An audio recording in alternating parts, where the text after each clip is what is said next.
I'll tell you what, I'm already going to go back and watch the opening of this game from Lucid's POV. The guy is 14-5 right now, and like you said, leading to that big trip cap. It was just tied around the 50-point mark, and what a swing now, 130-60. Oh, it's going to be challenging, and Ace is going to pick up a triple, and maybe that's going to be the opening here that is needed for Space Station. Formal trying to make a play. Rockets come up in 3 seconds. APG going to take a battle here with Ace. APG will scarper away. There's the kill, though. That's absolutely massive, and it will put... Oh, it's 49.9 again. Forget about that. Rockets in the hands of I Got Your Pistola, and game in the hands of I Got Your Pistola. Work together to gain some kind of control.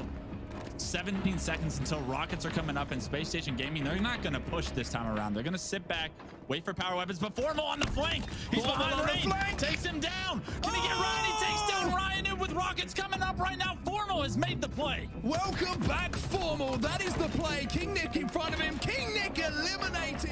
But there is still one down. 2-4 for Space Station in that little exchange that went on. The overshield is up. It's going to be grappled away, though. Or is Ace going to be able to get it himself? It looks like it's going to be turned around. He pops it now. The confidence from Spartan to take the 1v1 without popping the OV. You have to give the man credit. Forced to drop and slay, but unfortunately, like E-United's pushes have just been too strong. Space Station hasn't had an answer. They lose another overshield. They do melt Ryan Noob, but when you're down by 70 seconds right now, you have to figure out a way. Here comes the bark of the shotgun. Renegade holding forward, able to help his team finish the ball carrier. Finds himself with Lucid. Lucid thrusts away, but cannot find the kill. Renegade doing it all right now, getting the ball into a better position for his own self. Wow. And stays alive, dodging the nade, using the thrust. I mean, Renegade really creating a lot of time and space for his team right now. You gotta be kidding me if he picks up this one as well. Look at that double kill. Amazing plays there. Clutch, you called it perfectly. And oddball as we take a look, all eyes on bottom middle for Rockets. 7 seconds for Rockets. Renegade standing on top of him, but he's melted by APG. APG with the awareness, able to finish Penguin.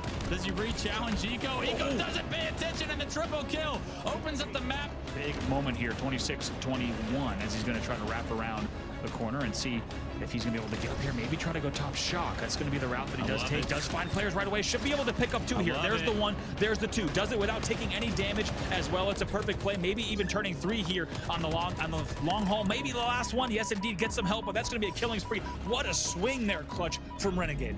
Especially around yellow and especially around control. Expect that Mangler to be a huge factor. Trippy very quick to pick up one. Picks up 2. Clinical work there from Trippy with the double. Still no ball time for either team, though. Oh, my word. Trippy is a laser. Doing pistol with things and getting back into this game, but are they going to expect to flank down here? Eco, he has the sword out. He finds one. The repulsor comes through, but Eco finds the kill before it doesn't wisely challenge Lucid, but Lucid comes back with the repulsor, knocks him off the map. Shield as well, and it's APG who has it in his hands. Now, if there's one thing you need on Bazaar to push through this treehouse and bar area, great push here from Optic Gaming. That's 3 dead. Penguin last alive, and I'm pretty sure that he's coming off the respawn too. Yeah, and I'd love for this team to prove me wrong. Wait, what kind of flag tossing workout? What are we even seeing here? That's a pretty darn good flag toss. It takes a certain amount of time to actually get that flag moving, unless you're going to be grappling it forward. Maybe Penguin can get ahead of it and grapple it towards him. That's exactly what he's going to do. He saves himself a few seconds, and Cloud9 will get one on the board. But with 2 minutes from the grave, and that will give them a little bit of time. But take a look at this. Cloud9 looking to mount up a comeback here in round 2, and it would be a statement from them if they were able to close it out. Oh my word, Lucid. Not only the first one, but the second as well onto Stellar. Penguin do not peek. No! Lucid! Oh my word, this man is a one-man wrecking ball.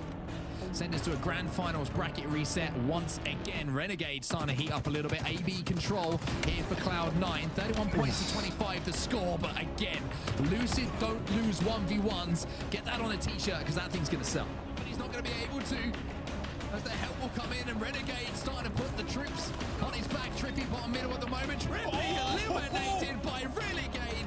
My God, this man has decided that we ain't going home yet. Right now, otherwise Optic Gaming are going to go back to back. And they're going to drive that trip cap as well. They're not afraid to start on C, and it looks like they're also going to get C. Trippy is a one-man show from that kill to now. That's a trip cap in effect for Optic Gaming. This could be it. Optic Gaming, they've been dominant. They have looked absolutely outstanding in our grand finals today. Over the last 2 days, they have been the team to beat. And we're saying it again, Optic Gaming are your champions. It's back-to-back for the Green Wall. It's going to be a 3-1 win for Optic Gaming in what looked like was going to be a Game 5 series. Optic Gaming answers back, ends that one short, and they will back-to-back here in our HCS Open qualifiers here, number 1 and number 2.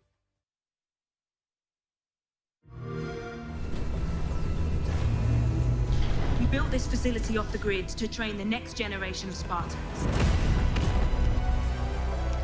To be a Spartan, you must become the impossible. Greetings, Spartan. It would be my pleasure to serve at your side.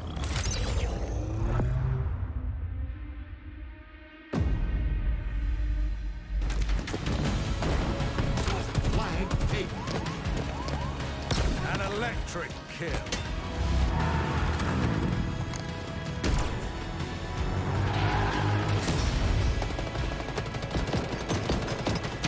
Cluster luck. On your feet, Spartan.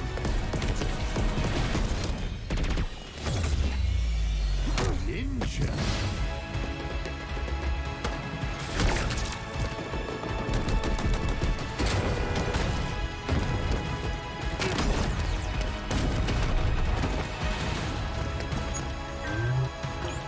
Zone captured.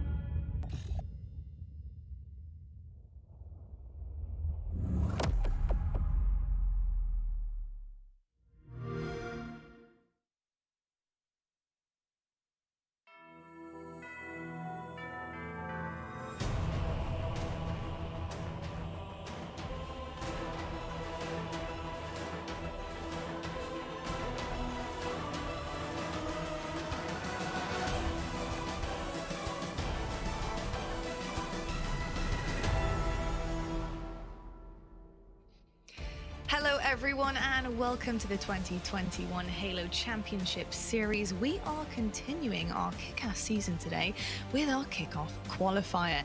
Now watch closely though folks, because of course across the next 2 days we will have our teams fighting for their lives. Yes, this is the last chance that they will have to qualify for Raleigh. My name is Lottie Van Prague and I'm going to be hosting today. But I have 3 exceptional gentlemen joining me as well on the broadcast, and I have to introduce them because I got Bravo on set and Gaskin joining me. Fellas, it's very good to see your faces again, and I'm glad that it hasn't been too long in between as well, because I think we're giving the people what they want, and that's you 3. Now, Brav, we have had tons of action across the past couple of weeks. You know, a couple of teams seem to be really running ahead of the pack here. What has been going down? Yeah, it's been amazing. I echo you, Lottie, in saying it's great to be back with the squad so soon again. And so far, it's been all Optic Gaming has been the story. I think we've seen the C9 rivalry start to build with Optic, but the question is, can they continue this momentum all the way into Raleigh and also take the Kickoff Qualifier? That is the question, and I think the Green Wall are going to be rooting all the way for a 3-peat happening at some point tomorrow. But on set, obviously, today I have mentioned, but it's going to be heavily impacting teams into tomorrow, and of course, seeding for Raleigh. Are teams going to be feeling a lot of pressure, do you think, into today? You know, are we feeling that from day one? Oh, without doubt. I think the first 2 qualifiers have built to today. Every single time that we're seeing these tournaments, it means more and more. This is where we get to sort out basically the seeding for Raleigh. When we get to that live event, who's going to be in pools, all that kind of cool stuff. So yeah, I mean, you drop into the elimination bracket here a little bit earlier than you want to. There's going to be some nervy people. There's going to be some shaky, you know, sweaty people going down in that bracket. It's not going to be a nice place to be. Very true, very sweaty. You don't want to be down there. Gaskin, welcome to North America. It's so good to see you up here. Of course, you come all the way from Europe to bless our screens. I've heard Cartel is shaking things up in Europe. You know, what has been going down across the pond? Yeah, I wanted to come today with my broadcast dressing gown on, but I was told I wasn't allowed, so I had to put on actual clothes. Yeah, Cartel have been dominating over at Europe, but, you know, I've watched enough of them just slapping everyone around. So I said, how about I move over to North America and watch the big boys go at it and see really how amazing this region is and how far apart they are from Europe. Because even though Cartel have been dominating, I don't think they're quite at the same level as some of the top 6 teams here. Okay, look, that's the question. You know, I was tuning into your European broadcast, and obviously that was one of the biggest talking points is, you know, how would they do in North America? How would they do in Raleigh? Now, speaking of Raleigh, if you guys actually haven't seen any of the announcements or trailers or any of the info that we've put out here for Halo, then take a quick look at this.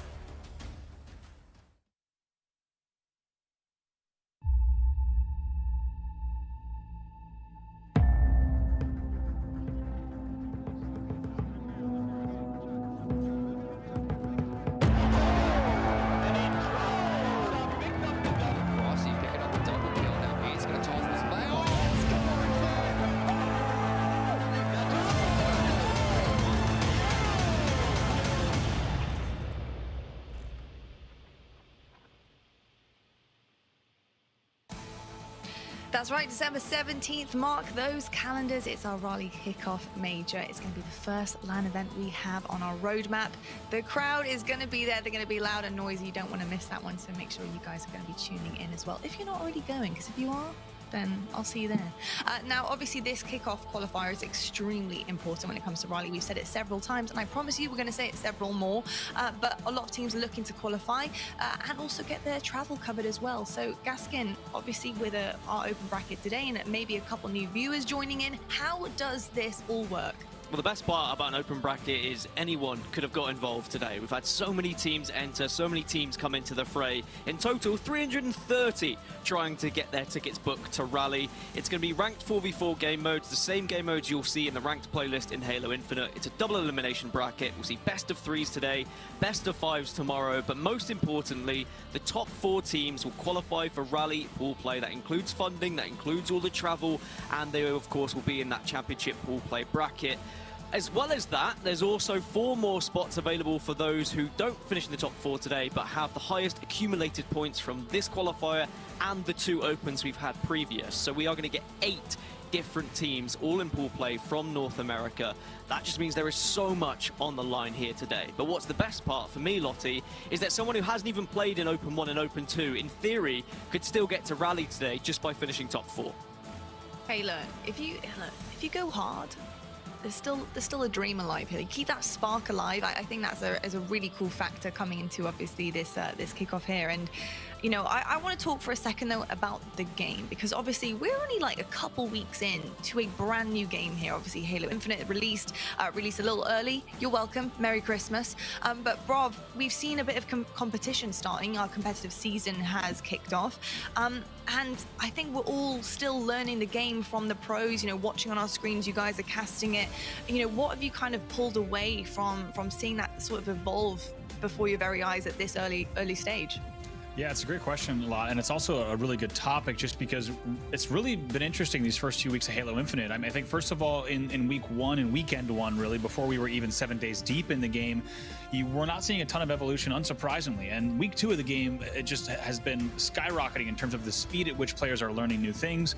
And I think we're seeing the game evolve quickly. However, one thing that I'd love to hear Mark and Dan's thoughts on as well is there's still a lot of skill jumps, trick jumps, spots that don't need to be clambered, etc., that pros aren't using yet. And what that signals to us is that the skill ceiling for this game is just sky high, and we honestly aren't even scratching the surface yet. So that's what has me really excited. Yeah, I mean, definitely. I'll jump in the back of that because I've seen some jumps coming out in the last few days that will change the game. You look at Aquarius, there's a way to actually slide jump out of the window down to bottom middle and end up top middle all in one movement, using that momentum that you get from jumping out and getting the slide jump. So little things like that, which might seem very small, it's like, hey, you know, it's only a jump, whatever, but you're saving yourself 2 seconds getting across the map. You're not being vulnerable to different lines of sight, and all those tiny little things are going to start adding together. Even things like dropping a weapon to get the final shot off. If you drop a bulldog and you swap over to your BR to get a final shot off, saves you that point, wherever it is, of a second to secure a kill. So all these tiny little things that are being figured out, that are being kind of perfected by players and pros, are going to be the difference maker when we get months and months into this tournament. Yeah.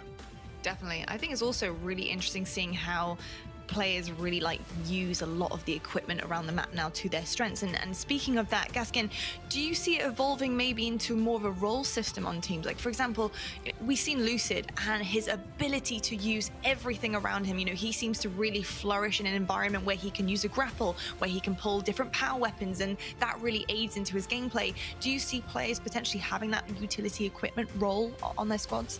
I think there will certainly be people who will prioritize certain utility over others. It was something we saw throughout various different Halos. You'd have players in Halo 3, for example, who would always be getting the rockets. The coach would make sure they were giving the timings to that particular person, but it doesn't always kind of line up how you would like. Sometimes you're going to be in the death screen, so you're going to have to pass that off to a teammate. So even though, yes, we'll have priority positions and priority players, I think if you are a player, you've got to familiarize yourself with everything. You've got to be prepared to use what's on the map, and they are great tools. They are great assets to give you that extra edge over so many of the other players.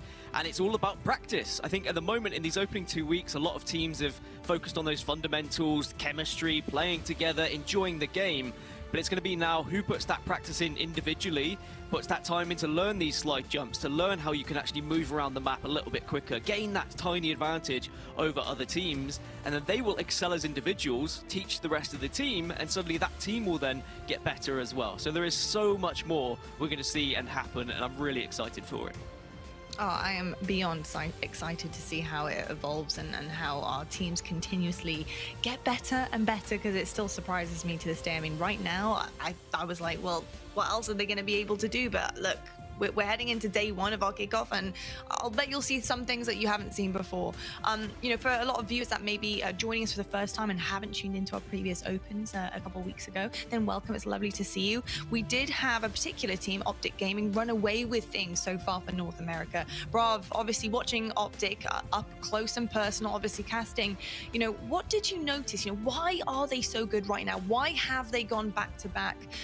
What is really separating them right now from the other teams? I think right now it's really just an understanding of the pace of this game, and Halo Infinite is a game that at this stage in the game's meta, if you will, is played at a very particular pace. You have to know exactly when to go full on and really just fly into your opponent's base off of the respawn, and also understand when to wait for each other. And it's been the timing, it's been the prioritization, right? I think they were one of the teams that were prioritizing grapple over even, say, the rockets and the overshield, for example, on Bazaar, to make sure that you're grabbing that grapple in order to be able to grab one of the two. So I think we're starting to see teams catch up. But Optic Gaming, just their teamwork and also their clutch factor. How many times have we seen them win games on clutch ball time? What we saw Lucid do in scrims versus Sentinels. These players not only very talented and have amazing teamwork, but they're all clutching up at different times, and I think that's been a large part of their success as well. Definitely. I think we've seen so many epic moments from Optic Gaming, and I think you put it rightly so.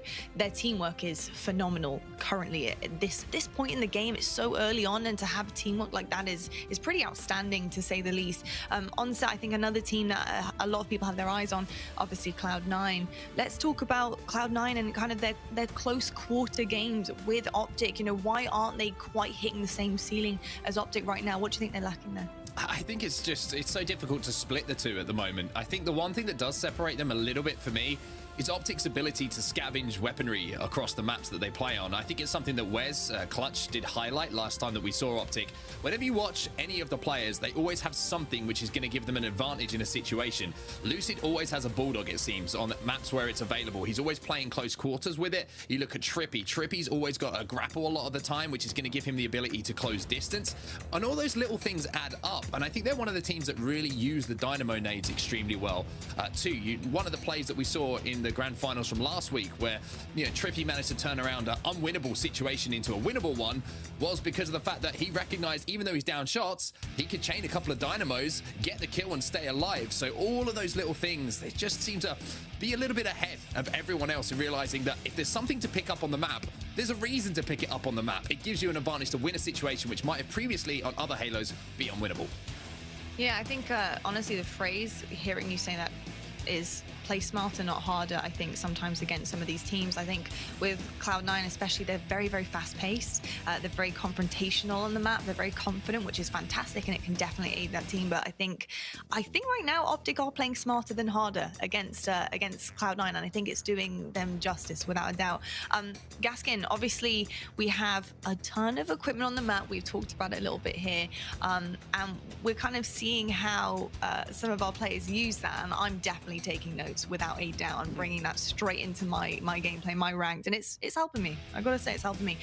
Talk to me about some of your favorite equipment that you've seen competitively, and why it's your favorite. I think going off the back of what Mark was talking about, dynamo grenades, yes, okay, they're great for damage, they're great for trying to win an engagement, but it's the information that you can give your team from those dynamo grenades. If you throw them into trees, for example, when you're playing on Bazaar and you hear that tick damage, you can gain information as to if there are players in there, and if you listen carefully, usually how many players are actually being chained together with that tick damage. You can relay that to the rest of the team, and that could be, you know, the difference maker of where you're going to push on the map or how aggressively you want to push into trees. So I think not only is all of this utility amazing for winning fights, but also it can help you in other areas just by providing that extra little bit of information. Yeah, the dynamo grenades are pretty OP, I gotta say. The audio queue is pretty huge on the map. I haven't seen anything like it. And I think it's kind of cool bringing that kind of chain into an FPS game as well, where it's like situational, so you can use the dynamo grenades in so many different situations and it does something different. I'm pretty sure that's the same for the sandbox stuff, right? Weapons on the walls, you can also chain dynamos off the weapons, I'm pretty sure, which is really cool. So it adds to the damage there. I think Jersey would be mad if we didn't call them sizzle sticks. He'd be mad at me if I didn't say they were sizzle sticks. So at least I'll put it out there once, sizzle sticks just for him. Palpatines. Palpatines. I'm still stuck between the two at the moment. Palpatines, yeah, okay. Oh, I see. I mean, has the penny just dropped for you on that one? It had. It dropped and it's rolled away. Yeah, no, fantastic stuff there. I've also heard Clutch call them lightning grenades too. So whatever you fancy, but they're a very good one to pick up as well. So make sure you do that when you're in game as well. Any other equipment though, Brab? Let's talk about some weapons, some weapon choices on the map here as well. That might be a little bit different. Obviously, we have the shock rifle to look forward to seeing. But is there a particular favorite you've been enjoying? Sure. I mean, I guess I'm really enjoying all the sandbox and ranked, but I guess the thing that's really impacted the game the most right now is definitely, I think, shock rifle. And we're seeing the players that hit their shock rifle shots are making huge differences. On Twitter, some of the clips you might have seen are most notably Lucid, Snipe Down, and I'm sure there's a bunch of players that I'm missing that have posted insane shock rifle clips.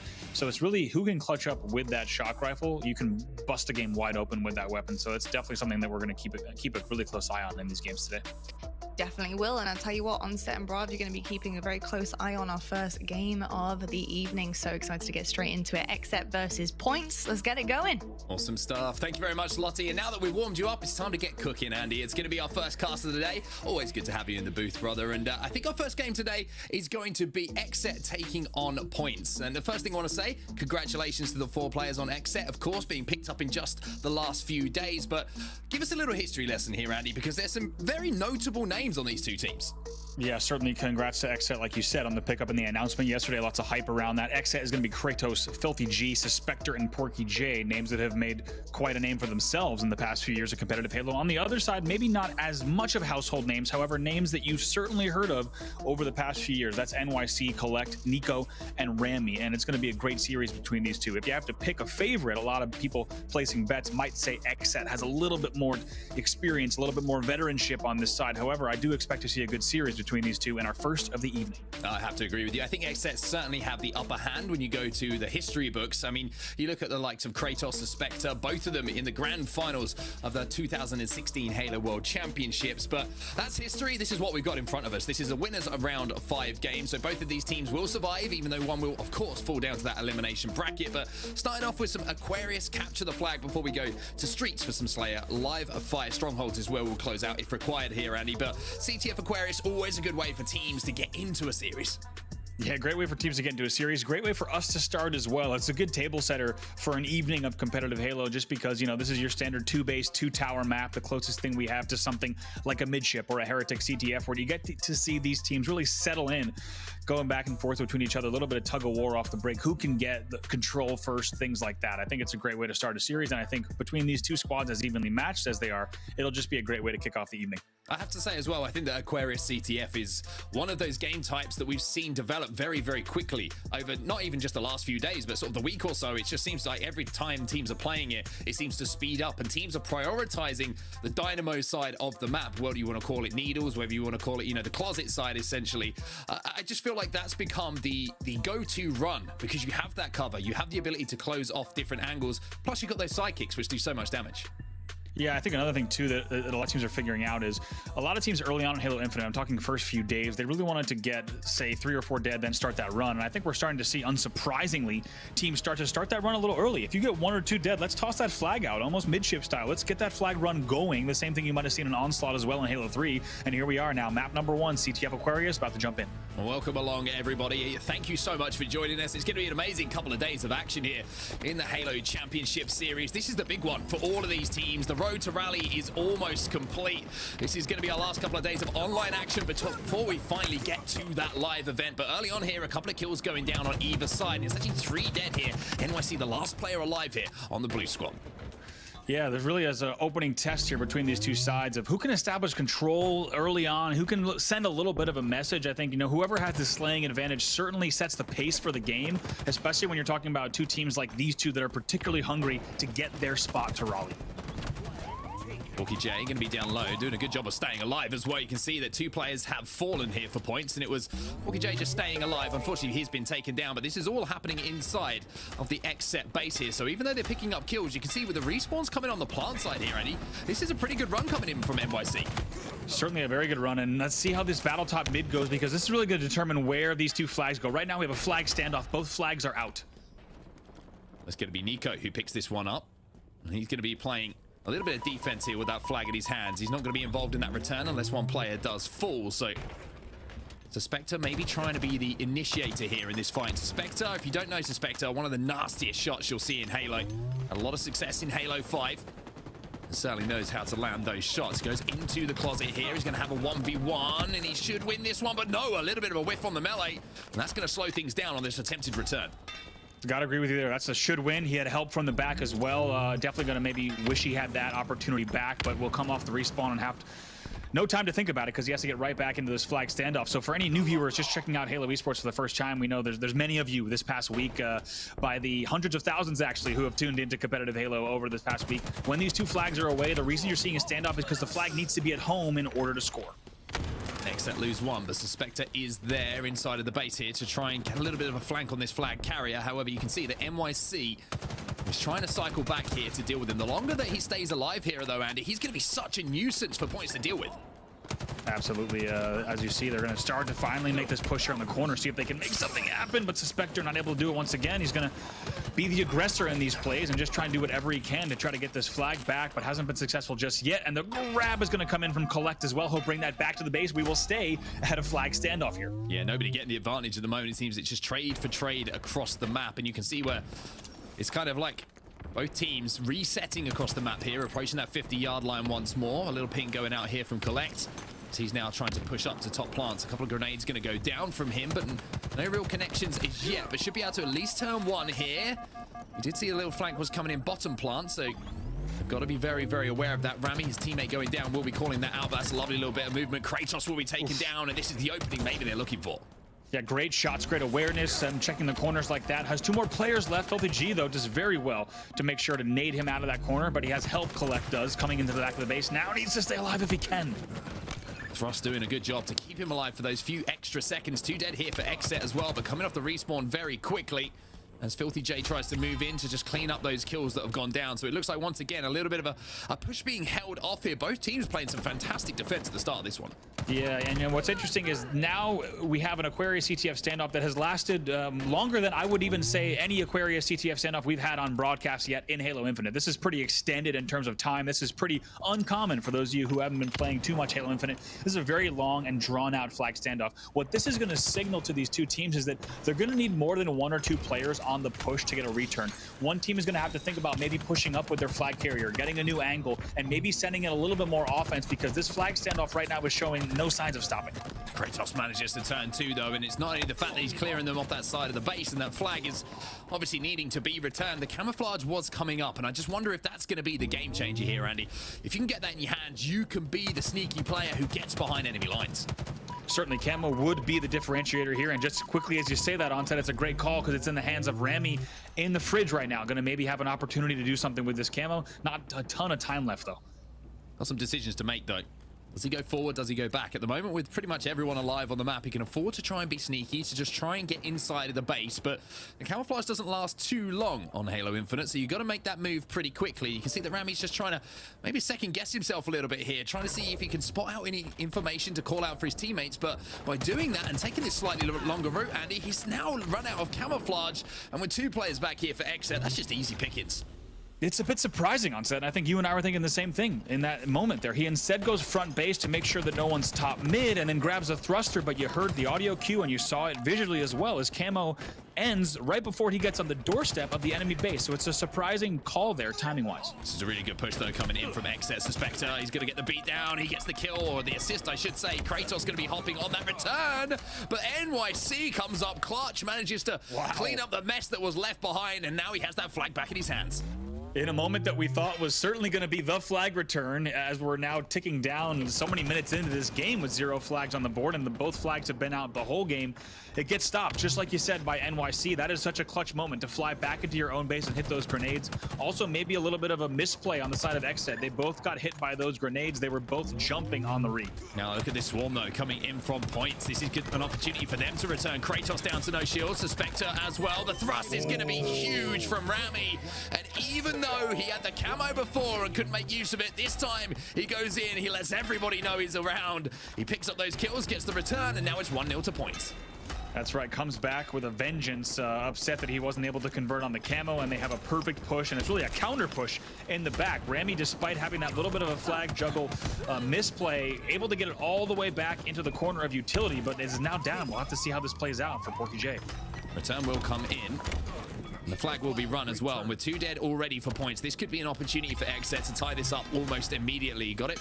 Across bottom lightning here. Filthy J bringing it into the closet, and he should be able to just run this one home. 1 dead, 4 points. However, that nade's just going to slow things down for a second.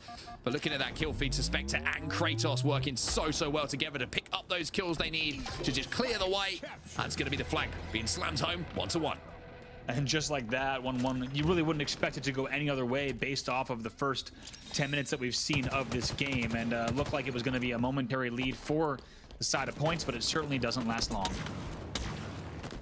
Well, Nico trying to do a little bit of sneaky work here over at Lightning, but this is the difficulty when someone gets those dynamo grenades in their hands and you have a player who's pushed into your closet, and it's so difficult to push out, especially with the heat wave as well. We're seeing the combination play here. How do you try and deal with someone? It's almost impossible, to be honest. It really is. Just so many ways to be obnoxious on this map when you talk about things like the dynamo grenades, like the heat wave, and NYC trying to still control this game from up top. Stays up top as long as he can. You could tell he really didn't want to get off of that top mid area. He was really comfortable up there with the heat wave, but with those grenades coming in, he knew he had to get knocked off just a little bit, and they do well to swing in and clean up that kill. Here's another one for Porky G as well. Gonna be NYC. This is the last player alive, and he's gonna be in the back of the base. Little thrust coming in from Porky J. Gonna slide in once more using that thrust, and we'll finally get that kill. So even though he was taken down, did delay the flagpole a little bit. However, it was just a delay as 2 players now have fallen. Suspector in an important 1v1 here. He does the damage, and Porky J was in position to get the kill as well. So this is a really clear run here from Exet. They're just got to be careful they're not vulnerable to those nades getting thrown down bottom plants, but you can see where his teammates are as the flag is run home. That's great work from Porky J. Really impressive stuff here from Exet, and that should be another flag going home. It is indeed 2-1 now to Exet. And look at the home base slide as well from Porky J to bring that in. Does it with style and made it look honestly way too easy the way that he moved into that base, got the kills he needed, and then ran that flag with support from the team. That's a great cap indeed. They'll go up 2-1 here. 2 players fallen for points, just suspected down on the other side for XSET. So you have a numbers advantage on the map here for XSET, and that's going to allow them to be aggressive, to push in, like you're trying to see here from the point of view of Porky J. At the moment, not being able to pick up any kills, but he's going to have an engagement with Rami here, which he'll win pretty convincingly, to be honest with you. And one thing that stood out to me so far, Andy, is that XSET have been shooting really, really cleanly. Seem to be winning the majority of those 1v1s.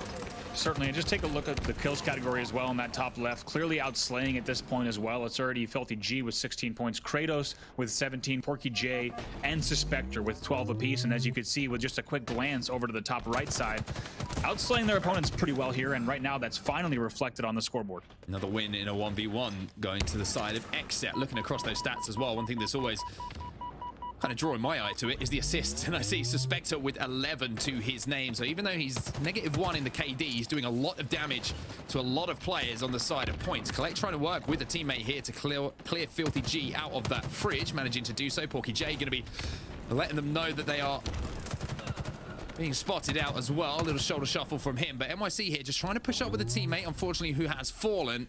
And it seems like points have kind of struggled to get past that 50-yard line at the moment. XSET doing a good job defensively.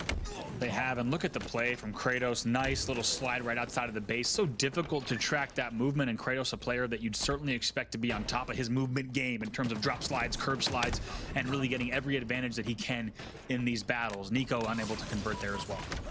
Suspector trying to be sneaky. Filthy G gets that flag out, like you mentioned before, something we are seeing more and more of, but it's not going to be too much of a valuable play here as XSET have had 2 players fall. 4 alive here for points, but the pressure's still being kept on the plant side of the map here. Camo popping up as well. And it looks like there's going to be a flank coming in here. So Porky J just took a few too many seconds there to try and orientate himself to where the plays would be coming in. Couldn't find the targets, and unfortunately he got called out. That's certainly right. And on the other side, we see Kratos, the first player to break the 20 kill mark. Just behind him is Filthy G. So if you're on the side of XSET, you're happy with how the game has gone so far. However, in watching this tape back and maybe in these last minute and a half of the game, they're also thinking maybe we could have one more flag on the board. However, with this amount of time left, right now you have to think maybe they're just going to let this one end up 2-1 if they continue slaying the way that they have been in the last 5 minutes. One thing I've noticed from points as well, they haven't been able to control the closet side of the map too much at the moment. Porky J will be taken out. They seem to be trying to do a lot of work over at the plant side, and as I said, one thing that has developed seems like those flag runs over where you're finding Kratos right now seem to be the most effective way to actually get the flag across the map without taking too much damage. We'll have to see what Kratos can do here. We're talking about flags, but he's got a camo. And he's putting some good damage down as well, and you can see that all of points at the moment are set up inside of the base, and they're just kind of holding on for dear life here. One good push, a couple of kills going to XSET, and that would open the door. There's 3 dead now for points. I also like the way that Kratos used that camo as XSET is going to start that potential 3rd run that we just talked about.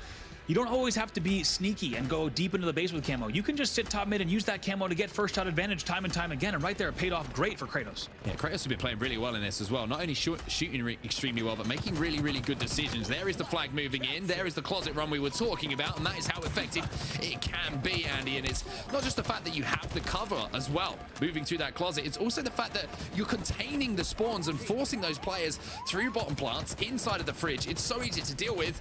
As we see, XSET taking game number 1.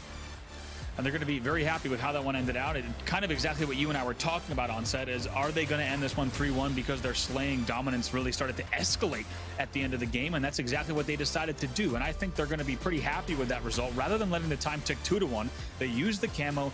Like we said, Kratos with great control over top mid, and his teammates get that run back as well. They're going to win that game 3-1. It's a much more convincing win than just a 2-1 that expires on time. And I think they're going to have a little bit more momentum, going into game number 2, Slayer on Streets. Oh, I 100% agree. And when we get to look at the statistics, I think they're going to certainly fill the team with confidence as well as we move ahead to a Slayer. Look at Filthy G, 22 and 10 for him, 13.7 on the KDA. But again, shout out to my boy Suspector. We love assists. If your name is Mark Onset Hatcher, and it is going to be Suspector putting up the most in the game, 13 to his name. Yeah, great numbers on the entire side there from everyone, except, by the way, we had some G's and J's swapped on those player cards, so make sure we'll get those corrected as well during this show. But also, you're taking a look here at captures, returns, and carrier kills. 3 steals from Filthy G throughout that game, and it's a good first game from XSET. The question is, are they going to be able to carry it into the next one? Let's take a look at some highlights from that last one. Well, there's a flag standoff that was the first thing that happened on Aquarius, and it went on for a lot longer than I think a lot of people were expecting, but with the way that Aquarius is set up and you can play the back of the base, it does kind of lend itself to a little bit more of an elongated standoff than maybe we have seen previously, but both teams were kind of fighting to see if they could get that first pick, get into position to get the re, and then there'd be some big clutch plays. NYC, one of those players who did come up with a big clutch play to defend that flag at the start, Andy, but that was kind of one of the only notable plays I can remember coming from the side of Points. I agree. I think Points in the end, as soon as they went down 2-1, it looked like it was going to be a tough road from them. And to be honest, with the amount of talent on the XSET side, not to take away anything from the Point side, but simply that XSET roster pretty stacked, it was just going to be a difficult road for them because you don't want to allow a team, right here's the point you're talking about though, NYC with that amazing double kill return that came in from him. But it's a pretty difficult team to come back against. And I think if they want to find success throughout the rest of the series, they need to not go down by too large of a margin.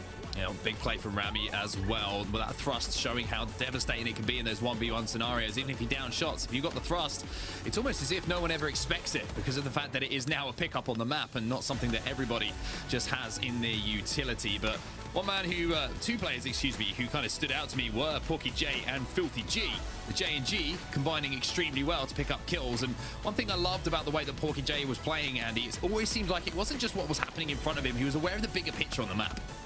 He really was, and I think we saw that time and time again from this team, and their teamwork looks to be pretty on point as well. Like, for example, Kratos there knowing that he should fly out, slide out, and clean up that kill bottom left.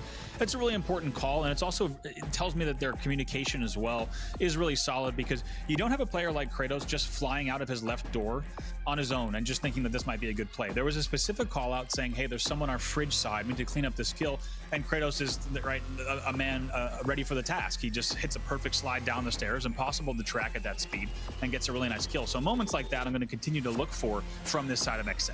I think it's a good highlight as well to talk about what we were talking about before the first match got underway. Those little, 1% plays, that little thing that you can do to change the outcome of a fight. And we're going to see more and more of players just using the momentum off of ramps and slides to get the first shot advantage in battles. And like you say, be incredibly hard to track. We might see a few now, Andy, as we head into our second game of the series. Going to be some slight action as we head over to Streets. And like I mentioned previously, I just feel like XSET with the way that they were shooting in that previous game are certainly going to be feeling like this could be closed out in a 2-0 fashion.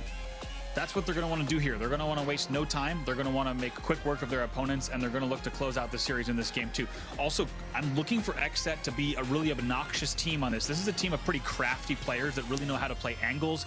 They know how to play spots on the map, and like we always talk about in Slayers, on a map like Streets, you can get pretty crafty with what corners are you waiting behind? Where are you baiting your teammates? Where can you get sneaky back whacks? There's a lot of opportunities on this map for things like that. And I can think of maybe no greater roster that can really take advantage of those things than XSET. So that's what I'm looking for them in game number 2. Keep an eye out for players controlling that Stalker rifle as well as things started to progress, and more and more games have been played here on Streets, not just Strongholds and Oddball, but that Stalker rifle is so good. I'm just saying, that thing is an absolute laser. And I'm not just talking about what comes out at the end of the gun. It really does do a huge amount of damage, Andy, and you can do it at so many different ranges as well. Close, far, it doesn't really matter with the scope that it has on it. It is something that players and teams now realize they need to control. Yeah, right. It's no longer an option that a team can just kind of fire the Stalker from C-Balk, maybe top A, and pick up a kill here or there. It is getting more prioritized, and I think that's the case for a lot of things within Halo Infinite. I think, for example, in Week 1, we were not seeing as much prioritization of the Stalker rifle, of the grapple, things of that nature, and that is quickly changing. On the side of Points, you have to wonder, I think the biggest thing that's important for them is don't get down by a deficit that's around 8 to 10 kills. They need to make sure they keep this game within reach. Game 2 is live. 1-0 in the series to XSET in this best of 3. So if they close it out, of course, they will be progressing into winners round 6. They will get the rockets as well. Even though Rami's managed to pick up a double kill, we did see one XSET player manage to scarper in and pick those up. Good shots from Suspector are going to take down the player in front of Rami here. He's trying to push up to Pink Street and Neons. Player inside a cafeteria, though, is going to be Kratos. And I mentioned that Kratos is shooting pretty well, but Rami seems to be shooting equally as well, too. That's not an easy battle to win at Neons. Kratos had the cover of Cafe and even has a little bit of help here. Rami tries to do whatever he can to turn 2, but I think it's on the other side. Porky J, who we just jumped on board with, actually picking up a double kill off screen. That's going to extend his team's lead just a bit, but pretty even here off of the first few moments of the game. The point spawning inside a tram here and trying to work out how they want to try and escape. Kratos gets taken down, and now it looks like they're going to try and flood the B side, but NYC with some great shots, a little bit of help coming in as well, and Points have done a really good job of breaking out here, Andy. That's a perfect call. NYC just poking Neons. That's not an easy battle to win. It's also just even a risky angle to take, but he comes straight out of Tram's stairs and wins the battle on Neons. That's going to open up the game for them, and just like that, we're tied 7-7. So it's a pretty big moment. When you can win a battle like that when you're trapped at Tram, that can really change the trajectory of the game. Two players inside of PD, and two players doing a great job to survive as well. Filthy G and Porky J. It's going to get more and more difficult to say who pick up the kills inside of PD as Rami now escapes to the L to try and just create a little bit of space for his team. But Kratos here has made that call. And he's playing this corner very, very sneakily as his teammate unfortunately goes down. But there's going to be a beat down. I said it was sneaky. However, collect. Oh, that's a call and collect for Kratos, because that's one death that I don't think he would have wanted to give away. Definitely not. You could tell we've all been there, right? Kratos actually stopped shooting. He got the melee, which was really well timed. He didn't go shot melee, which risks exchanging a melee trade. He meleeed first, then backs off. Rocket's being grabbed though, and it's going to be a kill that comes in from Filthy G, and actually picks up 2 and make it 3 there. A triple kill killing spree for Filthy G. 3 is the magic number for Filthy G. Our weapon control has been X-set so far in this game. As we walk through the arcade, we get a little bit of a listen in to the Master Chief arcade music, the 8-bit music starting to work its way through our ear holes as the kills are starting to work their way through X-set's feed as well. They're up by 18-11 now. That 7-kill deficit is starting to extend as well, Andy, and with Kratos picking up yet another, now it's 8 and Collect. You can see just caught in the back of the base. And you have to ask, was it just a matter of time until we saw an X-set lead? Because Points was trapped in the back of Tram, and they pulled out, to be honest, a little bit of a miracle play. They won a battle at B Street. They also won a battle at Neons to get out of the base. In the next exchange, it's a perfect rocket grab from Filthy G. As we saw, a triple kill killing spree. And that's really the difference, because this is only a 6-kill game. Filthy G has blown this thing open, leading the game with 7 kills. Well, here's the Stalker Rifle, and it's in the hands of Nico. He needs to do a lot of damage with it. Porky J's going to be up here on the Neon Street. A grenade's going to take down the shields, though, of Nico. A wonderfully placed grenade. Trying to work with his teammate, NYC, just to survive for now. So a 4v4 on the map here, Andy. And Nico pushing up with his Stalker Rifle. Like I mentioned, just showing it's not just a ranged weapon here. You can do a huge amount of damage if you can hit your shots. That's what Nico does. That's the opening. 2 kills for him. It's a great angle that he takes there from bottom tires, and surprising that he's able to get away with it for as long as he did, but that's why he's here in this matchup. Knew that he might be able to peek for just a second towards A and clean up those kills. Just like that, he keeps the game close, only within 2. OVG is just waiting for teammates here off respawn, not willing to give away any kind of information. You can see on our observer screen that Collect is going to be sneaking behind him here, and he might have just given away his position. It's a straight 1v1 here. Collect comes in for the beatdown, and we'll get it as well. The thrust showing its value once more, but here's rockets again, and I think that's 3 sets of rockets in a row now for X-set. Up by 3, but that might be extended now as Kratos doesn't quite get the kill here, but gets a lot of information from that second rocket. Certainly does. You're going to expect his team is going to definitely be pushed up at B now, and going to maybe even try to take a few more angles here at A. It looks like they're going to try to see what they can get with this cafe push. Big grenade comes in and does a huge amount of damage as well. There's 2 dead now for Points as X-set try and squeeze the last 2 players into the death screen as well. Information being relayed to Kratos here about where they're going to be, and now it's a slide back into the statue area just outside of PD. Porky J trying to survive and work with Suspector as well inside of PD. And that lead starting to just open up once again here. 30 kills on the board now to 22. It's an 8-point game between these 2 teams. And this is what we were talking about. We did not want to happen if you're on a fan of the point side of the table. Really, you don't want to let this game get out of hand, because when you have a team like X-set playing with a really comfortable cushion where they can take even more risks, they become an even more threatening team. And right now, they're starting to run away with this game a bit. Well, you say that, but a couple of kills go their way to Points, and you never know what can happen if they can get 1 rocket launcher in their hand. That's kind of been the difference maker for me in this game, Andy. 3 sets of rockets on the sides of X-set. On the side of Points, 0 to work with. And they really haven't been able to capitalize on those weapons dropping. NYC gives away a little bit of a cheap death there, just over peeking that corner, and the information that there was 3 players there, maybe not relayed to him, but now it is starting to look like a little bit of a house of cards collapse in here as 2 more players fall for Points, and that lead is just extending. It's now 10.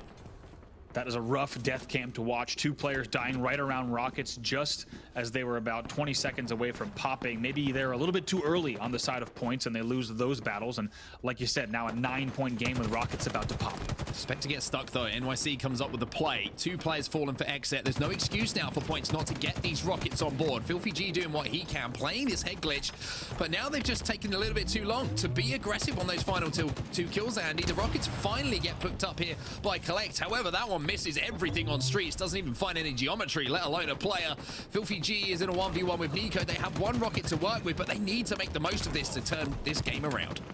Like you said, this one's not over just yet, especially if he can... Unfortunate trade there. It's still a pretty close game here, just a 6-kill game. It absolutely can be turned around, but we need very, very good Halo, very disciplined Halo from points in the home stretch of this game.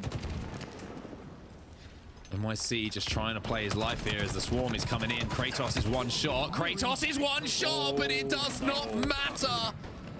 The God of War steps up when it matters and manages to turn that one around. That's a highlight for Kratos, but maybe not one you want to see on the other side.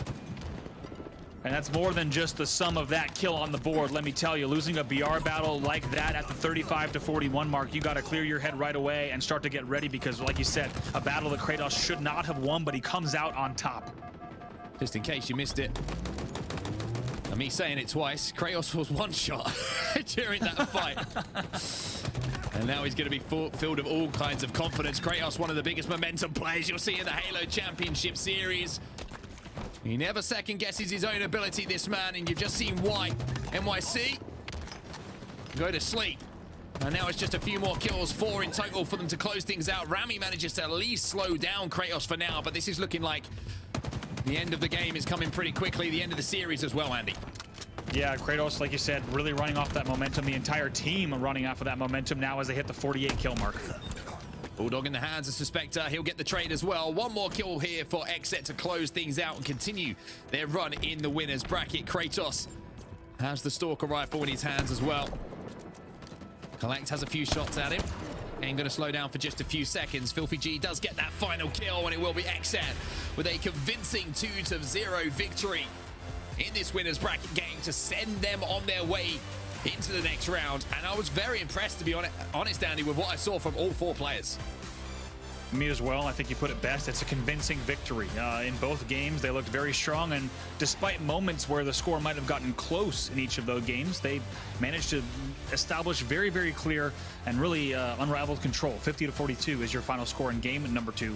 They will close out the series in just 2 games. One thing I really liked about watching Exet there as well is the way they were playing things, Andy. It always seemed like there was a plan. It wasn't just kind of 4 players running around and, you know, just trying to double up and all that, you know, kind of free-form Halo, if you like, that we saw maybe a couple of weeks ago when the game first came out. There was definitely strategy to the way they were approaching each and every one of those game types. And statistically, I'm looking across the board here. Kratos, 10 and 10 with that big play, but Suspector, the man, is having a very, very pleasant stat line, 16 and 10 for him. I was going to say, got to give a shout out to Aiden there with those big numbers. We didn't get to see as much of his POV on the game through all those 16 kills, but stepping up in a big way. Also, taking a look at the damage category, it's all 4 players in the 4K range for Exet and all 4 players on the other side under 4K, and I think that tells us the story. Jump into the highlights of that second map as well, where Exet did close things out in a 2-0 fashion. And I mean, this is going to be the highlights of the entire series, Andy, here, because one thing that really I can take away from it is just the way, I know it sounds like a very simple thing to say, right? But strategy and shooting. Usually when those 2 things are working, you're winning games. That seemed to be the case there for Exet. It really did, and I think Exet just showed that they're a team with a lot of composure, and even in moments like this one on screen where NYC comes in and gets a double kill return, they didn't really let that get in their heads. And even though we saw the side of points get a counter run after that, Exet was just ready to bounce right back, make the plays they needed, pick up another key multi-kill on the other side, and start to bring those flags in as we watch that Porky J cap once again. So we're seeing this Kratos play again, just really difficult kills. And I think you're right. It is all about the strategy, the composure, and the way that they approach this game and this series looked really strong from the side of Exet. Yeah, it looked like there was a lot of trust in each other as well, which is, you know, it might seem like a strange thing to kind of highlight if you're watching for the first time, but with the way that Halo is played and time to kill being a lot longer than other FPSs, sometimes you got to have trust in your teammate to be watching your back, to be baiting for you, to keep you alive. And it's something that they seem to be doing extremely well, trusting the comms of each other, Andy, to make sure when they were involved in battles that there was always an escape route or a teammate with them to help them do that damage. That's right. And let's not forget, this wasn't necessarily, even though the score's 2-0, this wasn't an easy road for them. This game was really still tied up around that 20-point mark. However, XSET just time and time again, each and every respawn, each and every rocket, bringing that coordination, bringing the strategy and teamwork. And I think the way that they moved around the map really made a statement as they close this one out. Bulldog in the hands of Suspector here towards the end was one of the final moments that we saw, and it was XSET who pick up the 2-0 win. Lottie, very impressive performance from the newly signed XSET lineup. Gosh, yeah, an extremely impressive performance. I think, honestly, just you guys recapping what you saw there with the highlights, you know, a lot of them have qualities that you see in a lot of our pro teams that have been in the pro scene for such a long time and have really, like, sort of paved the way at the top of basically every match or you know, every title that we've seen. Those team qualities are so important in everything that you just said. I mean, the teamwork, the composure, the strategy really coming into their own there. So it's great to see XSET really excel. Gaskin obviously watching that back. I mean, they are really quite like nearly there. They're on the cusp, aren't they, of making 8th seed. They're 9th seed right now. After what we've just seen before us, do you think they have what it takes to make it into Raleigh? That's the thing, isn't it? That they have to move over that kind of mountain that they've been stopping at every single tournament. They've reached top 12 for the last 2.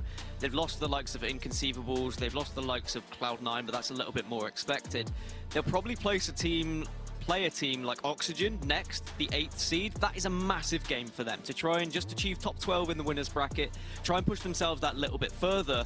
But they're around 1,000 seeding points behind 8th place. So when we look at those pool play positions that are available for Raleigh, they are within the chance of doing so, but they're going to need to probably break into the top 6. And to do so, we'll need to beat a team like Inconceivable or someone around their standard. From what I've just seen, though, it's doable. They've definitely got the potential in terms of individual ability. The chemistry is there. They need that clutch factor. I want to see Kratos doing more Kratos things. What we just saw, the out BR on one shot, stuff like that. We have to see it. It's certainly going to be an interesting couple of days for them, but I wouldn't put it out of the realms of possibility of them still getting pool play at Raleigh. Love to hear it. Yeah, some epic stuff that we saw across the board there from the players of XSET. I mean, to Spectre as well. Do you see the amount of assists that guy had in our first game? That was ridiculous. Talk about team player. So yeah, teamwork is definitely there, and I'm very excited to see more from XSET. We're actually going to take a quick break right now, but when we come back, we'll have plenty more games and action for you guys, so make sure you don't go anywhere.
Hello, everybody, and welcome back. Welcome back to the Kickoff Qualifier. It's day one here. We are just about getting started. We did see an epic matchup, though.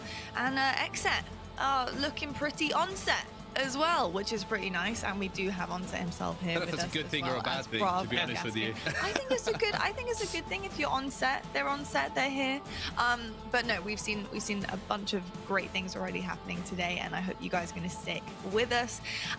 But we need to talk about our roadmap right now. I need to bring your attention to everything we have coming up in our competitive season. We have 8 giant LAN events. It's coming your way, guys, and honestly, I'm so here for it because we have one in every single region as well, ANZ, Europe and Mexico. And of course, we couldn't do any of this without our partners, face it, ESL, DreamHack Gaming Partners and Esports Engine. They really do make the dream come alive here. My goodness though, look at that roadmap. It is absolutely gorgeous. Apart from the Halo World Championship in Seattle. Okay, I'm totally taking that one off the board for a second. Bravo, which one are you looking forward to the most? Oh gosh, okay, you took the one that I keep picking about, the one I'm most excited about. Okay, I see what you're doing here. Okay, I'd have to say I'm gonna pick Mexico City now because, to be honest, Mexico City is a low-key sleeper hit in terms of the Halo community. When you go down to Mexico City for these events, the crowd is nuts. The teams are so passionate. I think LATAM has a lot to prove yet on the global stage, so I cannot wait to go down to Mexico City. It's gonna be a lot of fun. Love to hear that. And Onset, I've got to ask you, mate, which one are you looking forward to the most? Is it the first one? Is it Raleigh, or is it one down the line? It's so tough to pick, isn't it? I mean, Raleigh's going to be unreal. I think that's going to be a really good kind of kickoff, so to speak, for the roadmap as far as LANs is concerned. But I'm looking at HCS Regional in EU. We're going to Valencia, baby. We're going to the sunshine. I won't be allowed out for more than 10 minutes at a time because otherwise I'm going to look like a tomato when I get on camera. But it's going to be a lot of fun. Valencia, a beautiful, beautiful city. And I'm sure that a lot of the people and the teams from all over the world are looking forward to getting to Spain and getting a little bit of culture involved in Halo, you know? Definitely. Valencia's going to be such an epic one. Gaskin, are we going to be looking forward to Valencia? Are you going to be on the sun cream kind of patrol there for Onset, making sure the top of his head is not red? I will be applying the sun cream directly myself to ensure that Onset is still looking pale as always and not red. And Valencia's going to be fun. I mean, 2 days after Valencia finishes is my birthday, so I'm hoping for a little bit of celebration with everyone. But also, I mean, looking at Orlando, looking at LA, I mean, there's a lot of Disneyland opportunities there. I'm just saying, I might have a few holidays to actually start booking here as well.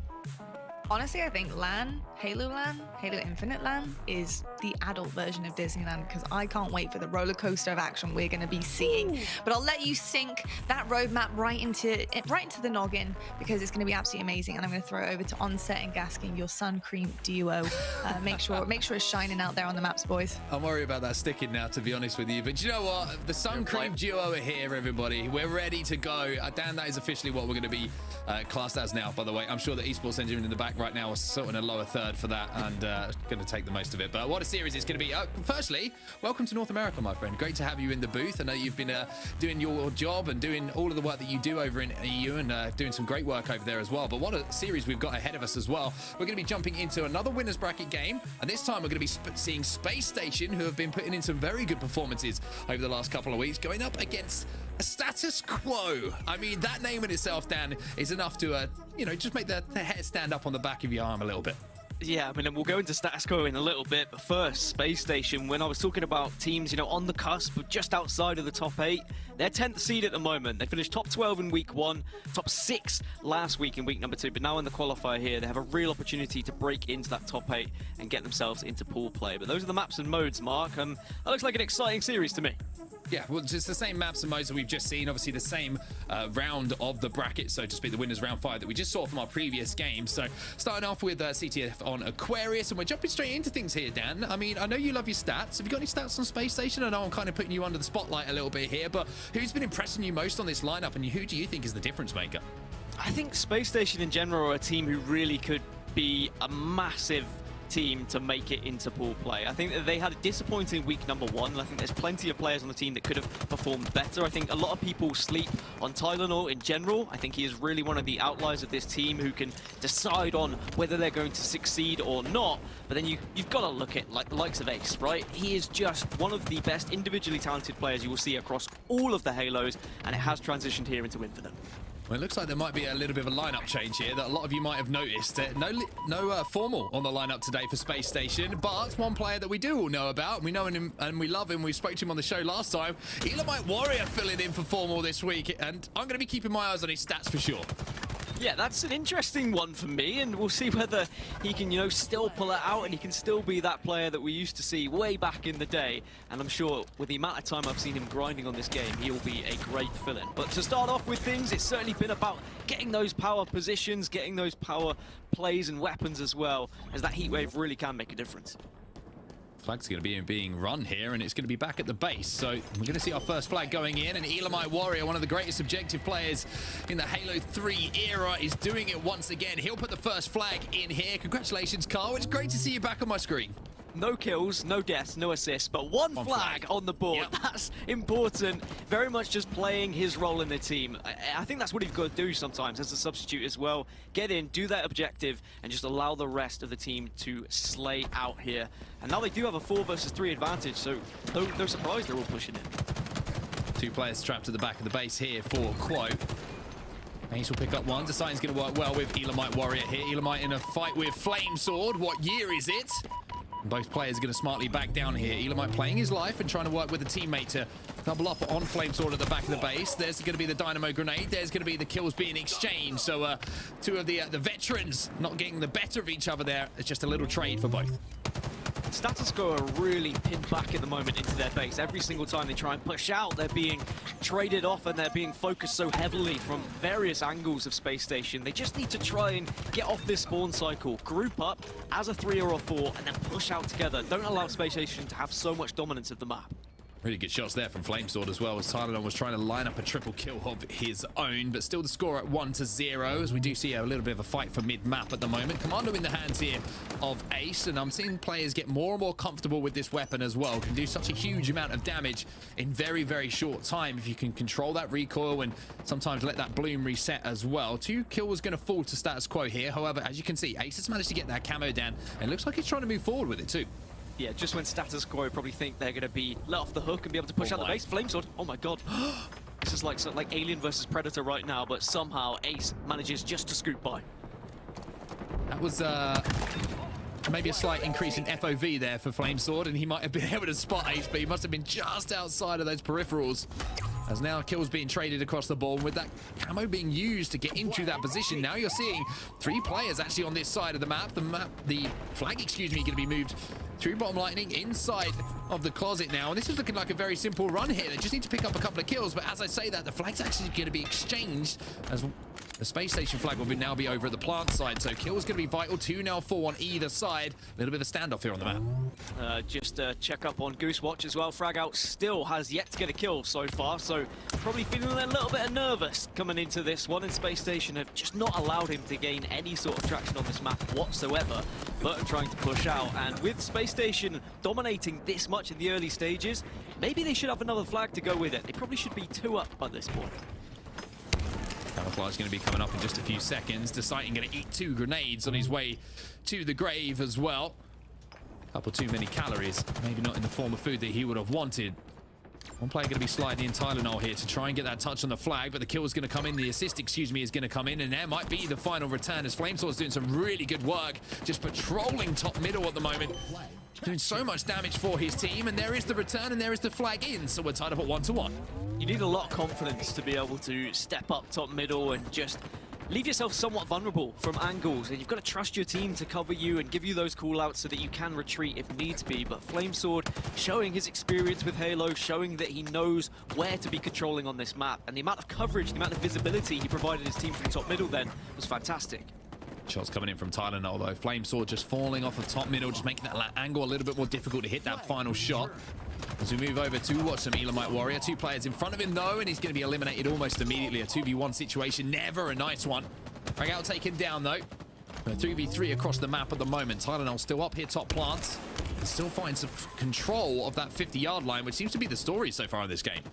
When I look back at my notes from week 1 and week 2 here of the HCS Open, it's formal is the notes on Space Station. Well, they now have to work on Elamite Warrior being able to fill that role, and that is not a role you really want to be filling. That is something entirely different. Formal offers so much more when it comes to what he has been able to achieve in this team. And I think for Elamite Warrior, he's got to step up objectively. He's got to be there to fill that gap. Everyone else on Space Station, they've all got to be slaying hard to try and make up for that lack of slaying power that maybe they lose because Formal's not going to be playing here today. Well, Tylenol's doing a pretty good job at the moment. Dynamo grenades are going to go in. There's a wingman for him. An assist comes in too. Unfortunately, he falls, but two players have also fallen for status quo. So there is an opening here for Space Station. Deciding trying to move in alongside Ace. The camo's going to be coming up in just a few seconds as well. But still not being able to get that pull out at the moment. And one thing that seems to be highlighted for me on the way that Space Station are approaching this, Dan, is they're not quite sure where they want to run the flag at the moment. It's kind of like, we got a kill, we got in the base, we'll throw it out and see where the kills fall, instead of there being a clear and obvious plan as how they want to move things. Yeah, my preference is just to run it car, and I think if they just follow that same sort of strategy, they say, look, when we pull the flag, let's just run it needles or car, whatever you want to call it, and then we'll work as a unit to slay together, force the other team to P side, and then at least we know they're going to be either coming from P or they're going to be coming from bottom middle. A little bit kind of structure about the team. Yeah, Burton shouldn't have lost that one. Yes, Ace had the thrust, but you have those first shots. You got to make him count. Double kill, though, for Blaze as he moves into the base now. 2 down on the side of Space Station. Make it 3. Last player alive is going to be Elamite. Kyle, don't let it happen. Kyle, let it happen. And Blaze picks up the overkill. Massive overkill there, but the flag still was stopped. And Burton's going to get a touch here, though, which may lead to a cap. The overkill is going to be huge. Unfortunately for Space Station, they just kept challenging one by one. Elamite manages to regain a little bit here and pick up the kill as he moves forward on the map. That is 2-1 now to status quo. So Space Station kind of in the mud a little bit here as Tylenol's in a 1v1 against Flame Sword. Has to hit every single bullet of every shot and manages to do so. It was looking a little bit scary for them. Tylenol now moving in through the closet, and I need to see a little bit more aggression coming in from Space Station here, because Quo with that lead, they're just going to be able to control the pace of the game here. Well, despite the fact that Space Station are outslaying status quo right now, they just don't have the objective to show for it, even though they had that one sneaky flag right at the beginning when Elamite was able to pretty much go across the whole entire map without anyone noticing him. Status quo ever since have had far better chance at actually moving that flag. As you said, maybe it's just a lack of structure, maybe it's just Space Station not really connecting as a 4 right now, having this sub with Elamite coming in, previously just coaching them but now playing for them. I think they'll find their rhythm. The slays are there, it's just the objective work. This flag is moving and they'll be close to tying it up if they can get it further. It's a big kill from Ace as well. That's going to open the path for him to put this flag in. He's going to stamp that one home. It'll be 2-2 now as Space Station do answer back. And shout out to Elamite for that initial flag run, but also a vital kill on the closet tunnel just to make sure that that flag wasn't going to be returned. Flamesword tries to go for the counter cap, but that's just allowed 2 players to be easy kills here for status quo. Space Station now with the numbers advantage, and with that, they also have that camouflage in the hands of Tylenol. They've really controlled the camouflage well, have Space Station, and status quo have been on the back foot a lot because of it. It just offers you that freedom to make that one push, to get behind a player, get behind an entire team, and be a real thorn in their side. So impressive control of that camouflage so far for Space Station. Oh, T-Rex arms. Tylenol manages to get the kill though, as Tylenol and Elamite will fall as well. As the last player alive now for Space Station. Good plays here from Status Quo, who are starting to grow in confidence a little bit here, Dan. I'm noticing they're getting a little bit more aggressive. Flamesword's doing a good job of just anchoring the top middle at the moment, and the communication coming out as well from Flamesword to tell his teammate, pull that flag. I have you covered, friend. I'm doing the job of keeping you alive. He just has to stay alive and play his life now as well. Does at least do some damage before he goes down, but the information he was able to gather there is what's important. He gave 2 positions away to his team to say, look, we can push out in this way, we can probably pull this flag once more. Fragout is at least going to be able to continue running it, but with only 2 minutes 30 seconds left, Space Station need to make sure that if they do get this return, they start to control the map once more and get a solid flag pull. Return still hasn't come in, and somehow Status Quo have actually managed to get a touch on this flag. It's as scrappy as the dog from Scooby-Doo, but it's not looking like Space Station are being able to jump on that return at the moment. You can see that Elamite's trying to do what he can, but he's coming under pressure as well. Some shots onto Flamesword in the closet. The question is that flag still alive here? With 2 minutes left on the clock, they cannot afford this one to slip through their fingers, because it's a big misplay if they do. But a touch from Burton. again, it's another touch that is vital as well. Even though there was some fantastic positioning from the Space Station Gaming players, no one was really in a position to get a return there. Is anyone there now? It looks like someone dived on it, but another grenade and another touch here for Burton. Oh, this is a messy flag cap, but who cares when it goes towards that score. Fragout's going to get a touch as well. He'll be able to get into the base. He's going to decide to try and slay out as well. However, the flag has been thrown out of their base. So now you're going to see a desperate return on it, and it's not going to happen. Burton flying in the window at the moment to try and do some work. Elamite trying to fly forward as well to get a touch on the flag, and Elamite's going to do it. He has the camo as well. His two teammates have picked up kills across the board. Now can Tylenol move into position while Elamite goes forward with the flag? Deciding keeps him alive, and Elamite is just running this one back home. As the return is now coming in as well. This could be a moment of glory, but no, Tylenol, can he get the return? Yes, he can. Elamite will now slide in. Great work. Objective mastermind is Elamite Warrior. Even though he had camouflage, he knew full well he had to jump on that flag. He saw the slays coming through, and after he had picked it up, it was a fairly simple run because the rest of Space Station was slaying around him. Deciding is going off at the moment in the kill feed as well. Status Quo are once more finding themselves in a position where every time they spawn, they've got bullets raining down all over them. They do as well. They've only got 35 seconds left here, but the more pressing a problem for them is that another flag is moving SQ. And this could be it, although the pool might be stopped momentarily here as Flamesword is trying to do what he can. There's a counter cap coming in, so now Space Station in a little bit of a scary position, to be honest with you, because Flamesword has snuck behind enemy lines. He's managed to get the return. Now he might be able to pick up 2 kills on Ace, and they could in this last 10 seconds or so, if they get the kills, get this flag in and tie it up and send it to overtime. Finally gets that kill. It's going to be a big touch now from someone as we're going into sudden death of this game. Deciding though. That is big from him. Flamesword, though, takes him down. Elamite in a 1v1 with Flamesword again. And Elamite clutching up when he needed to. That return should be grabbed by him as well. And we were talking about Formor and how he's missing. But Elamite, I gotta say, stepped up in a big way objectively there for Space Station. They would take home the first game of the series. It's certainly something that goes unappreciated at times, maybe at your very basic level as well. It's just someone who will play good objective work, knowing where to position yourself, knowing when to push for those flags and which positions to hold, knowing sometimes when to just jump on and do some time to get that return on a flag as well. Even though Elamite might not have had, you know, the amount of slays that compared to the rest of the Space Station team, I think he'll be delighted with how he involved himself, how he positioned himself, and ensured they still won a very close encounter here against Status Quo. Well, here's some of the stats from that first game, like you mentioned. The most important one, of course, is how many flags you cap, and that's on the left-hand side of your screen with Space Station getting the 3-2 win. But Tylenol and Deciding, massive game from them, and oh my word. Let's just take a second here. Deciding went 36 and 20. He went plus 16. Plus 16. Not bad. Good stuff, Deciding. He went plus 16, but they only won 3-2. They just weren't able to get those flags on the move.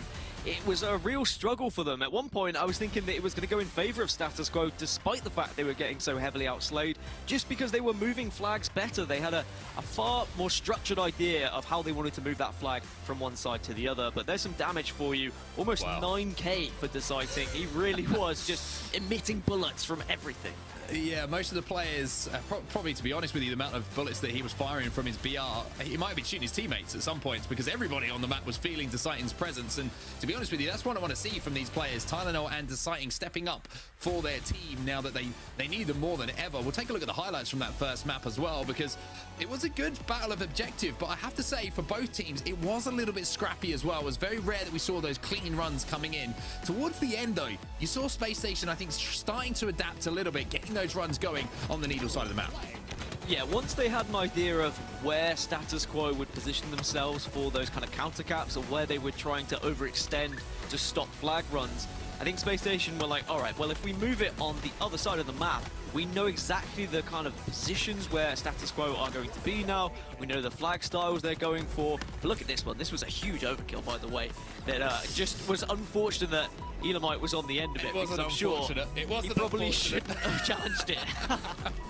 Elamite's a good friend of ours, and I've got to say, you know, if that was me or Dan, Elamite would be sending it to us as well. So, Kyle, I'll give you a lot of praise, but thank you for that moment. You won the game. Everything's cool. Everyone's a winner here. But, I mean, Flamesword, I've got to say, was doing a pretty good job of controlling top middle. This was kind of the concern for me. I feel like when we get into, you know, our top 6, our top 4 teams, these kind of scrappy runs where there's a little bit of a lack of decision making, you don't see that. It's a lot more fluid, the game type, because everybody knows what their job is, what their role is, how they're trying to play. And this flag at the end here was a good example of maybe just, you know, a couple of the cogs being loose in the machine, so to speak, for both teams. And I think if Space Station were to play this way against United, inconceivable, you know, anyone around that kind of top 6 area, they would have lost. And I think they know that. And yes, okay, there's going to be a difference maker. We've got Elamite instead of Formal, which is going to be a big change for them. But that doesn't mean they can't still have a good result in this tournament, because they're going to need it. As I said, they're 10th seed coming into this one, a couple of 1,000 points short of that top 8. Even though Raleigh is definitely achievable on the open bracket side of things with funding, they will still want to be getting that pool play. So they need a top 6 placement, you would imagine, to push themselves towards that. And, you know, if they're going to be playing that way, if they're going to be struggling, despite the fact they've just outslayed someone so heavily on objective, then I would be a little bit worried. We are heading into a Slayer now for our next game. We're heading over to Streets once more, as we do stay in the same round of the bracket. And I mean, one thing that's really influencing these games as well, I know it sounds very obvious, right? Rockets, but we saw Exit earlier. That was the difference maker. Just being able to secure the kills before the rockets were coming up is kind of what is changing a lot of these games on Streets, because there's a lot of tight, close quarter battles. You have a lot of players who are kind of playing shoulder peeking a lot of corners, round arcade, round cafeteria.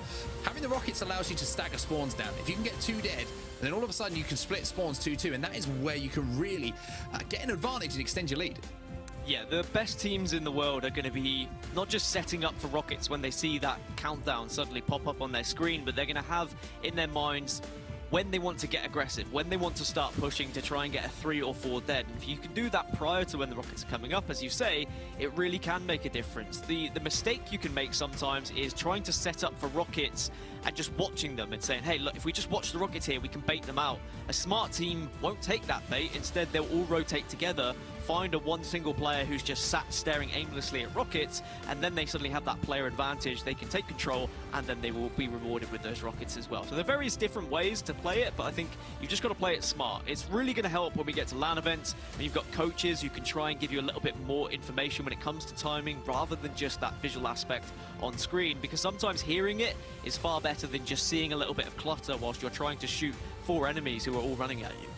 Yeah, I completely agree, and I feel like on Slayer game types as well, you know, you look at Bazaar, you look at Streets, both with that rocket launcher on, opening strategy becomes absolutely vital for these teams. And I feel like on Streets as well, sometimes the opening strategy is quite simple. You have a lot of teams who kind of go 2 for 2 in the windows of both bases, if you know what I mean. They have the A tower and then you have the tram, and it just becomes a little bit of a battle for who hits their shots, essentially. So little things like that is what can change the opening of the game. And like I mentioned, get rockets. Instead of it being 2-0 where you might have picked up those first kills down, it becomes 4, it becomes 6, and all of those things start to progress. But another thing we've seen a lot of, and a lot of fun plays recently, Dan, is the grapple. And we've got a little video of it here, just to, again, just highlight some of the new equipment that we do have in Halo Infinite. And I've got to say, grapple is probably my favorite thing that has been added. Some of the creative things you can do, not only with your movement, but with ability to close gaps, get flags moving, pick up overshields, all that sort of good stuff, Dan, is awesome to see.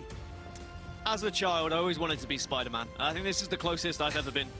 Just swinging my way around every map, just grabbing things, grabbing any objects across the room. How many times as a kid did you look across the room and see a can of drink and think, oh, I really wish I could just sling that over to me without having to stand up? Well, now you can do that, but you can do it with an overshield instead. You can do that with a ball instead in objective, and I think it can really be the difference maker. The amount of times, especially here on Bazaar, where you'll see a team play for the grapple rather than the overshield, because if you get the grapple, you can get rewarded with the overshield. And there are so many times that we're going to be seeing people focusing this utility, focusing getting that grapple, timing when it's going to be coming up on spawn, because it can make a massive difference in these games. And the further we get into Halo Infinite's life cycle, I think the more and more tricks we're going to see people come up with when it comes to movement and when it comes to grabbing other utility. Yeah, grapple for me as well. I think people are starting to realize the range that you've got with it as well, and the ability to, you know, not expose yourself to a death by just, you know, using the grapple to grab flag, to grab camo. Like you're saying, it is something that people are starting to find, you know, is imperative to have his successful flag runs. Interesting story, by the way. You said that you wanted to be Spider-Man, right, when you were a kid. I also did, and once this is a weird story, and I don't know if I'm happy that I've started sharing it. So I was about 6 or 7 years old, right, dressed up full Spider-Man gear, as you do when you're a kid. My mum told me this story once. She went upstairs for a sec. She came back downstairs and saw me launch myself off a sofa and try and grab onto a mirror that was hanging from the wall. Needless to say, I ended up in hospital with a broken arm because I'm not Spider-Man. And I would say don't try that at home because it's not a good thing to do. But there's my little story for you. Wow. Other superheroes are available, but I've definitely got that mental image of Mark now as Spider-Man. Crashing through a mirror, through a wall, onto the floor. Yeah, I mean, that sums up pretty much everything you need to know about me personality-wise as well. But, I mean, we're going to look ahead now to Street Slayer. I mean, what have you taken away from what you've seen with pro teams playing this? How do you think it's sort of evolved over the last couple of weeks? I think sometimes, and I know I was talking about structure and I was talking about timing your pushes, especially at the start of Streets, if you play stupid and you do something that the other team would never expect, you can sometimes get away with it. I'm not talking every time you start the game, just one person diving on rockets. But if one person does dive on rockets, I don't know, 1 out of 10 games, you will catch a team off guard because they'll be focusing maybe P, they'll be focusing maybe just looking straight towards station or tower. And if you go through tires or if you go through L-bend, sometimes you can just jump straight onto those rockets and catch everyone unaware. Well, it looks like we might have had a little bit of a false start here. I can assure you of that as we see 3 players having a little dance, a merry dance, bottom mid. And, this isn't an opening strategy, everyone, by the way. I just want to say... No, I said stupid, I didn't mean that. Yeah. Maybe Dan's got a little bit ahead of himself there. That is not an opening strategy we're expecting to see. A little bit of a false start. We'll get back into the game as soon as possible. But going back to it, I mean, one thing that stood out to me, and I think I highlighted previously, is the impact of the Stalker Rifle. I think especially in Slayer, if you can get that, you have the ability to kind of keep a couple of players at hand's length, right, with the damage that can do from that kind of range. Yeah, the Stalker Rifle is terrifying. When we talk about utility, we talk about the sandbox and the weapons that are available. Stalker Rifle is something that has to be a priority. If you've got someone who's confident in their shot, it's a 3 shot to the head, you can outshoot people who have got a battle rifle, and not just distance, close range as well. You can consistently hit those shots without scoping in. It's a terrifying weapon to go up against. Very much want to see teams timing it and prioritizing it at all times. Otherwise, you are going to probably fall behind. And I think throughout Halo Infinite's lifecycle, we're going to see plenty of 50-49s come on this map. And it might be decided by that one Stalker Rifle kill, just catching someone trying to run round a corner, catching someone just trying to dive onto rockets last minute. So definitely want to see prioritization on the Stalker Rifle. Certainly the Bulldog as well, especially with the close quarter battles that you have around tires and around arcade. You'll see, I mentioned players like Lucid. I swear that guy just spawns with it on a lot of maps because the amount of kills that he picks up. I mean, he posted a video from a scrim the other day where he managed to turn things around, and I think they had 1 more death, and they had to pick up 4 or 5 kills, and the man just had a Bulldog and just said, hold my beer, lads, I'm going in, and just destroyed everybody because, it's such a devastating weapon. But I will say as well, even though it's a shotgun, I'd much rather this shotgun than what we've seen in some previous games because of the fact that you still have to hit consecutive shots to actually do the damage to give you that advantage. You also have to hit the head. I mean, you don't have to hit the head. You can go for the body, but it's better when you hit the head. That would be my biggest tip. If you're watching and you're using the Bulldog and you're not finding as much success as maybe some of these pros, aim for the head. It does more damage. Also, you can hold down the right trigger or left click if you're playing mouse and keyboard. You don't have to time those shots. It can just automatically fire, which can be the difference maker again from you just pressing that button to it automatically firing to get you that kill. But certainly is something that needs to be prioritized. Certainly something that's going to be timed for pros. I think we've seen pros on the streets throughout the objective game types actually waiting for that Bulldog. Like 3 or 4 people I've seen gathered by that weapon rack and saying, okay, we get that Bulldog and then we go. That's how much of a power weapon it really is on this map. It's also a fear factor, right? If you see 1 kill in the kill feed where your opposition has got the Bulldog and you see that pop up, all of a sudden you're thinking, hey, I can't afford to push into close quarter battles because there's going to be someone there with a Bulldog, and all of a sudden the fear factor comes in, you play a little bit slower, all these things kind of combine and roll into something you don't want it to. But enough about that. We'll see if it does play off, and we'll see if the Bulldog does start woofing in this game as well. We're moving into our second map now. Hopefully this is a little bit more of a standard starting strategy, not a Dan Gaskin one, and both teams will be more comfortable on the map. But we are moving into Street Slayer here, the second game of the series. Space Station up by 1. Yeah, I don't advise starting and spinning in circles at every game. Maybe once in, I don't know, 100, just to throw the other team off.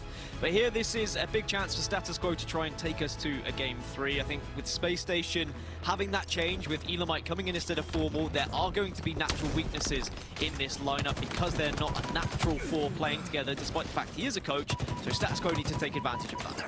I will say that Elamite has been grinding this game, and shout out to his stream. Yeah. It's been really, really fun to watch Carl, you know, back on Halo and doing what he does best. But now opening 3-2 is going to be the score for SQ. A little bit of a whiff beat down there as Tylenol will pick up the kill. And not only the kill down, that is the turnover of the weapon we were talking about and highlighting. That's the Bulldog into the hands now of Space Station. It's very easy for this to become a scrappy game type as well. You spoke about Scrappy-Doo from Scooby-Doo earlier, but if everyone's just running around aimlessly, taking 1v1s, then it is probably going to be, I don't know, 50 to 48. It's going to be one of those games that just comes down to whoever wins an individual battle. It's difficult to set up on this map, but when you do trap a team either towards tower or towards station, you certainly can prioritize certain areas. And I do feel like, similarly to Strongholds, you want to be holding the B side of the map, the arcade side of the map, as your number one position, and then have someone anchoring like this in either tower or station. Yeah, but not hitting the shots though with that Stalker rifle, and Elamite taking some really good angles to make sure that it was only going to be the top of his head poking up. But here's a good angle coming in from Frag Out. Can he kill the two? No, he gets the help from a teammate and manages to survive for now, but Space Station still with a little bit of a lead here. Excuse me. Status Quo with a little bit of a lead off the back of that play. 11-8 the score at the moment, but I think you're completely right. Two have fallen here for SQ, so Space Station with a chance to get back into this, but it is a scrappy start, this one. It's just 1v1s across the board. And if you are spawning alone at station or tower and the rest of the team is on the other side of the map, or some of your teammates are in the death screen, just take a second, take a beat, take a breather, spawn at least one teammate with you before you make a push.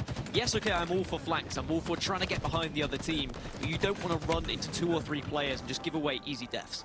Deciding has no kills to his name after dropping 36, I think it was, in the previous one, so maybe some of those kills need to start moving via osmosis over to this game and away from the last. A couple of kills being traded across the board once more. 2 now down for Space Station. SQ with 3 players, so they do have the numerical advantage. Flamesword just holding down tires at the moment as Frag Out, tries to move towards these pillars. Nice shots from him, but once again, just trades is kind of the story of what we're seeing here. And even though there is a considerable seeding difference between these two teams, you've got to remember Status Quo did finish top 16 in week 1. It's not like they are afraid of that underdog story. It doesn't matter with their seed. They really can turn up on the day. And it looks like they are far more comfortable here on Street Slayer. They were heavily outslayed in the previous on Aquarius Capture the Flag, but they still got that objective work. And if they can win this game too, I think that will strike fear into Space Station. Burton trying to move with Frag Out here. Tylenol will be taken down, so that's 2 players now falling. Elamite trying to do a little bit of work. The drop shield will go down, but Frag Out's going to turn around and react to the call out from his teammate to give them a little bit of a hand. 25-17 the score right now. SQ back into this. Nice shots coming in from Frag Out, Commando in hand, and the Bulldog as well. Elamite trying to push up to that nest to finish off the kill, but meet the Bulldog, and that's going to woof in his face, and that one's going to be another kill going down. And I've got to say here, Dan, this is starting to get a little bit out of hand here for Space Station. I want to see them slow this down ever so slightly. The trouble is, if you do try and slow it down, if Status Quo recognize that's happening and they continue just aimlessly pushing and being aggressive, it can be very difficult for the team who's trying to slow down to get any sort of structure whatsoever, especially when the Bulldog is running around the map as well. That's the advantage Status Quo have right now, is the weapons that they are able to hold in their hands, and they may be rewarded with some rockets here as well. Rocket's going to drop in just a few seconds' time. It looks like Blaze is trying to make a little bit of a sneaky play. Elamite, he's going to be taken down and almost managed to turn the second as well, as Tylenol will scoop in and slide in to pick up that final rocket. So 1 rocket in the chamber here for Space Station to work with. Tylenol needs to turn this into a kill. Ace picks up 1, so does Elamite. The 2 brothers working together to maybe start to drag this back a little bit here, but it is still A game which is in the hands of Status Quo, but map control now in the hands of Space Station. A chance here maybe just start racking up back-to-back kills, and they need to take advantage of this. One thing I noticed there from Status Quo, as soon as they lost the rockets and they recognized there was still one on the map, they all spread out. There was no one holding hands. There was no two players close together. They didn't want to give away a double kill or even a triple kill that we've seen happen with those rockets here on Streets. So a nice little small detail that I was impressed to see there from Status Quo. Beatdown coming in though. Tylenol's trying to go on the flank and will pick up 2. Design will be taken down. A 6-kill game between these two teams. Flamesword gets the better of Elamite. Flamesword will pick up a second as well as Tylenol will fall. Ace off the respawn here, now moving through those B stairs. No one in front of his crosshairs for him to really do any damage to. Tylenol picking up yet another. So we're starting to see them crawl back into this a little bit here, Space Station. And those split spawns are starting to come in. This is, as I said at the start of this, it seems like it's just a bit of a scrappy game like we saw in that game number 1. A lack of cohesion between the teammates. Everyone just kind of doing their own thing. And both teams are responsible for that. It's not just because one team is trying to play a little bit, you know, aggressive and different. Both teams are reluctant to set up here. They're not playing it in a more traditional style.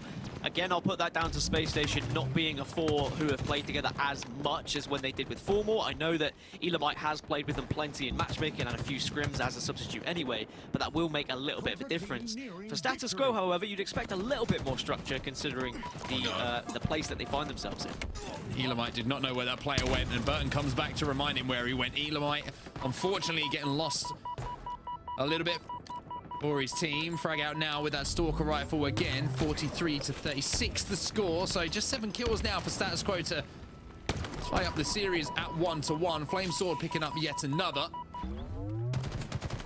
And now trying to play this corner. That's going to be a big beatdown for him, and it's just crawling closer and closer to that finish line now for SQ. 5 kills needed. Yeah, they just need to trade 1 for 1 now at this point, and actually can afford to trade 1 for 2 now with a 10-kill lead. And you can see how the drop wall has really played a part here on Streets. Every little bit of utility being used. Bulldog going to find the kneecaps of Deciding, and that will put him in the bin for a few more moments. And now we're going to see a little bit more of the sandbox as the Sentinel beam starts to heat up people from the inside. But one team is heating up a little bit more is Status Quo as they take our second game of the series, tying things up for 1-1 here.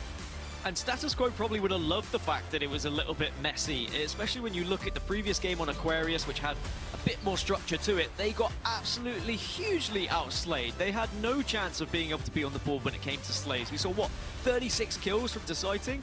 But now, it was a game which was all about kind of running around, utilizing the Bulldog, grabbing the rockets when they came up. Status Quo just looked like they had a little bit more about them, and they kind of enjoyed it being all over the place here on Streets. Space Station could have done with playing it a little bit more structured from the beginning, and then perhaps that would have made Status Quo feel uncomfortable. Yeah, there's the ups and downs of competitive Halo though for you. You mentioned Deciding 6-14 for him after a standout performance in that game at number 1. On the other side of things though, pretty good across the board. Everybody putting in the work for Status Quo. Flamesword going even across the boards. Blaze putting up 12 and 10, but Burton and Frag out were the 2 players who had the standout stats, both of them going +5. Show me the damage. I want to see who was actually putting the damage in. 3,800 from Sika. Yeah, just, I mean, across the board, above 3k damage for everyone on Status Quo. Almost the same as just Elamite, who was a little bit lower, but he was taking a lot of damage, was Elamite. And we saw a few times where he got caught out in certain positions, maybe unaware of where other players were pushing him from. But in general, I think every player was responsible for that one on the side of Space Station Gaming. And it'll be one they'll want to take back. I know we've seen a lot of upsets when it does come to Slayers in Halo Infinite, and that's why we've had so many interesting series, because objectives have often gone to the more structured team, but then sometimes the Slayers have come in really to shake things up. I don't think Space Station will be too upset. They might be a little bit worried, but they'll look towards this game 3 and say, hey, look, objective game, we outslayed them heavily in the first one, we can do it again here in game 3. Yeah, my concern, though, is that, yes, they outslayed them in that first objective game, but they only won by 1. And then they've just lost this game as well, when they've lost this one by a considerable amount. So I wonder if Space Station are actually arguably the underdogs going into this final game now, especially with it being on live fire, which does lend itself to fast-paced, scrappy game type, and that's where Status Quo seem to be having the most success so far. Maybe if it was a different Strongholds map, I would agree with you. But Status Quo, I think they're going to be very confident actually going into this next game type.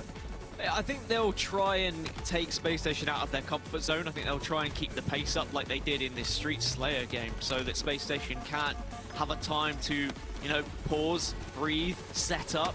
Instead, they'll probably look to get trip caps constantly if it's Strongholds, as you say. So I'm a little bit worried for Space Station, but at the same time, if Deciding can have the game that he did in game 1, then I think that should just give them a little bit of a momentum boost, but certainly is not going to be an easy one here. Yeah, I agree with you. I think it's going to be tough, and I think this is going to be a more balanced game than we're expecting. It should. We have seen the two teams, you know, you say Space Station versus SQ. With all due respect to this SQ lineup, you would say Space Station, but the change of lineup has obviously influenced the way that this series is going ever so slightly. Maybe I'm doing them a little bit of a disservice here, Status Quo, for the way that they have played. But this is going to be our third map, Live Fire, and it's going to be Strongholds for these two teams. A sniper rifle, maybe that will have an influence as well. I'd like to see some sick headshots, Dan. I'm always a fan of that. Always a fan of the sniper being used, whether it's up close or whether it's distance. But you speak of the two teams. I mean, yeah, Space Station definitely are the favourites. They're 10th seed. Status Quo are down in 21st, I think. So there is a big gap between these two, but you wouldn't know it after watching what's happened in these first two games. He's being chased down here. He'll be taken down. Double kill to Blaze. Now the camouflage is going to be in the hands of Tylenol. Not only that, he's got that heat wave, and he has the opportunity maybe to do some good damage. Teammates inside of that C stronghold will be capping. I'm pretty sure that Elamite had a sniper rifle as well, so trying to play a little bit crafty, a little bit sneaky, a little bit surprising as Tylenol manages to get one and stay alive. That's the most important thing though, Dan. You get those kills, it's so vital to get away with your life so that you can come back and make the most of these power-ups. You really do have so much responsibility when you've got the heat wave plus the camouflage, because you can change an entire kind of 20 to 30 seconds just with a couple of kills. You can get more points on the board when it comes to Strongholds here. But right now, it is Status Quo who are still putting on the points because they are rotating well as a team. They've got B as like an anchor at the moment, and they've been going back and forth from C to A in the early stages every time they see Space Station push into one of them. Well, look at the score. 42-0 at the moment for SQ. They are just rolling their opponents. And Tylenol, even though he's had this heat wave for quite some time, it hasn't been a huge impact on the game. Finally, Space Station managed to turn over a couple of strongholds to scoring, but it's only going to be for a few seconds here. As you can see, the C is being converted by SQ once more. So SQ going to extend that lead for a few seconds as A is now transferred. And that's what you'll see a lot of here in Live Fire, Dan. You do see the kind of C and A strongholds getting flipped very, very often. Yeah, Status Quo are playing very annoying right now. I think what was important for Space Station is they were able to solidify B. If Status Quo had held on to B for that time, they would have just consistently gone from A to C, until Space Station said, look, we need to capture B here, otherwise we're not going to put any points on the board. Oh, Deciding going massive. Yeah, because Deciding inside of that B stronghold, the challenge came in, but he had a Mangler, and if you've got a Mangler up close, you're going to win the fight. It's as simple as that at this level. Flamesword is going to jump back into B here, having done that damage to just push Deciding off of the stronghold for a few moments. Here comes Elamite to try and give him a little bit of help on the way back to maybe putting Flamesword under a little bit more pressure, but Flamesword just staying alive for now, has the repulsor as well, so if anyone comes around that corner, they're going to get force pushed back off the map. Players are here, there, and everywhere right now. It's just neither team able to really get a hold on anything, and I said I think this is how Status Quo were going to play it. They are darting all around the map. They're sticking in twos for the most part, except for Flamesword, who's trying to anchor a little bit at the moment, really being a nuisance. Oh, just out of range though is Flamesword with that repulsor, and Ace managed to pick up the kill on him, and that's going to be Space Station now making their assault over here at B. 3 players have fallen for SQ, so that should be an easy conversion, and that will be a triple cap in effect now, as the sniper is now in the hands of Deciding. Just as they were taking B, Status Quo said, yeah, fine, you can have it. We'll just go take C. And that has been the story of this game so far. Now C is going to be taken, and I would imagine Space Station will just send someone over towards B. So if there is no one to stop it, they are going to carry on Status Quo, just being a nuisance, but they've got to reset onto C. So every single time Space Station try and take something back here, there is always an answer from SQ. Oh my, burn! Whoa, jeez, that woke me up again. I mean, I was about to say, I've got to be honest with everyone, this has been a little bit of a mess so far this game.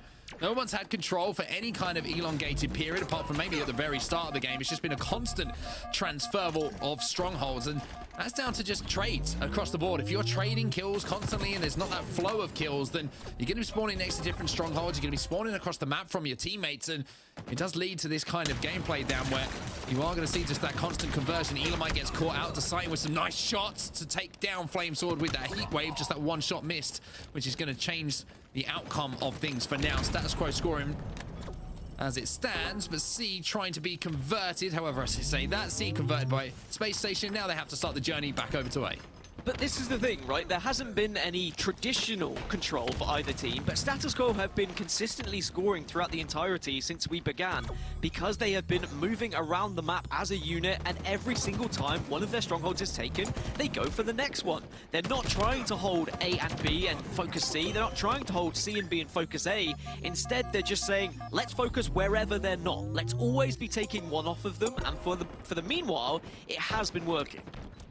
Just point out one statistic that I don't take much pleasure from doing, but Elamite is struggling a little bit in this game. He's currently 1-7 for his team, which is certainly going to make things a little bit more difficult when you've got a player who's just not picking up those slays that he needs to. No shade being shown his way, of course. Filling in for the roster today, doing what he can, but Status Quo will have the man advantage a lot of the time on the map. That is the case for the rest of things, so Elamite needs to pick it up a little bit in the Slay division. He's doubled his kills now, as he's now on 2. As Burton now slides in for SQ to try and turn over A. They only have 2 players alive here as one comes off the respawn SQ, so wouldn't surprise me to see him maybe bait this, because the pressure is going to be coming. Does bait a little bit. A final triple cap in play for Space Station temporarily, so they've managed to find a little bit of control, but look, they're relentless. Space Station instead are saying, well, if you're going to play this way, SQ, we are going to do the same now. We're not going to try and play this more traditional style of holding A and B and spawning you at C. Instead, we're going to be just as aggressive as you are. We're going to push for that triple cap to try and get us back into the game, and they are starting to rack up some serious points. Let's see if Elamite can heat things up now with the sniper rifle in his hands. Narrowly misses that shot onto Blaze, manages to hit the body. It'll be cleaned up almost immediately. Big challenge coming in from him and his brother. And it will be traded out. So good damage output there from Elamite and good conversion coming in from H as well, working with his older brother. Converted the stronghold over at B now, Space Station. So they're starting to crawl their way back into this little bit. It has been a little bit of a messy game, like I mentioned, but Space Station starting to find some sort of flow, at least here now. Well, what Space Station are doing better now is they're collapsing onto Status Quo. Rather than pushing a stronghold and allowing Status Quo to flank the other way and just consistently take the other stronghold away from them, Space Station are looking for slays. Now they've got a little bit of stabilization, a little bit of control in this game. And SQ need to find a response to that. They need to either answer back with slays of their own, or they need to try and get a little bit more structure towards A and B and force Space Station back into C so they can put some points on the board. But I don't know how easy that's going to be now that Space Station have once more found a triple cap. Triple cap going to be really, really devastating as well. Can just rack up those points. Flamesword's going to be taken down. No, he's not. He's going to be taken down to no shields as finally Design will move in for his double kill. Tarnanol once again just on patrol at the moment. Blaze is going to be in front of him. Some shots coming in and the repulsor will keep him alive. There's another kill, so that's a fresh 4 dead now for SQ. And Space Station, like I mentioned, the pieces are starting to fit together a little bit now. The puzzle is starting to look a little bit more complete for them, as they're now up 148 to 114, and that lead starts to grow. Having the heat wave has just been really impactful here as well for Tylenol. Even though he had it at the start of the game, he wasn't able to do what he's doing. It's a killing frenzy now, and that really has made the difference here for Space Station Gaming. Should be able to convert C as well here. That constant rotation will come in, but it looks like they're actually going to hold at A and B, and Tarnol's going to play his life for now as the conversion comes in. Elamite doing a good job to clear out the back of that tower. Now they're really trying to move across the map to flood over at A. Big perfect coming in there from Deciting. However, a triple cap in effect here, although one has been challenged over at B, but that's reset now, so it's up to Space Station to try and get a little bit of a foothold here. And even though Tarnol's picking up all these kills, in those few moments, Dan, scoring was in the favor of SQ, and in a heavy way that the game is almost tied up again. Yeah, Status Quo did well to stop that bleeding because Space Station were really starting to get away with things. And now Space Station need to be careful that they don't fall into the same trap that Status Quo set for the beginning, is offering and baiting one of the strongholds and then pushing to the other one. But it's happening right now. C is being taken, so they're at the other side taking A instead, but someone is there to stop C, and because of that, they've got another triple cap, and Tylenol is pretty vulnerable here, has to go big. Oh, Flamesword's going to re-challenge, but he doesn't have to hit the bullets because Blaze, his teammate, was there to do so. And they're going to get the reset onto C here, so look at the scores at the bottom of your screen. Space Station have managed to get control of A, but it's only for a few moments as the sighting feels a body shot coming in from Fragout. It's not the headshot maybe he was looking for, but body shots damage is good enough just to hold off those pushes in these kind of game types. Sniper in the hands, and you can do some real damage with it as well. This is a very naughty angle that you can hold. Slight head glitch at times. Oh, and there we see Elam Ace just go for a backflip. Wonderful work now from Fragout, and all of a sudden Status Quo is starting to heat up a little bit here. The score is heavily in their favor, 217 and rising to around 150 or so. Burton picking up a kill onto Elamite, deciding managing to trade it out, but they're the ones who have to push for those strongholds, and that's going to give the information to SQ about where they're going to be. Flamesword's doing a good job of converting A now, and it looks like they're giving up C. They're happy with that because of the fact that they're managing to rotate ahead of their opponent's SQ here. Sighting doing a good job to just about take him down, but 2 kills are going to fall to Burton. He cleans up both Ace and the sighting, and now here comes Elamite. He'll get the trade, but that's not good enough when you don't have control. It's quite literally like clockwork at the moment. Status Quo moving as a unit around the map, and Space Station need to contest 2 here, which they are, so they're still just in it. They get A, they get C, so the game will continue for now. Elamite picks up 1, traded out, and all the battles are going to be going down. The sighting is deciding that he wants to try and move over to B. Does he have the time to do it, though, as the score will stop once again? And this is getting a little bit weird. This is getting a little bit strange as SQ only need 3 more seconds or 3 more points to close this game out, but Space Station are starting to come to life.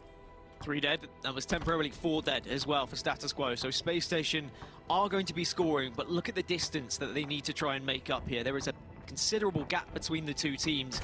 For Status Quo, all they really need is 1 push. And I tell you what, the Heatwave could make the difference here. 2 players bottom middle. Flamesword's going to thread the needle. Bank shot medal popping up. Elamite picks up 1 again, so they're just going to be looking for kills here, and maybe the assault on C is what they're going to do, and it's going to be difficult to hold off here for Ace as he's trying to do what he can, but the heat wave is good enough. Now, is the conversion coming in at the other side? It looks like it is from Space Station, as the sighting's going to be inside of A. Now he's going to be challenging on the sandbags top middle, and somehow it's starting to look like this is going to be a comeback from Space Station, even though SQ only need those 3 points. Well, one good thing is at least SQ have managed to force Space Station into A, but now someone's taking A here. We need to see a response from Space Station. Tylenol taken down. Oh, they're taking 248, but they're taking C. 1 second off. C, is it going to be converted? Yes, it is. Somehow Space Station's still alive for now. However, the assault now comes onto B. 2 players from SQ are going to be flooding. It all falls down to Ace here. He gets the defensive play as well. Flamesword now over at C. So all of the players from Space Station have just got to fly over here, try and convert, but they're inside of A. The battle for A now commences, and Space Station will get that. What is happening?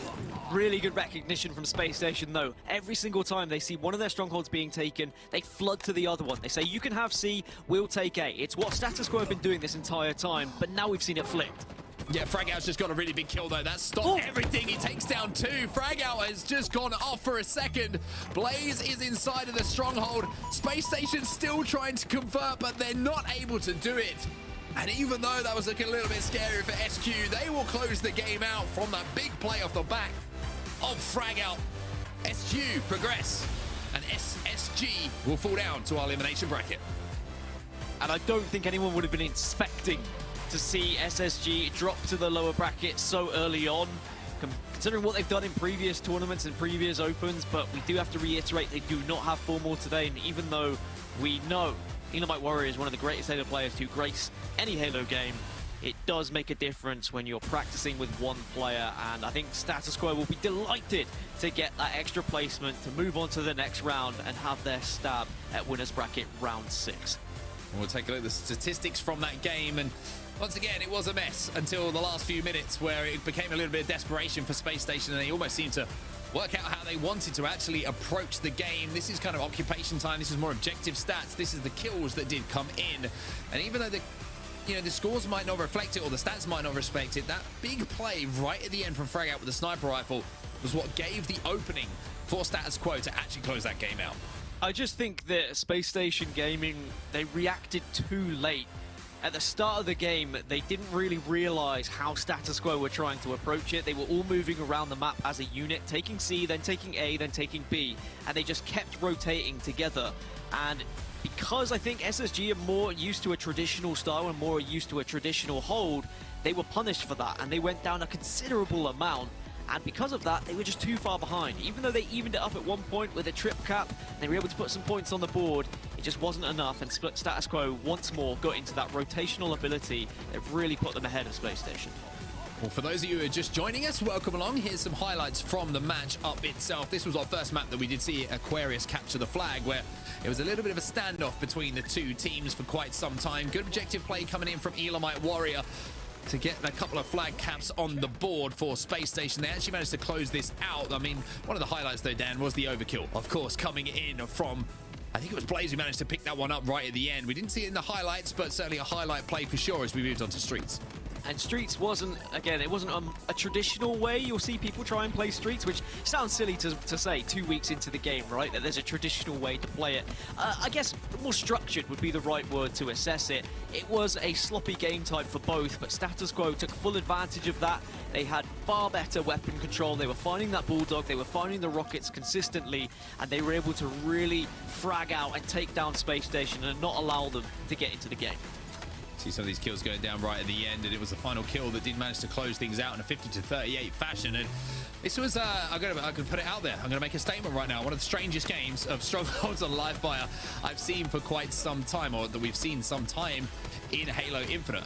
Because it was just, at the start, SQ got out to a really, really hot start, and then this spree from Tylenol managed to pick up the killing frenzy, and that just kind of started to get things ticking a little bit for Space Station. And even though they were only a few points away from actually winning the game, SQ, Space Station really made a fist of it towards the end. They did. They gave themselves an opportunity to get back into it, but I think it was just a little bit too late. That was a nice no-scope, and I just love the ragdoll effect. But Status Quo played that similarly to what I've seen in Europe, actually. Going for the rotational style, playing it very aggressive, being relentless with pressure, and trying to put as many trip caps on the board. Yeah, I gotta say, who doesn't love a close game of Strongholds to close things out in a series? And you're right on set. It was a bit of a weird one towards the end, but I think Dan put it very, very well. I think Space Station just didn't really realize or recognize what was happening until it was too late, and then evolved and adjusted to be able to meet that. But unfortunately, you know, Status Quo were just too strong. I gotta say, it was really fun to watch though.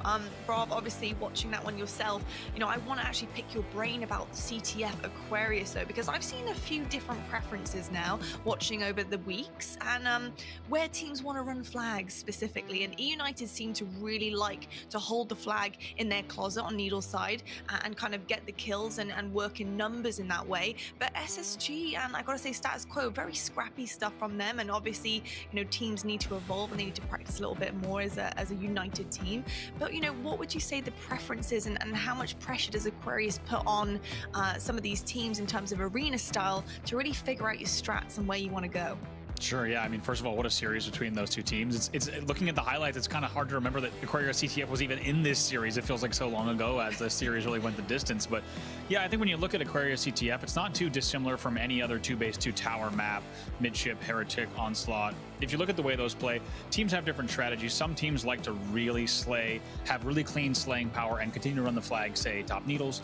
Some teams are okay with those scrappy pulls. And as time goes on in Halo Infinite, we're seeing more teams that are okay with a bottom-middle toss. See if you get 1 to 2 more kills, maybe at the top, maybe say bottom dynamo nades. And if those kills come in, you continue the run, or you use the flag to apply pressure to draw opponents out. So I really think that teams are kind of finding their own style. Each of those are working right now. However, I do think between now and Raleigh, and certainly by the end of Raleigh, we're going to see a dominant strategy, like in terms of pink or car, if you will, the teams really start to decide as the #1 strategy on that game type. Yeah, love to see it. I mean, I'm really, really enjoying just learning from different teams and what they're comfortable doing right now. And we're going to see plenty more of that, where that has come from. We're going to head to a quick break right now. But when we come back, we're going to be lining up Pioneers versus SEAL Team 6, sorry. But before we get into that game, we actually have a superstar on board to have an interview with. You're going to have to stick around to find out who it is.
Hello, everybody, and welcome back to the North American Kickoff Qualifier Day 1 event. You know, we have another match coming your way, but first we've got some superstar content to get through. And on set, of course, if you've been paying attention to the region of ANZ, then you'll know the name. I mean, I've got to say, NutriBullet, the team, have been popping off recently, going back to back to back. Incredible stuff. Have you been keeping up with ANZ, and how good is this team on set? Honestly, come on, let's pick this up. I mean, I love watching other regions. I love the ANZ boys. I think it's always great to when in previous events where we've had world championships, the ANZ boys always amazing to hang out with, always put in really good performances. And I love what I'm seeing over in ANZ right now. There's a new crop of talent coming through, and there's a new bunch of players who are putting up some big performances, and I think one of them's about to join us lot. One is about to join us. I would love to welcome Barcode onto our interview. It's lovely to hear from you. Barcode, first of all, congratulations, man. I mean, you guys have been crushing things so far in the beginning of Halo Infinite. Absolutely amazing. Back-to-back champions. You know, you've put a lot of teams in the blender recently, and you're on track for Raleigh. Yeah, excuse the pun, it's going to happen. But what is the mood like right now in the NutriBullet camp, you know, going into Raleigh and hopefully on track to qualify? How are you guys feeling? So we've basically already qualified for the event, which is awesome. Can't wait to see everyone there, first of all. But no, we're definitely trying to keep the vibes high and just high-spirited. Obviously, you know, it's going to be tough you know, going in. It always has been from our region, but obviously we always go in with the mindset of like, let's just try our hardest. Let's see what we can get from this like event, what experience and like what we can learn from it. So that's definitely the mindset going into this event. All right, that's the niceties done now. Okay, Barcode, because I've been watching you stream, and I know that like you like to get in the mind of your opponent a little bit. Let's talk facts. Let's talk what's going to happen if you make it to Raleigh. What do you want to achieve placement-wise? Where do you want to end up as a team? Have you got kind of an aim, or is it just kind of a see how we get on kind of vibe? For the most part, I think it's a see how we get on with with whatever we get, really. Like, because it's always hard traveling like 30 hours, like a travel day, like flying from Australia to America, and then like 4 different stops to get to the venue, and then we have a week of practice there, and then we just get straight into the event. So like our expectations are always like low, but we always have high hopes, I suppose. So the dream is obviously to place top 8. That's the dream, but it's going to be very difficult, and we understand that. Keep that dream alive, Barco. Go on, go on. Bring the confidence. I want to see the confidence coming from you guys. You guys are ridiculous. Now, I'm gonna take away from the intensity and get mushy on you now, Barco, because I want to know. You know, obviously, it's a long road ahead, and it has been a long road ahead. You've just launched into a brand new game, had to learn the ropes of it, and you're right on the top at the moment. How proud do you feel to be representing ANZ region heading into Raleigh in the first ever Halo Infinite event? It's a lot of pressure, honestly. Like, you know, there's like, I never expected this to happen, to be honest. Like, the eyes and everything, like, my Twitter's been blowing up, the Snipe Down host, even Halo hosting me, that was absolutely insane. So, definitely a bit of pressure there. But, no, it's definitely been awesome to sort of have, like, that representative status now. And I'm really honored to, you know, go into this next event and rep Australia. Amazing stuff. Well, I'll tell you what, Australia would be dead proud of you. You should be dead proud of yourself. Thank you so much, Barcode, for joining us. It was an absolute pleasure. Thank you, guys. Thank you. Amazing stuff. Oh my goodness. Love Barcode. He's Love the so ANZ. cool. ANZ region just always puts a smile on your face. Always amazing players, always great people as well. And I think it's like the takeaway from that, he's just proud to represent Australia. And I think all of the team will be as well. Great people, great team. I can't imagine Barcode talking a little bit of trash to anybody. You know, he's too nice. Watch his stream, does it happen? I need to watch his stream. I was going to say. I can't imagine it. I really can't. I can't imagine it at all. Well, I'll tell you what, 2 people who won't be talking trash, they'll be talking absolute song coming out of their mouth. We have another game on its way. Bravo on set. It's over to you. Awesome stuff. Thank you, It's Thanks. It's going to be me. It's going to be Bravo. Oh, it's going to be. That's right. It's going to be Gaskin and Bravo. I'm sitting out of this one. You are. Gaskin, great to have you, as Onset said, of course, here with us in NA. It's been, you know, we've had a chance to cast many games over the years, and it's great to have you as part of the NA Kickoff Qualifier. We got an interesting match coming up on this next one. It's going to be SEAL Team 6 and Pioneers, and 2 teams that, to be honest, have been slowly making a way through these brackets and a name for themselves. And if you ask me, both of these squads, you could say Pioneers based on their placing, haven't been talked about enough in terms of league play. Yeah, I think I've seen a few comments around Twitch chat, social media from several Pioneers people, whether it be players, whether it be coaches, whether it be managers, saying, hey, you've been forgetting about us. We literally finished top 4 and then we finished 3rd. Why aren't you talking more about us? Well, here you go. Here's your platform. Here's your chance to show us what you're made of. You're going up against SEAL Team 6, who I think in week 1 we saw them finish, top 12. A fantastic achievement for them as well. I want to see KC Pioneers dominate here. And not that I want to see personally, but if we are going to see the KC Pioneers that have been finishing top 4, top 3, they need to assert dominance in rounds like this to show why they have been such a strong and consistent team. I agree. If Pioneers comes off of a top 4, answers back with a top 3, and obviously have their sights now on that trajectory in the top 2, I agree that they need to make quick work of the earlier matches. Now, SEAL Team 6 not going to make that very easy. As a reminder, that's going to be Eli Elite, Bohm, Brainstorm, and Piles. But game number 1 going to be Strongholds Recharge, Gaskin. Strongholds Recharge is probably going to be a little bit messy, just like what we saw on the previous Strongholds Live Fire as well. There is going to be the opportunity for teams to rotate around the map and take stronghold by stronghold, but you can play it far more structured, and I'm wondering whether the Pioneers are going to go for something like that as the more structured team out of these 2, in my opinion. Are they going to try and hold A and B spawn the other team at C, and then keep it that way. Just constantly batter them as they come off spawn, try and push through pipes or try and approach them through control. It can be very difficult to break a setup here on Stronghold's recharge, but there are other ways to play it. You can play the more aggressive way and go for the trip caps, go for the rotation, but then you do leave yourself vulnerable at times to be set up on, and then you have to try and break their setup.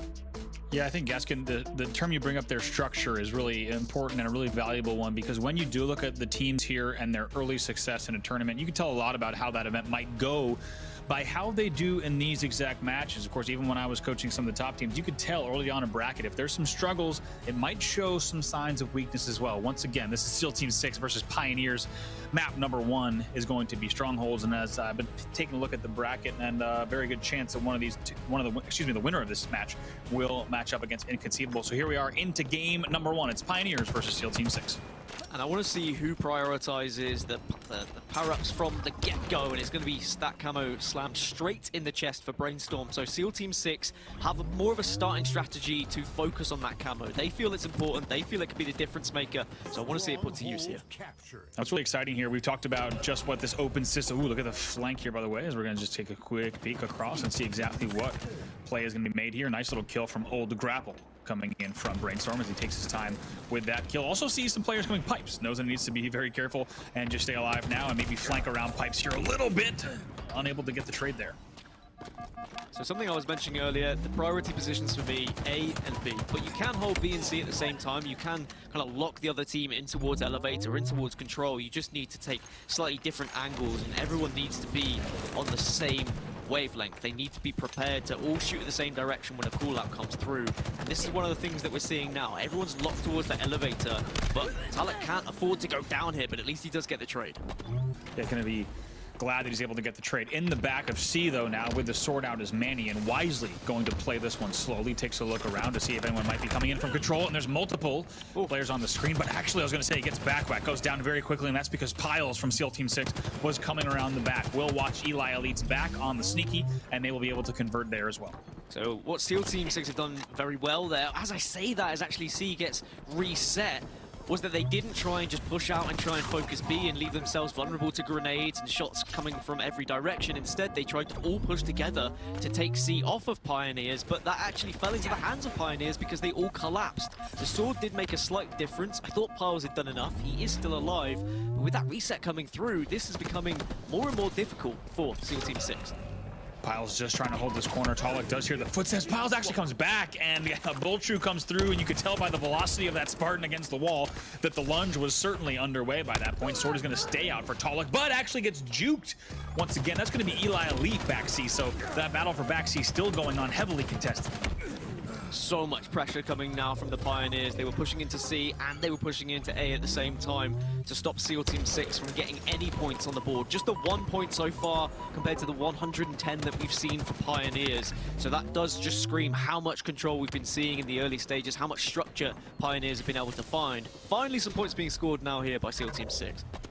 And finally, that sword going to go back into the hands of Manny, and one of the most heavily contested power weapons we've seen today in terms of our matches that have been on broadcast. It's some nice shots onto C-Plat, onto Bohm as well, and Manny's going to be very comfortable just holding here at control, roaming around and looking at the angles he might need to support his team at B as well.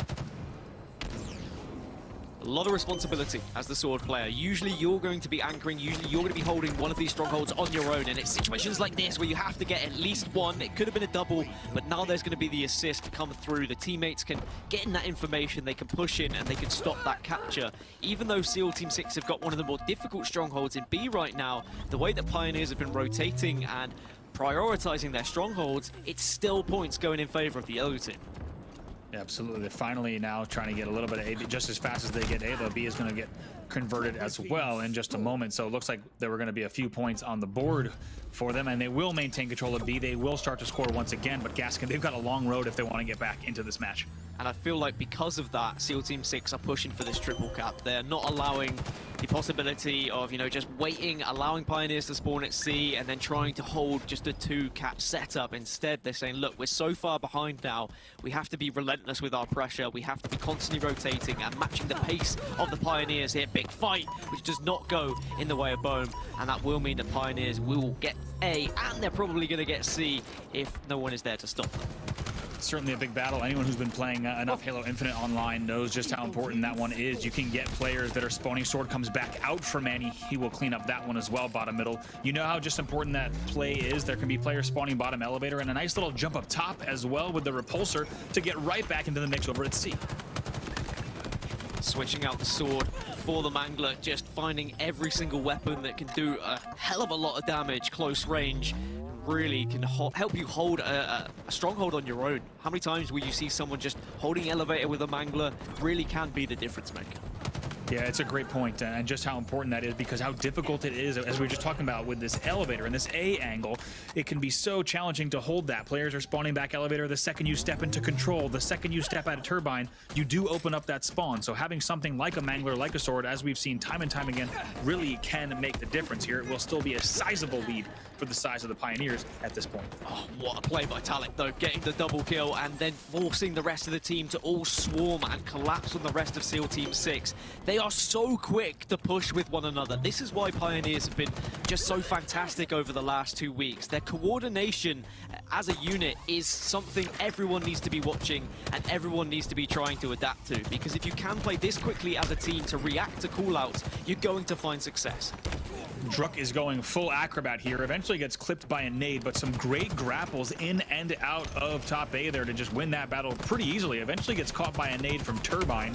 Unlucky bounce on the stairs, but some great shots though coming from Piles on Manny as well. Still putting up as much of a fight as they can, but this score has gotten out of hand in favor of the Pioneers.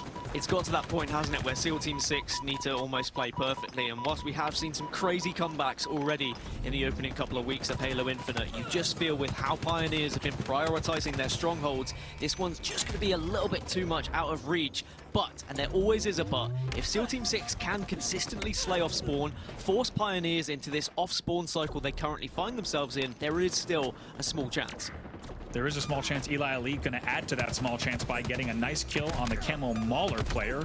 It's a very nice play. He will lose the beatdown battle over at A, though, which will maintain A control for the side of the Pioneers. They have been in control of the scoreboard, also not just in the points category, but certainly in the slaying department as well, if you take a quick look at those numbers. Yeah, +5 for Druk right now. He's been a real nuisance and a thorn in the side of SEAL Team 6. As soon as they think they're going to capture a stronghold, Druk is usually there or thereabouts to either stop them or kill them and then take it back off of them. But in this instance, at least he was stopped in his tracks, but he had help. He had a teammate there. There's that coordination that I was talking about. There's always two. There is never just one. Good grenades, though, from SEAL Team 6. Yeah, it was good nades to nade them out just for a second, and they will get the reset. Very nice stop, great timing on those grenades as well. So it will still be time on the board. And as Gaskin said, we can see if this one might go the distance and just how much SEAL Team 6 can hold on to this. They're right now scoring, and they need to make quite a run to get back into this game, but certainly enough time on the board to do so.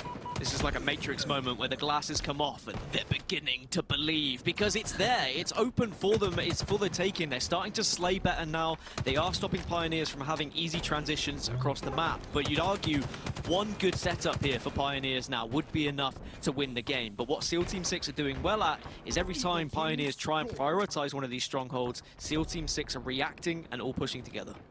Yeah, Pioneers actually get a last-second reset. You might have noticed that off-screen on C, which is going to force SEAL Team 6 back in. They're actually multi-capping B and C right now, and as you pointed out, Gaskin earlier, Soul Snipe, though, sweeps in for the C reset. They might look to a few of those trip caps just get back in this game just a little bit to try to even the gap and maybe even catch the side of Pioneers off of some spawn traps. But this is the dangerous part for SEAL Team 6. Now they've lost a little bit of control. Pioneers were able to get 2 on the board. It's about how they react, but they have reacted well. It's not easy to take B here on recharge, but they're able to drop in, get some slays, big grenades coming out of them, and they still are slowly trickling up this scoreboard and getting closer and closer to a potential comeback. AB hold, Eli Elite does well to stay alive and doubles back with the teammate. They might be able to take down both players. They do, and that's going to be 2 dead for the moment there. So a little bit of a 2v2. Look at that, though, across the map as we see both strongholds being converted once again. Zipping across like the Spider-Man that Onset always wanted to be. A big double that really is going to make the difference to be able to control Turbine and get the triple cap and ensure that Pioneers can get this first map under control. A fantastic performance, shaky at times, but for the most part, I'd say they had control of that game.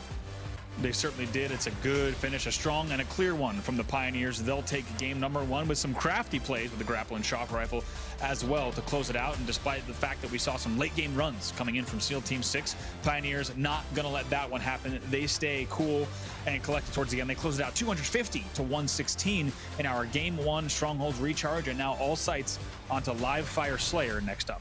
I think what worries me here for SEAL Team 6 is the ability that we saw from the Pioneers to all transition together, to be pushing as a wolf pack, always in a 2, always holding hands, always having someone to push through.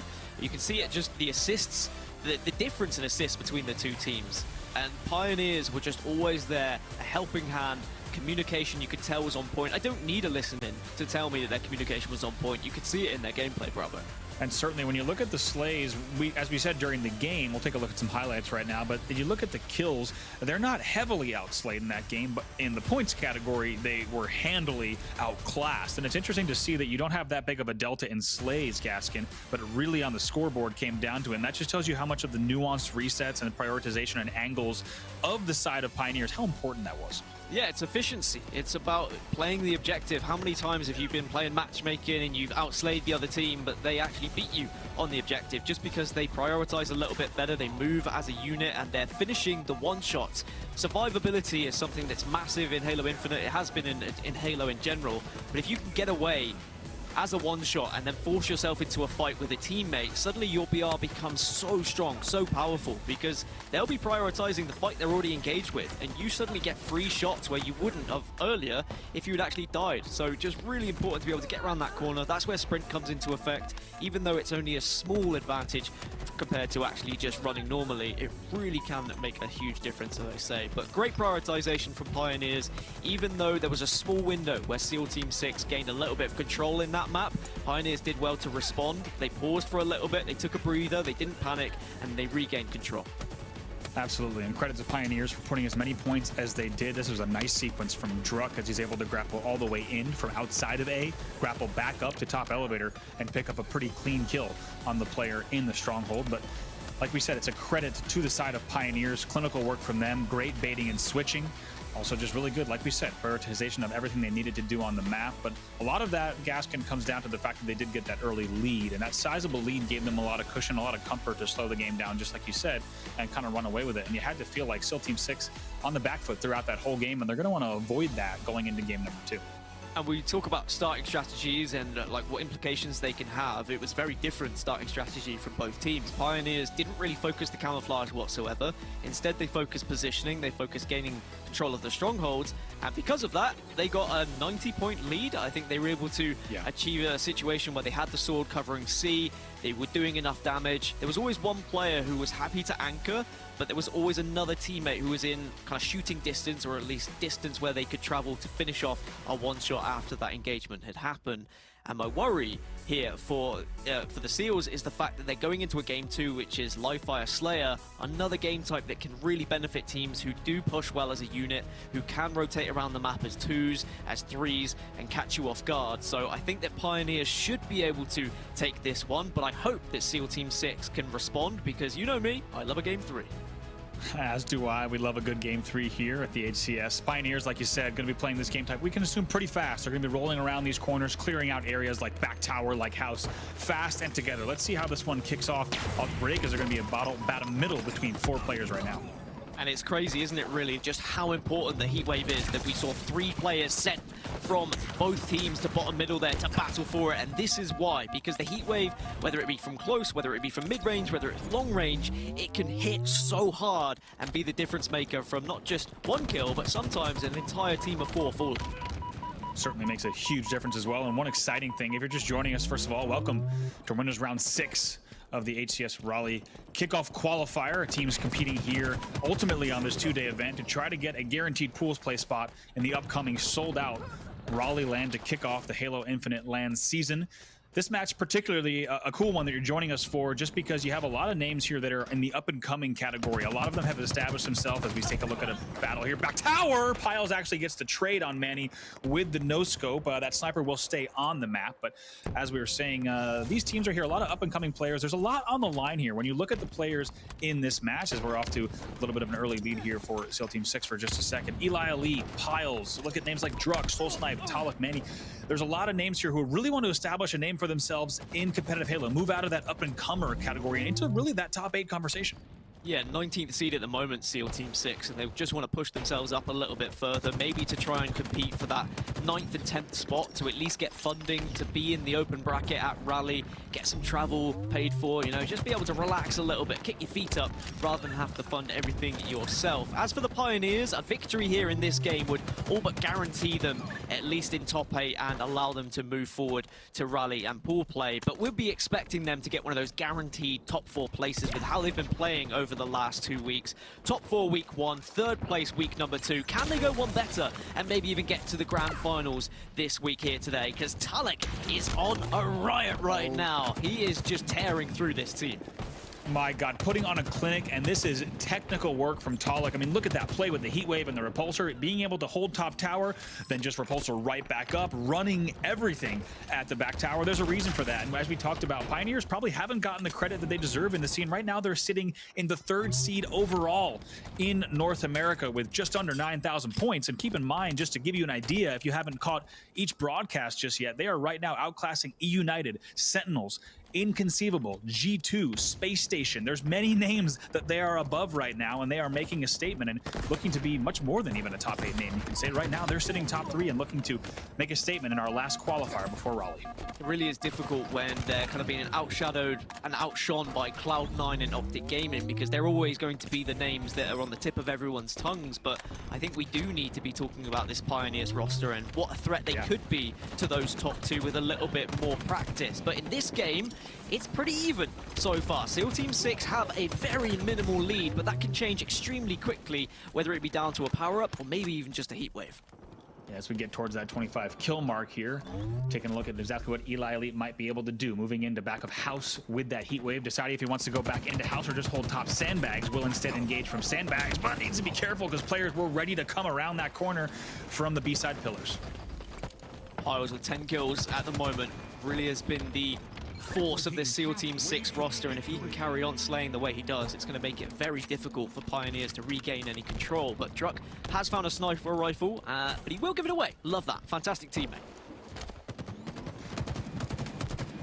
Sharing really is caring here, Gaskin. That's what we're finding out in Halo Infinite. And a very close match here, just 25-24. It's a 1-kill game. Soul Snipe does have that sniper up on top middle. Just going to keep an eye on Ace Sandbags and see if he can rotate around. He does see players dropping on the other side. So going to take a risky play here, drop the pillars.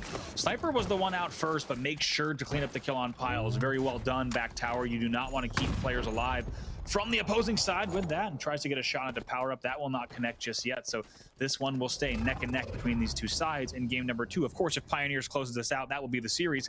However, SEAL Team 6 trying to send this to a game 3.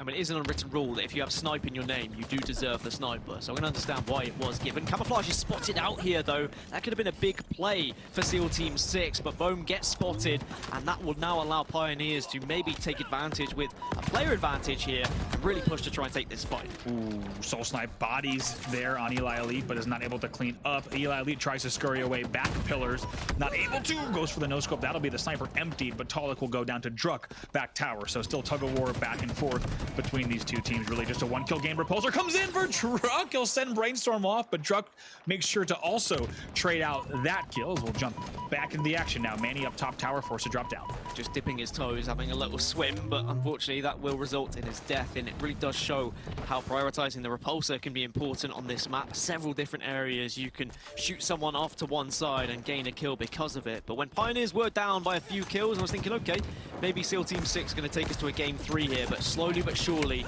control starting to be gained now by the Pioneers. They are marauding the map as a unit and making things very difficult for SEAL Team 6 to find any sort of structure. just like that now, 37-35, 2-kill game. And as quickly as we say that, a few kills do get exchanged for the side of SEAL Team 6. So this one's certainly not over just yet. Flying across top middle is Talik, wants to waste no time. Now going to fly in Big Door, a perfect slide in there, waiting to see any opponents, but doesn't find anyone just yet. Going to sit back a house, eyes on the power-up now, Gaskin. Yeah, Sniper and Camo coming up at the same time, and the first kill is going to be massive here. 2 kills have gone in favor of SEAL Team 6, but that one from Talik allowed them to gain a little bit of control of the camouflage area. The camo, if it can be combined with the heat wave, could be the difference maker to actually win this game. I mean, I've seen people go on 5 to 10 kill sprees when you've got that kind of utility. Certainly now, Heatwave in the hands of Eli Ali. What will he do here? 1-kill game, 39-38 on the scoreboard. Finds 1, does not trade. Might get 2 as well. Able to do it. A third player does kill him, but it's a big double kill from Manny. Sniper and Heatwave down on the scoreboard door. You can be sure these teams are going to start to prioritize that as well.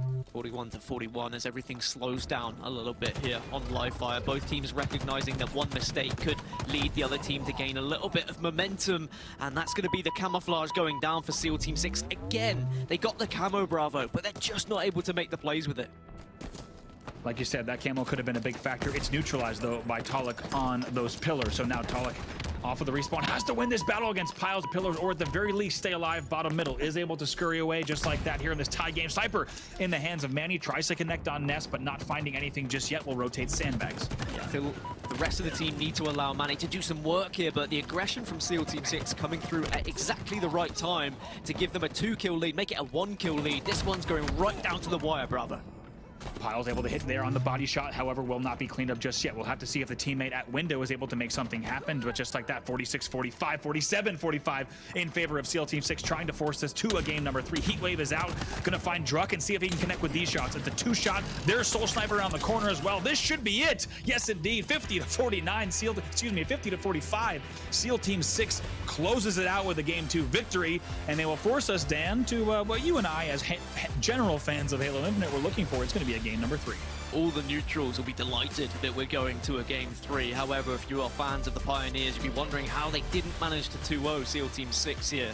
But it shows the amount of raw talent that's available throughout North America here, that even though SEAL Team 6 are, quite considerably further down the seeding list, the individual talent offered means that in a Slayer game, they can go toe-to-toe with Pioneers. They look completely off the pace when it came to strongholds and it came to an objective, but here in Slayer they looked like they were fine at home, they were winning their battles, and unfortunately for the Pioneers, they weren't able to really gain that control. And even though I thought it was going to be a very fast-paced game going in favor of Pioneers, I'm delighted to say that SEAL Team 6, they do tie it up, and we are going to a Game 3.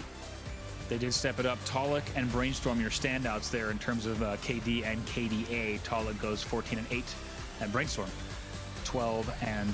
Talik goes 14-11, and Brainstorm there 12-8. We'll go ahead and take a look at some replays in just a moment. But like you said, if you're a fan of more Halo Infinite, which we certainly are, we're going to a game number 3 between these squads, and it's the first time really in Halo Infinite that we're seeing at these earlier rounds in the tournament that we're going to a game 3 more often. But let's take a look at some highlights in that game. As you said, Dan, we didn't maybe see the aggression and coordination we expected out of Pioneers in this game 2.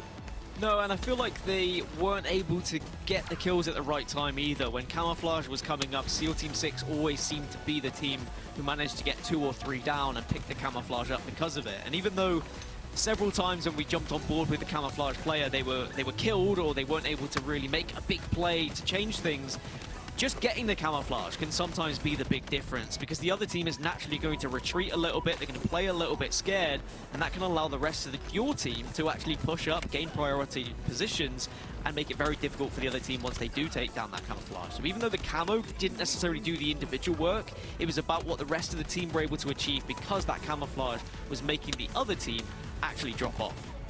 Yeah, pretty strong final push there from Brainstorm. He had help, as you see in the back there, and even though Druck did not make it easy, it's a double kill to close it out. At 50-45 will be your score from game number 2. If you're just joining us, it's a perfect time. It's SEAL Team 6 versus Pioneers here in the winner's bracket of the tournament. And as we said, this is a pretty big matchup for these squads, because in a lot of these broadcasts, in a lot of these matches, Gaskin, we've seen a lot of times where it's up-and-comers versus established pro names. And as we said in that game number 2, there's a lot on the line here between these players, because they're really fighting to be household names in competitive Halo.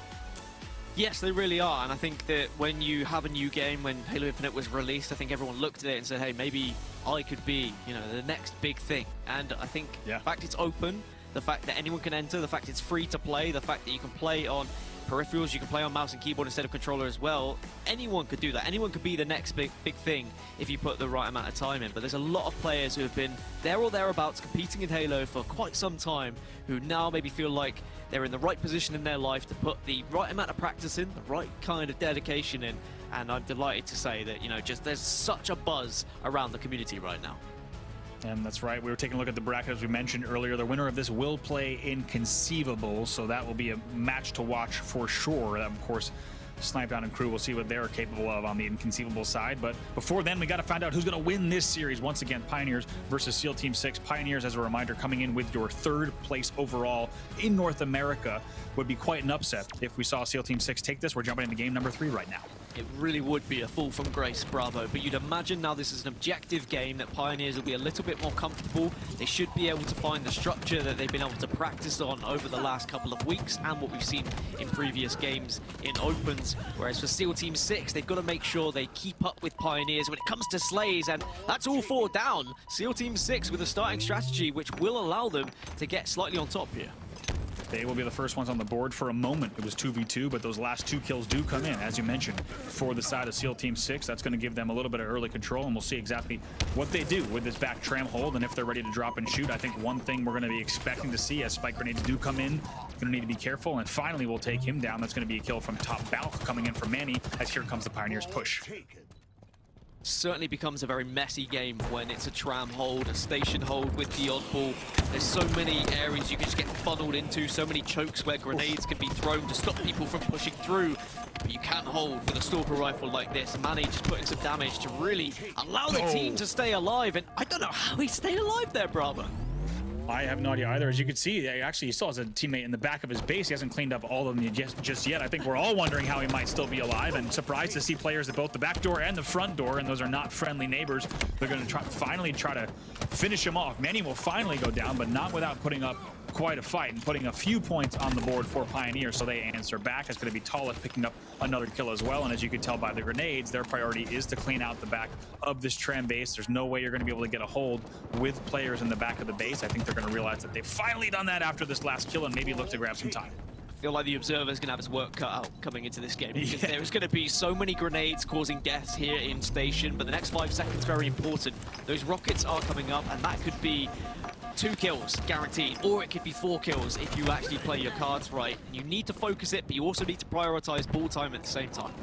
Yeah, here now comes Brainstorm. Also, Bohm is going to be the one that does grab the rocket. Still has 1 left. Also going to check B Street, and also Red Room very quickly. Sees no one coming from B. Instead going to rotate the ball back. That will be an extension of the lead for the side of SEAL Team 6. As we said, Pioneers on the standings, the heavy favorite in this game, but SEAL Team 6 making a run of this. And here's the question. On the rotates and the drop and shoot, it's a nice rocket onto B stairs. An easy one. He'll drop front C as well, looking to get 2. Also challenging on C stairs. This should be continued hold. It's a nice use of the thrust and the cleanup, and some shots of the body from Bohm. They will continue scoring here. SEAL Team 6 starting to feel themselves a little bit. Maybe they smell an upset on the cards, and I think playing this in tram is the perfect strategy. Pioneers will want this ball over towards the A tower. They will want to play this a little bit more structured, but SEAL Team 6 are forcing Pioneers out of their comfort zone. They're making them push off spawn, sometimes one by one. I feel like frustration starting to kick in a little bit here for Pioneers. Little Sentinel Beam action coming in on the B stairs. Maybe a little bit of insult to injury on the back of PD. Shotgun is out, and that will be a kill from Piles on Soul Snipe towards the back of the base. So continued control and momentum coming in for SEAL Team 6. They will continue the tram hold, but the spikers and the frags do a whole lot of damage on the ball carrier. As we said, it's going to be a messy back base hold here. Pioneers will be the ones to come in. They only have 1 dead, but they're going to get a little bit of time here. Nice drop of the ball just to make sure that now this Bulldog can be utilized to full effect. It really can be the difference maker if you hold it correctly, but Pioneers at least are starting to put some points on the board now. But SEAL Team 6 playing it a little bit more patient, but from behind arrives Struck, really being a nuisance. Pioneers just spreading themselves out to make sure that SEAL Team 6 can't push as a 4 together successfully. Here's the, ooh, look at the nade on Balk, does not kill Manny. He's so weak, but he stays alive. And what a big play it was to continue controlling in the back tram. He's gonna have to rotate to help. He's able to clean up that one shot as well. Bulldog comes out, but gonna find a drop shield. Nice work from Brainstorm there to give him some options on how he might want to be challenging in that situation. Gonna be a little bit of time and a rocket grab for Pioneers. They're looking to turn this one around. Yeah, the rocket grab could be really big here. But you can see how Druck reluctant to push out. There should be a double kill, which it will. And now he just needs to retreat and get to the rest of the team. Don't be too greedy here. You're a little bit vulnerable. You're a little bit weak. Play your player advantage. Go and help that ball. Try and secure a little bit of a setup here to get closer to winning this first round. Absolutely not. Pioneers also playing a little bit of an advantage here, and as soon as they get 1 or 2 dead, they're starting to get ball time, and then just right away start to put points on the board. I like what I'm seeing, though. They'll lose that battle over at the B stairs, so they'll need to be careful here. Nice movement from Manny, recognizing that he was under a bit of pressure there and playing it. I think playing the ball, even though it's not, you know, your normal way of playing the ball where you're throwing it off the map, just putting it into an area where it's difficult for the other team to pick it up, where they're vulnerable to grenades, is extremely important. And that's where we'll see the best teams really recognizing those moments and playing it accordingly. Certainly, and we talked a lot about this early SEAL Team 6 lead, and that really has been reduced to just a small margin here as Pioneers has answered back quite handily. They've not only been able to get some ball control, but also really established some slaying control as well. However, SEAL Team 6 certainly wants to do something about that, still maintaining control back tram. However, no ball time recently. Soul Snipe able to pick up that ball. You've got to have someone on the team who is prepared and brave enough to sometimes put themselves in those vulnerable spots to get that ball time, because even though it's just a couple of seconds, those can be the difference makers to between winning a round or not winning a round. But Piles is looking to try and stop this ball time as quick as possible, but needs support from the rest of the team. He really does, and that's some of the really frustrating moments here, and the teams that are the best at rotating will make it so difficult for you and your team to grab ball time. Pile's going to be sweeping in here. They will get another kill. They will clear out the back of PD and start to score once again. That will be a little bit of time for them, but they know that off the respawn, they're going to have to worry about these pushes coming up from B. And worry about rockets, but it looks like Brainstorm and Manny are the two players close enough to actually get them. Brainstorm does throw some grenades, but there needs to be assistance from the rest of the team to ensure that these rockets can be grabbed and used to full effect. But another demonstration of teams not just jumping aimlessly onto rockets as the perfect comes out. Pioneers starting to heat up in all different angles. Oh, right there, Soul Snipe actually tries to get a great kill in PD, but surprisingly goes for the ball pull. Was not aware that the rockets might have been pulled. Could have challenged Eli Elite in maybe a different way there. Eli Elite's going to come away with the rockets and a hold here in the tram. Actually not able to clean up that kill on tires, so a little bit of a surprising scenario back and forth in the back, and the battle will still be focused around PD in the back right corner. Again, when the ball is being held in PD, it can be very messy, it can be full of grenades, but only 5 points remaining here for Pioneers to win round 1. Unless SEAL Team 6 spam some nades and get some success, which they do not, it will mean Pioneers go 1 up here and will be 1 round away from winning this entire series. Bravo. But SEAL Team 6 really are taking it to the Pioneers. They are, and I think it was all SEAL Team 6 over the first course of the first 4 minutes of that game, and it really was all Pioneers in the second half of that one, and they never really looked back. If you take a look at the kills from that first game, if you happen to glance at the scoreboard, there really were quite a few on the board in favor of SEAL Team 6 because they outslayed so heavily early on, but Pioneers once again just using their objective prowess to win that one pretty handily. Druck does well to not waste the rocket, stay alive on B stairs. Druck has no idea where he was getting shot from then, just turned around in a panic, but it was crazy. He was able to pick up rockets so free. You talk about starting strategies, and now you can benefit from them, not wasting the double rocket again, really knowing that he can whip out his BR, he can do the damage, and saving that rocket because he knows how much of a difference this one rocket could make to the game. It's a great point. I think a lot of players in that situation might have been panicked to just shoot that rocket off the wall, secure the kill. Instead, he's patient, he's confident in himself, just like you said, knew the timing of the BR swap and able to get another kill on the board. Interestingly, though, despite the slaying prowess and the success they've had in the slaying department, only 3 points on the board yet.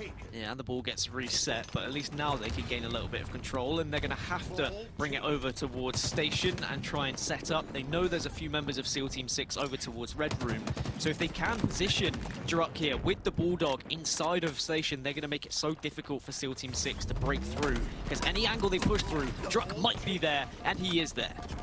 Druck is a one-man show right now. Perfect grenades coming in from that C balk onto B pillars, able to pick that one up. Also wins the C stairs battle, even with a thrust, kills Bohm in the back of the base as well, taking down 3 players almost single-handedly in those scenarios. Great work from Druck in the back of the base, and still a few points on the board here, but maybe not as many as Pioneers would have liked throughout these opening exchanges. Druck just gaining so much information from audio cues there. He heard one player sliding down the ramp, and he did not hesitate to push and use that Bulldog to his advantage. All 4 dead. Rockets coming up in 5 seconds as well. If Pioneers get hold of these, SEAL Team 6 aren't in a position to stop them.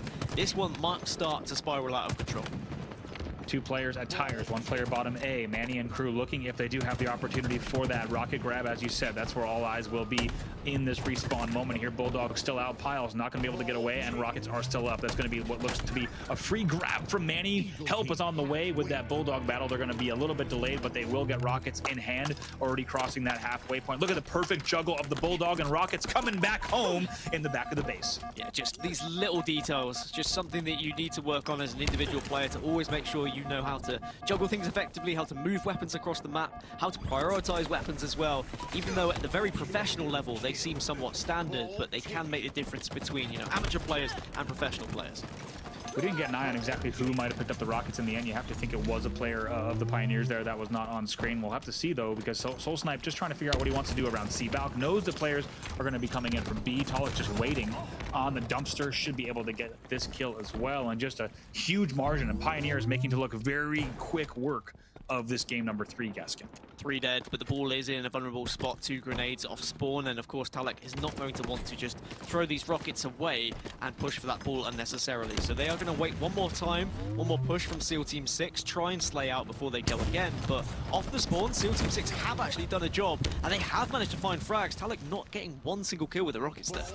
It's surprising there. You can see Talik just a little bit panicked, wanted to maybe get onto a higher ledge, wanted some better angles. I think in the end he does enough damage there to push the side back, but certainly, like you said, would have wanted to get a little bit more kills on the board there. To take a look at Piles and Eli Elite, they're still at Tram, and they are worried about this game right now. Already down by 1 round and down by a huge margin in this, but they are once again scoring and looking to make a run here to try to force this game to a round 3. They are scoring, and they do have a decent amount of time left as well. Still over 2 minutes left on the clock, so they don't have to panic just yet. And with the Bulldog in hand, Elo Elite taking down Soul Snipe, this now means that they can really dominate Station. They can do exactly what Pioneers did to them. Every single time someone pushes through any sort of these chokeholds, you get the Bulldog onto one of those corners and you dominate it. But great from Pioneers to push in from several angles and make it awkward for the Bulldog player.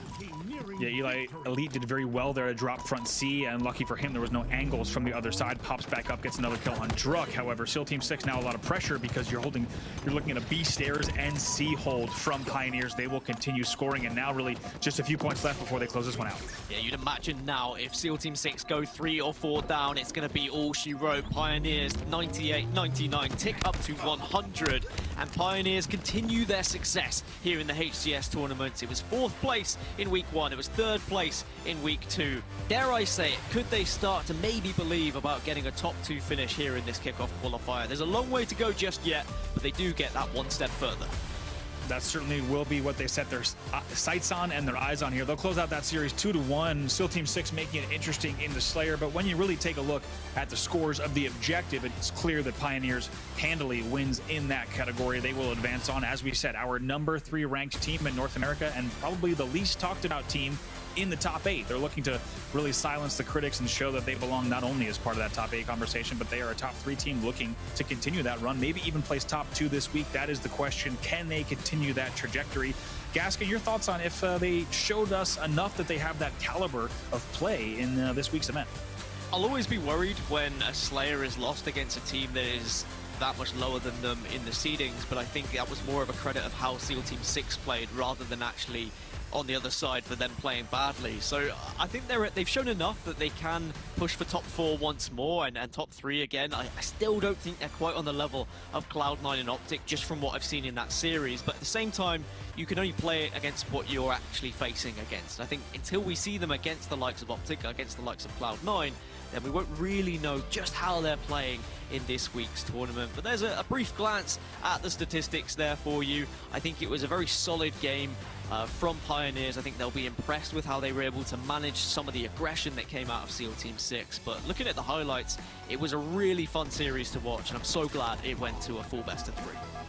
Yeah, it really was a fantastic series between these two. It's our second series in a row that went to 3 games, and like we said, that isn't always the case with these somewhat earlier rounds in the tournament. It's great to see between these two squads the fact that there was so much back and forth between them. But really, in the objective category, it was all Pioneers all day as they were able to close out. You see, ending that game on a trip cap, 250 to 116 was the Stronghold's final score, and Slayers where things got interesting. Yeah, and I think it is, especially with these best of 3s, the Slayers are always a little bit scary because they're always going to be that outlier. They're always going to be that question mark above the heads of some of the better teams. Like, are we going to be dropping some of these Slayers? Are we going to give a little bit of momentum to our opposition? And SEAL Team 6 certainly would have thought, I think, after Game 2, right, let's use this momentum. Let's use this fear that Pioneers will surely be feeling right now about potentially losing a best of 3. But I will give credit to Pioneers. They focused up going into that 3rd game of Oddball on Streets, and they did not miss a beat. They did not look worried whatsoever. The strategy was all there. Right from the get-go, they ensured that even though they didn't get the first rockets, they were making sure they focused them when they popped up every time afterwards. Certainly, and credit to SEAL Team 6 for taking that momentum from Game 2 straight into Round 1 of Game 3. Keep in mind here, it was 35-2 in the opening of that game, and SEAL Team 6 showing that they might be able to close it out, but Pioneers making sure to close out that round 1 so strong. And you have to feel momentum-wise, Gaskin, that really was all she wrote. Pioneers just ran with it after that. Yeah, I think once we saw Pioneers get this ball in station, once they had control of the Bulldog and they were consistently getting the rockets, it was just a little bit too much for SEAL Team 6 to do. And because of that, Pioneers do come out on top. And Lottie, I mean, we got our Game 3, but it was still a Pioneers victory. We certainly did, and like you said, it is a swing factor, isn't it? The Slayer, I mean, it can go either way, and I think it's such an interesting game type in terms of the underdog. So for the underdog, if you can take that Slayer, then like you said, and like we saw in that Oddball, that momentum really did apply the pressure to Pioneers in the form of our Seals, and it was pretty epic, actually, to be honest. But then, obviously, pressure aside, not too much of a struggle for Pioneers there. They had 2 pretty clean rounds there for Oddball to end things out, and Pioneers, honestly, impressive all around. Onset, obviously, watching that match, Pioneers right now establishing themselves as a team to be on the lookout for, especially if you're a top team. Do these guys have a ceiling at the moment, especially heading into the rest of the season? Obviously, we're right at the beginning here, but do you see them improving? Do you see them, kind of forming into a team that maybe we see establish themselves as top 3? I think at the moment the Pioneers, outside of Optic and C9, are the team that have impressed me most in Halo Infinite. You look across the brackets, you look at who they've played, who they've beat, and you can't argue with the fact that they are one of the best teams in the game right now. I mean, it's great to see as well, because these are 4 gentlemen who have been grinding their way through, open brackets over the years. A lot of players who have been playing together for a number of years as well. They're always playing, Money 8s. They're always doing what they can to improve as players. And I'm really happy to see this lineup come together and be performing so well. As far as the ceiling is concerned, I don't know what their ceiling is. My question is, have they got room to keep improving, to keep themselves ahead of some of the chasing pack? Because I think they've been more impressive, to be honest, than the likes of Space Station, G2, and some of the other big name teams that we have at the moment in Halo Infinite. And I think that there is a lot of room for them to get better as well. I genuinely have been so impressed with them that I put them in the conversation outside of Optic and Cloud9 as being one of the best in the game right now. Yeah, I gotta say, they're definitely impressive, to say the least. And we can question their longevity as we head on further through our kickoff qualifier. Now we're gonna head to a quick break, but when we come back, we're going to be jumping into our winners quarterfinals. That is right. And we're going to be seeing the likes of Sentinels versus E United. And this is a rematch you guys don't want to miss.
Welcome back, Halo friends. Our winners quarterfinals is set to be coming up very, very shortly, but let's be real, okay?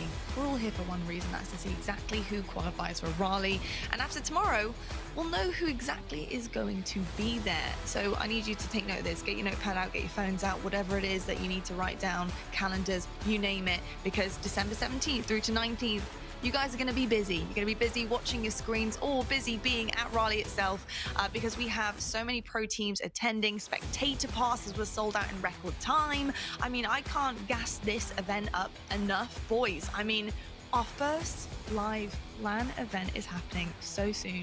Christmas is coming early. Rob, are you excited? Are you kidding me? I just can't wait to see all of you guys. It's going to be, I mean, it's a reunion of epic proportions here. You're talking about the entire Halo community coming together. And now as you're seeing everyone coming from Call of Duty, from Apex, etc., this is becoming much more than the biggest Halo LAN ever. This is becoming like the don't miss event of the past 2 years since everything's been shut down. This is going to be amazing. It really is. Like, I don't want to be biased over here, but I mean, have you guys seen the hype Halo Infinite's been getting? I have seen so many different content creators in so many different FPS games and so many different esports who have been getting on Halo Infinite, have been playing it, loving watching it as well. I mean, the reception we got from week 1 was insane. And if you want all of that and more combined together, literally, you need to watch Raleigh. It's going to be absolutely amazing. So make sure you guys tune in mid-December to catch all of that action live. Gentlemen, we are heading into our winners quarterfinals. I'm so excited for this one. Sentinels versus E United, a rematch we all want to see. Bravo, on set, take it away. Thank you, Lottie. And yeah, a rematch we want to see, Andy. This one has a little bit of a big match feel about it. There's a lot of stories to be told with how this series does end up. And by the way, if you're wondering, you know, I'm working during Raleigh, I can't get, I'll write you a note. Don't worry, just ask me. Send me a DM on Twitter. I've got an official HCS note I can send you to any boss, any employee. I'll sort you out. But let's talk about this series because, as I say, a lot of stories. Sentinels, I think questions are going to be asked of them if they don't take down E United here in this best of 3. For E United, it's a chance to really compile what has been a somewhat of a difficult start to the Halo Championship Series in Halo Infinite for Sentinels. Certainly, and I think this is going to be such a big moment for these teams and really going to be a tone setter, not just for who gets even closer to that Raleigh pool play as we take a look at some of the maps in this series, but also it's a question of, you know, what is this Sentinels roster really capable of? We've seen them time and time again hoisting trophies on championship stages. Of course, they're looking for big things in Halo Infinite as well, and this is just one of their stops on their road to greatness. We'll see what they can do in these winners' quarters. Well, you can see the game types in front of you. Aquarius, Capture the Flag, Slayer on Bazaar, and then we go over to Streets for some strongholds. And if you needed a little bit of extra spice to this series, these two teams have not been scrimming, and it's from the choice of one side. And I'm not going to give you away what side that is, but as if you needed something to just keep you a little bit more fixated on how this one turns out, it just adds an extra level of interest to how this the series in total is going to be decided. Definitely been a bit of drama there in the pro scene in terms of which teams are offering to play one another on these weeknights, and that's been interesting to say the least, and it has provided some teams with more practice than the other. These two teams, like you said, a little bit of a unspoken interesting rivalry being developed between them, and we're looking forward to seeing really everything being left out here in this best of 3. Well, imagine the pressure that's going to be on both of these teams if they do fall down to the elimination bracket this early on. And I say early on, obviously, you know, with an asterisk next to it, because for both of these teams, you almost expect them to see them inside of that top 4 every single HCS tournament that we do have, Andy. I need a little bit of a foresight from you about how you think this series is going to go, because there's a lot of unknowns to be answered. Let's see, you know, just based on what I'm seeing most recently last night from Sentinels, when I was watching their scrims, the last score that I saw, for example, versus Inconceivable, they were up 8-3. They're looking really good, and I think they're finally starting to hit form. I think you and I were talking about it on set as we were watching those scrims. You actually put it perfectly to me. It's that Sentinels is really finally figuring out exactly what they want to do, and now they're capitalizing on that. And once they have their strategy set, they are such a scary team. They certainly are, and I know it sounds like a very simple thing to say, right? But working out what you want to do as a team means that communication can be so much clearer, and everyone doesn't have to communicate absolutely everything they're doing because there's that assumption that someone is going to be doing it. Sentinels certainly looking very, very impressive, but I can say the same about E United. I mean, some of the games you see them play recently, some of the tournament games we see them playing, they seem to have that strategy down on more game types, and one game type in particular, I think that they've kind of been leading the front on is the first game type and map we're going to see in this series, which is going to be Aquarius Capture the Flag. Yeah, and it's a game type that you'd expect these 4 guys to be able to play very well. It just feels like it's in their wheelhouse. It's their bread and butter. They're able to capitalize on the moments that they need to really push and hold things forward and also slow things down when they need to. I think whether you're a Sentinels fan or just a neutral fan who has watched a lot of Sentinels gameplay, which to be honest, if you've been watching competitive Halo over the years, has been unavoidable because of how successful they've been. I think a lot of people are expecting to see Sentinels find their footing within these next few days as we get closer to Raleigh. It'd be crazy to say that Sentinels is going to stay. Let's see, where they even are right now. I think that, in terms of being number 5 right now, this is a team that's not used to being in 5th place. So I'm expecting them to really hold themselves at a high standard through these next 2 days, and this is their next step on that road. I think it's going to be a very interesting road as well. Another thing we were discussing yesterday, there has been some bumps in the practice schedule, some bumps in the road for Sentinels since the start of Halo Infinite. But we summed it up by saying it would be a very Sentinels thing to do in the last online tournament before we head into LAN to win the whole thing. And all of a sudden, everyone's going, hey, Sentinels are back. We kind of forgot about them. How could we have forgotten about them? And everyone, the likes of Optic, the likes of C9, and everyone else who's in that bracket starts to realize that Sentinels are back, and they are the real deal. Certainly, yeah. And then just to give clarity there, you have teams that are declining to scrim Sentinels for one reason or another. And that happens from time to time. Just to give you history there were times where we were landing back in Halo 3 and certain teams would not allow other teams to be in the room. If you had a 3 or a 4 team LAN, they wouldn't allow other teams to be in the room to watch those matches. So, and that's, to be honest, quite a rare thing. So when that does develop, people start to get some weird feelings. So the fact that certain teams are declining to scrim Sentinels, it just starts to create some interesting dynamics, some interesting drama, and that's what Sentinels has been dealing with. So it's going to be interesting to see how they answer back and how they make a statement here on set. I think it's very interesting to talk about it, isn't it? Teams deciding to not play other teams. There's kind of this like little head game that goes on, but I think it's probably the biggest mark of respect you could possibly give to a team, right? Saying, we don't want to practice you. And the reason that we don't want to practice against you is because we know how good you can be. We don't want to give you any kind of advantage to get back into the cycle that you're used to, that gives you that kind of success that you've previously had. I mean, 2-time Halo World Champions back on Halo 5, one of the greatest lineups of all time in competitive Halo. I think it says a lot when a team says, we don't want to play you because we're worried a little bit about what you can do if we do. Certainly, yeah. It's at the same time, it's a sign of respect and also disrespect. It's an interesting decision to make that some teams have made, and like I said, one that's not generally common in professional Halo. You don't generally see teams approaching things that way and declining to scrim other teams during the week. It does certainly create an interesting ripple, an interesting fold, and to be honest, a great table setter for this series because Sentinels is going to look to upset here and make a big statement. But we can talk about some of the things that we're expecting to see in this specific series on set, and of course some things we're expecting to see even more throughout Halo Infinite. Certainly we will indeed. And one thing that we can show you, we love showing you some features of Halo Infinite, and we know all about Combat Evolved, Andy. This has been something that's been in the game since CE, but there's something a little bit different about it. Something sort of kind of lovely when you manage to do it right. You hit that plasma onto a weapon pad, and all of a sudden that sniper rifle can be flown away towards a teammate. You can drag it back towards yourself. All of these kind of plays that can be made. It's one of those little intricacies of mechanics in Halo that we love to see.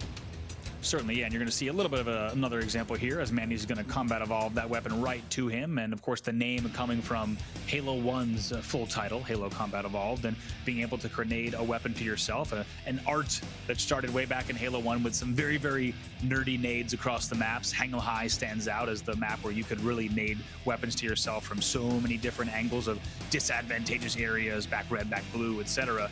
And you're seeing that here, of course, in Halo Infinite as well. And to be honest, we're seeing a little bit less Combat Evolves coming in because you're now seeing the grapple as well. And the grapple certainly being a really great option in terms of sneaking and snaking weapons to yourself as well. Yeah, I saw Naded on Twitter, obviously a huge member of the Halo community, saying, back in Halo 5, it was what won them games, the ability to nade rockets back and do all of those little things. And again, we talk about these 1% that win you games. It's another little 1% you can add to your game if you find those nades, you find those angles to secure power weapons for yourself. We'll have to see as the weeks and months go by how influential that can be. But let's talk about E United a little bit here, because E United, we kind of have the story going right now. It's like, can they break into the top 3? Can they get into a grand finals and take down the likes of Optic, C9? Because they seem to be coming up a little bit short just against, as I say, those top 3 teams. Why do you think that is, Andy? What is stopping E United from becoming champions of one of these brackets? I think United is just finding their stride, and I don't think they've fully found it yet. I think anyone who's fans of these players knows that they are capable of a very high level of play. And I think they just haven't found their stride to be clicking at 100% or 110%, if you will. And what's interesting about this team, I think the hunger is there. Spartan, Rain, King Nick, Ryan Noob, these guys have all touched and tapped greatness, and they've all, some of them have tournament wins, a lot of them have tons of top placings, but really they all want to be known as some of the best in the world. Right now they're absolutely part of that conversation, but they're not right now, as you mentioned, in the Optic C9 conversation. So for me, it's finding that stride, finding how they click, and really finding just a little bit more teamwork. When are they baiting and switching? When are they making sure to take advantage of plays, not trading when they don't have to? It's the little things like we talk about so often that I think will make a difference for this team. Now, one thing I want to point out here as we look at the series below us right now in the winners quarterfinal, I look at that game number 2, Bazaar Slayer. Now, we know that game type can get a little bit out of control, especially if you don't win that opening engagement, Andy. The opening strategy on that map is going to be absolutely vital for both of these teams. But if you look across to that first game type as well, it almost adds the pressure to both of these teams for different reasons. If you don't take home that first game type and give yourself the 1-0 cushion, and then you lose that opening exchange as we head over to Bazaar Slayer, before we know it, this series could be over for one of these teams in a 2-0 fashion. Definitely. I mean, it's hard to think of a game type that feels worse, and in competitive Halo history, I'm talking, than losing an opening rush, then Slayer on Bazaar. Just because it feels like every time we see a team, and we've seen Optic do it many times now, go up 4-0, 4-1, 5-1, it feels like that team just ends up steamrolling. And it's really because of the layout of that map, the way that map is built. And you hear players talking about it, some be finding frustration with how difficult it is to push in and out of bases. But Bazaar is a punishing map, and I think as a team, you want to make sure you win the opening rush, but you also want to make sure that you have a strategy that it's not all or nothing. You don't want to go down 4-0. So it'll be interesting to find teams that find that dynamic that's a little bit not all in, because you don't want to put all your marbles in one basket. You go down 4-0, like you said, it's a very difficult road. Well, I want to talk a little bit while we're just waiting for this game to get started about Pioneers, because I think it's right that we take a few seconds to really appreciate what these 4 players have done. I mean, what's your view on this team? Because, we've seen them compete in Halo 5, but they were always kind of just on the outside looking in.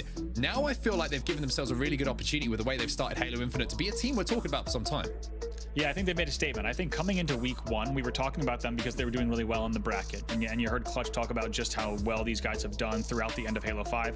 And in the Halo 5 community, and the Halo community all up, they undoubtedly became names that you were very familiar with. If you were watching anything Halo related, these guys were performing. They come into week number 1, and everyone's like, oh man, they're doing pretty well. These guys are the real deal. They place very well. They place top 4.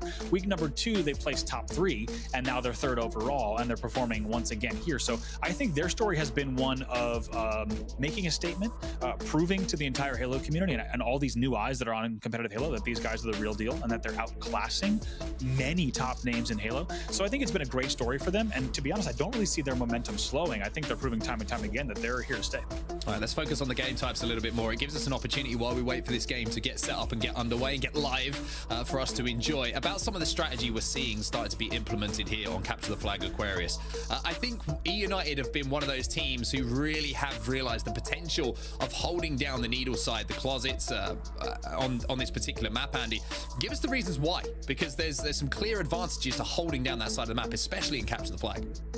Certainly, I think the angles that offers you, if you're holding down up top especially, you're able to just really hold down the enemy's closet, kind of all the pathways that lead to top middle. Also, the fact that you have so much cover during that flag run, really regardless of which height you take that flag back at. And I'm not surprised to see that prioritized. Even if you have a bottom mid toss, the flag does tend to end up coming that way as well. And I think teams are slowly starting to kind of settle in and get comfortable with that run. Yeah, on top of that, you got to add in the fact that both of those closets have the sidekicks in. And if you're running the flag, someone's trying to force their way in to get behind you, whatever it might be. The sidekicks are just a couple of shots and a beatdown. You are out beatdowning essentially the battle rifle player who's coming in, who doesn't have that sidekick, because you can do that damage so much quicker at short range. Plus, we talked about dynamo grenades. We keep talking about dynamo grenades. And I know that Wes Price is watching somewhere at the moment in Seattle going, keep talking about the dynamo grenades, because the man is the biggest fan of them that you could possibly imagine. Locking down that side of the map with those nades, Andy, it's so difficult and stifling to try and get out of. Yeah, it certainly is. And I think one thing that's really important with those is teams are starting to really prioritize those dynamo nades. You pointed it out, I believe, in a broadcast just a few days ago, that's also being used as a denial weapon, right? You deny the front door on Bazaar with it. You can deny an entire closet with it on Aquarius. So we're expecting certainly to see even more use and prioritization of those nades for sure. Apologies for the slight delay on the start of this game. We're going to get into it as soon as we possibly can. But I mean, Sentinels have had we've mentioned they've had a little bit of a rough ride here, Andy, in the build up to obviously this game, which I feel like is a really important game for them. If they win this series convincingly, I don't think it's just a confidence thing for them. I think Sentinels are a confident team now that they've found their footing. I think everyone else is going to be looking at this series as well, who's in the bracket. The likes of C9, the likes of Optic, who don't want Sentinels to start gaining momentum. So I think this is just kind of a statement series for Sentinels if they take it home. Of course, taking nothing away from E United, because I really do feel like this is a 50-50 series, but I feel like it's just not, you know, the Halo community, the Halo fans who are watching this one and thinking this is going to be a great matchup. I think this has got implications to the teams actually watching who are at the top as well. I think so too. And if you ask me, I think everyone has been looking at Sentinels and thinking, okay, it's a matter of time before these guys start to find a little bit more form, a little bit more stride, because you look at the names on that roster, you look at the history, just what these players have done over the last decade plus of competitive Halo, and it is nothing short of amazing. So looking at those names and the placings they've gotten so far, I think everyone was kind of on the same page, like, okay, when is Sentinels gonna just, you know, learn a little bit more about this game? Keep in mind, we're only in week 3 of Halo Infinite, and you know, I think in short, it was a matter of time before they started to find more form, and here they are, and this is a chance for them to prove that. Well, it gives us a chance to talk about Raleigh as well. Again, apologies, we'll try and get into this game as quickly as we possibly can. We love to talk about Halo, we love to you know, share our views with you, but we also want to bring you gameplay as quick as we possibly can. But Raleigh just around the corner, Andy, and it almost feels like a dream starting to kind of materialize now. We were talking for the best part of 2.5 years about how excited we were to cast Halo again, and then finally we got Infinite, and we're like, okay, Infinite's dropped early. Awesome, wicked. Like we lost a week, all of a sudden it was over. Then we were like straight into esports competition. Then another one last weekend, and it feels like a day ago we were casting, and then we were into today. Then we've got another one tomorrow, and then Raleigh's just around the corner. So I mean, how do you feel about it? Because it all seems to happen so quickly, and the Halo community is obviously loving every single moment of it. Dude, talk to me. I mean, you and I are feeling the same way. We've been waiting for this moment for so long. I've been waiting to cast alongside you for so long. The fact that we're finally headed to a sold-out land. Let me tell you, I won't go into names, but the amount of people and names that are in Tashi's DMs that are like, yo, let me get to Raleigh. And I'm talking way beyond the Halo community as well. I won't tease any names. That'll be up to the HCS team, but people are excited about Raleigh, and I'm not just talking kind of the core Halo crew. I can't wait. It's going to be amazing. And yeah, really, it's amazing to have 2 days of competition that are going to seed that event as well. Yeah, I really wish we could share some of we can't share any details. This is not the place for leaks. No. Okay, we're respectable professionals on this broadcast, and Andy's definitely not going to write it on the back of his hand and go like this at some point with some of the names that I promise he won't do that. But it's going to be a lot of fun for sure. Raleigh, not just for, as you say, the Halo community, the core Halo community, the hardcore Halo community, for the gaming community as a whole. Thank you everybody for bearing with us.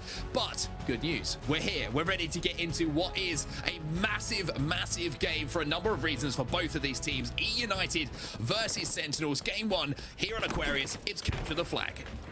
All right, of course, these players need no introduction. You see some big names on both sides of the stage, and as we said, this is our most stacked match of the day here on this broadcast. It's going to be Dynamo Nades right away going into the hands of Spartan.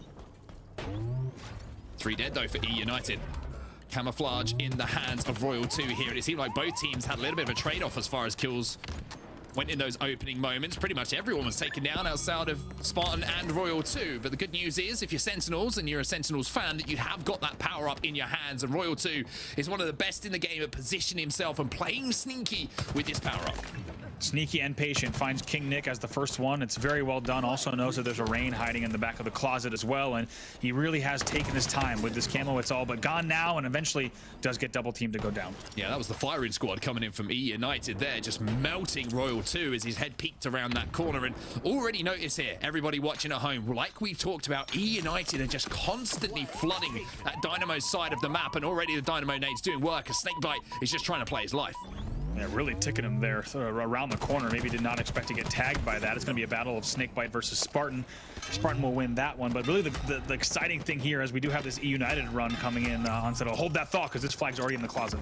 Frosty Last player who can really have an impact here. Two players are going to be stacked up on top of that flag. King Nick versus Frosty. A little bit of help comes in from Rain to take him down. However, has Frosty bought enough time for his team to get across the map? It doesn't look like he has. So it's going to be E United who are going to stamp the first flag in here. 1-0 to EU. And they'll strike first. A few players standing out. Rain with 4 kills. Also Royal 2 with 4 kills on the other side of the board. But I was going to say right before that, Cap goes into E United. Was just this is really a question of, is E United capable of playing above a placement that they have historically as 4 players? And has Sentinels hit their form yet? And that really, I think this series is going to be the one that tells us that. And whichever team advances here certainly is going to be feeling good going into tomorrow. Rain will finally find the death screen because it's been a great start to the game for him. Currently sat at 5-2. You saw the killing spree popping up as well. Second camouflage of the game, though, is going over to Sentinels. This time it will be Frosty who has it in his hands. A couple of battle rifle shots onto King Nick inside of the flag, but you can already see for the first time, really, that E United have been forced out here on the plant side. Ooh, unfortunate there. Maybe a little bit of miscommunication because Frosty actually sees Snipebike get back-whacked there, and the fact that he had a player on screen. So maybe just a little bit of miscommunication from the Sentinel side. Surprised to see that. Lethal trying to survive and play his life for now, and he manages to buy a few extra seconds. However, Rain picking up that kill is going to allow United now to move this once again on the Dynamo side of the map. A couple of nades going to be coming in. Ryan taken down. Frosty's going to have an important battle here, but he was weak, and Rain recognizing the situation once again have got this all the way back to his closet. Royal 2 is alive, but again, it's 2 players alive. Royal 2 takes down 1. Lethal will fall as well. And the flag is now down inside of the generator. So E United might be desperate to get a touch on this. Really big win here for Snakebite, though, to keep that flag away and get it back home.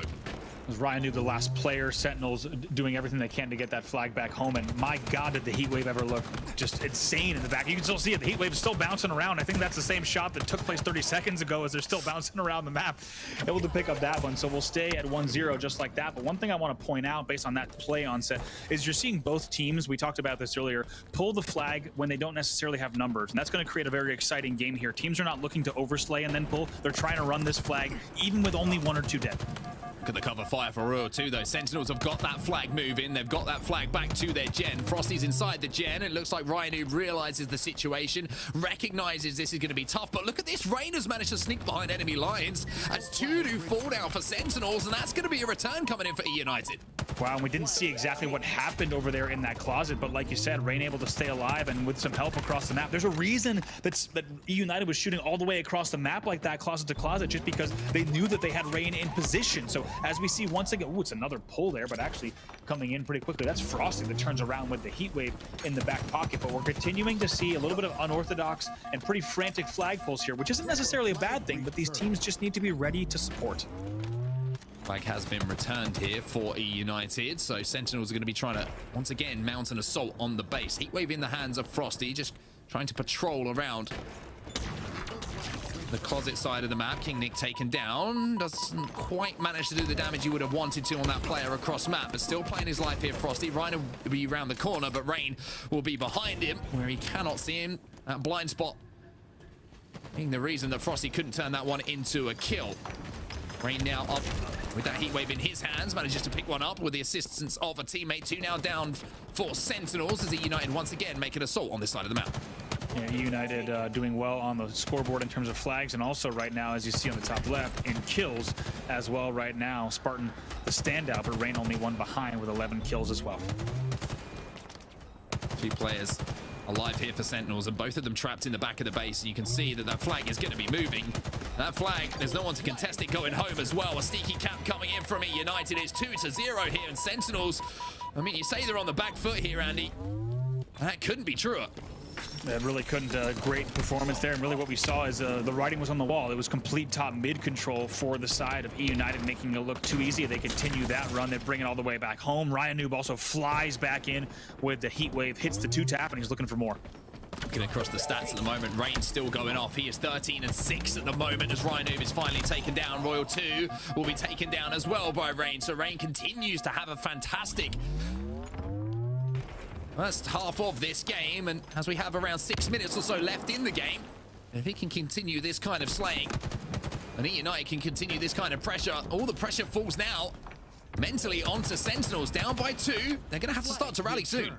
They are, and let's see what Snakebite could do with this camo. It's a pretty big moment in the game with 5:30 left, and going to try to get something going for this team. Try to establish just a little bit of control, because we really have not seen that yet for Sentinels. Rain spotted him out. Here comes Ryan Noob, and oh, the troops have been assembled here for E United. Rain's trying to do a little bit of damage as well. Snakebite stays alive for now, but E United doing a good job to hold defensively there, just waiting for that camouflage to disappear, and that's something we're seeing teams more and more do when that camouflage is in play.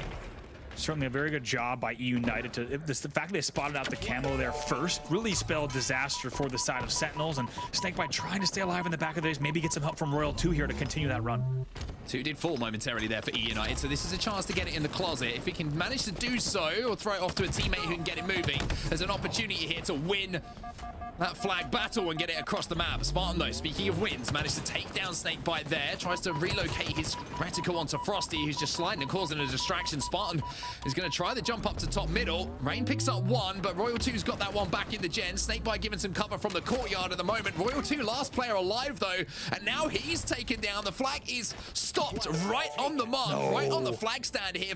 And E United make a heroic last-second play. We didn't get to see, but it was Nick on the flag stand there. He had a ton of help, but the team works so well together. They stop that on the flag stand, just like you say. It will stay 2-0, and now E United thinking about a third run here. They're already at mid-map. 4 minutes 10 left on the clock. Spartan picking up a kill onto Frosty. It means it's a 4v3 for them while they're running this. So if you take the flag runner out of the equation, it was 3v3 across the map. So United just needed to trade out kills. Lethal, though, sneaking behind the base, but King Nick picks up a big double. Almost gets the stick on Frosty top middle, but Rain is going to have the chance to run this in. Frosty desperately trying to stop this flag moving. Snakebite trying to work with him. The thrust comes in as well as the flag is put home. 3-0 now to E United. Wow, Ryan Noob with that thrust cap did it so fast, made sure that that thing went in. It goes to 3-0 now, just like you say, but it maintains top mid control at a camo grab for Frosty. If he could stay here, he could be pretty sneaky with this, and they should be able to convert if Frosty plays this well. Unless E United can go huge again on the defensive side. Last minute stops have been the name of the game for them, and here comes Spartan. He's on the flank, and he's going to get this one out the window. He also has the side kick. Couple of nades are going to be going down. He's going to be hopping on that re, doubling up on that re. Snakebite, though, comes in and gets the double kill. Frosty with the camo on the other side. He's trying to make a move in to see if he can secure that return. The flag goes home, and that's going to be 3-1 now. Sentinels showing some life. Frosty will get a trade there in the back of the base. Would have liked to have stayed alive, but he ends it with a killing spree. 3 minutes left, now just a 2-flag game, and finally we see Sentinels on the board here. It's another win in the corner from Snakebite. Dynamo Nate goes down. 2 players trying to push up onto the flag. King Nick trying to get some shots across as now the assault is going to come in. 3 players from E United stuck in the back of the base. Frosty's trying to do what he can from top middle just to call those players out, do what damage he can. And until that damage is done here, Sentinels are going to be a little bit trapped. This is a big defensive play coming in. Lethal says, I'm bored of waiting. I'm flying in right now, and picks up the double. That's the opening they need. Huge play, just like you said. That's the opening they were looking for, and it's a great thrust pull as well from Lethal. Look how much distance he already travels across the map. He's already at the halfway line. They should be able to bring this one in as well, as long as they maintain control of their flag. Camo coming up in around 5 seconds as well, so there might be an opportunity here for Sentinels, not just to put this flag in, but pick up power-ups and maybe think about going back-to-back. Just 2 minutes left on the clock, though, for Sentinels. They need to make this camo count. Frosty with the camo again. Here we are, 3-2, 2 minutes left in the game. This is the exact matchup we were hoping for between these two Titans as they try to go toe-to-toe and find out who's going to come out and stay in winner's bracket as we head into tomorrow as well. Not a lot of time, though, for the side of Sentinels. Snakebite needs to win this and does win this as well. He'll stay alive. Royal 2 will pick up another one, even though it's traded out almost immediately. King Nick trying to rotate back to his base. King Nick is going to pick up the kill as well onto Snakebite. 2 players now fall for Sentinels. Lethal has pressure on his shoulders, but that pressure has been released because Frosty's picked up a double kill. If he can clean up this kill on Rain, there's a chance for Sentinels to get this flag moving and maybe look to tie up this game. Yeah, Lethal being very careful here. Knows he has to take his time on this pull. Lets his shield recharge fully. He's going to toss bottom middle. We talked about this toss and now try to slay in the back of the base. Dynamo grenade is going to be massive, though. That's going to take a lot of damage into Spartan shields. Ryan Oob, oh, that's a big win from Ryan Oob. Getting rid of Lethal is vital to stopping this run. Spartan's going to be weak as well. Royal 2 is going to find him, though, with the beatdown, and only 50 seconds left on the clock. Can they get a touch on this flag? Can they get things moving? King Nick versus Royal 2, there'll be a trade, but where is that flag? I'm pretty sure the Sentinels have it in hands, but it's only Frosty alive. Yeah, Frosty, last player alive. Look at that. Warrior's snakebite is the question. You can just see on your screen he's the last player alive for just a second as that flag looks like going to be returned. It'll be back to base now. 30 seconds left. They need to pull. Everyone trapped in the base from Sentinels on respawn as well, so this is looking like E United will be able to take this game number 1. Everybody from Sentinels is desperate to OE, and Rain is recognizing that situation and just thinking, hey, I can get that flag moving. I can get things rolling for my team should that flag start moving, but I love this decision making coming in. Absolutely huge. 8 seconds now on the clock as time is just slipping through the fingers of Sentinels. Yeah, Rain does so well to just stay alive instead. You see there's going to be a death on the flag there as we see the clock tick to 0. That should be it. Yes, indeed. 3-2 in favor of E United. That's our game number 1. E United pick up the first game of the series. Spartan, King Nick, Rain and Ryan, I've got to say, very impressive. That's a game type I think does favor them. Sentinels just couldn't find that early footing, Andy. It took them a while to get going. And I think the first 50% of that game was all E United. They were just a little bit more objectively efficient than Sentinels were in the second. Yeah, Sentinels is just going to wish they had the first half of that game back. I mean, look at the second half in terms of top mid control, in terms of camo control. We'll take a look at some stats as well here as Spartan on top of the board, tied with Rain on his side in terms of 21 kills apiece. It's also Snakebite and Royal 2 on the other side with 22 and 21 respectively. We'll look at the damage in just a few seconds as well, but you look at the slaying performances, no huge standouts. I would say that Rain may be the standout player in the lobby as well. 21 and 16 for him. Royal 2 having a pretty good game of it as well. Lots of assists and lots of shots being fired by Royal 2, as we would expect. But I think that was the story, right? It was a game of 2 halves. It's a cliche that's usually saved for sports, but you know, this is pretty applicable to what we just saw in this first game of the series. It really was, and I think when Sentinels watches this tape back, and you know they will, not just the players, of course, but the coaching staff as well, watching the tape back on this, they're just going to wish that they played the game they played in the second half throughout the entire game, because it was really the Sentinels' story in the last 5 or 6 minutes of the match. However, they let E United run away with this game very early. This was the second flag going in. Spartan did manage to get that pull, and it was a little bit sneakier than Sentinels maybe expected to get him past that 50-yard mark to eventually convert it. A desperate last-minute stand here as well. We need to highlight. This could have been a very different game should they have not got that stop. You're so right. I think that might have been something that a lot of players might have forgotten, that they did have that stop, that last-minute stop in the corner where I think it was King Nick who stayed alive and got some help in the back, and that would have instead been a 2-1 game instead of what was a 3-flag lead earlier on. And like we said, Sentinels putting up a very good fight towards the end of the game, and the question is, Mark, in game number 2, can they play the same way we saw them play in the second half of game number 1? If they do, I think it'll be a pretty interesting game 2. However, if United comes off starting the same way they did that game, this could be a pretty fast 2-0 for United. It could well be, and we could see Sentinels down in that elimination bracket much earlier than they would want to be. Now, we kind of teed this up a little bit, right? Whoever wins this first game, the first 4 kills, the opening strategy in Bazaar Slayer are so vital. This is where I start to look at Sentinels and think, where are you in the practice? Where are you with your opening strategy, especially on this game type? Because, as you mentioned, if you don't win that initial battle, it really can start to be an uphill battle almost immediately.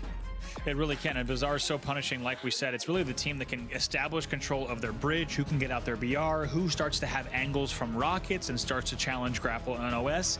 This really is an opening strategy onset that's all about establishing position. You need to win these first few shots against a player so that you can run that sight line, so that you can run that angle and start to create a situation where your team has a little bit more freedom, a little bit more movement.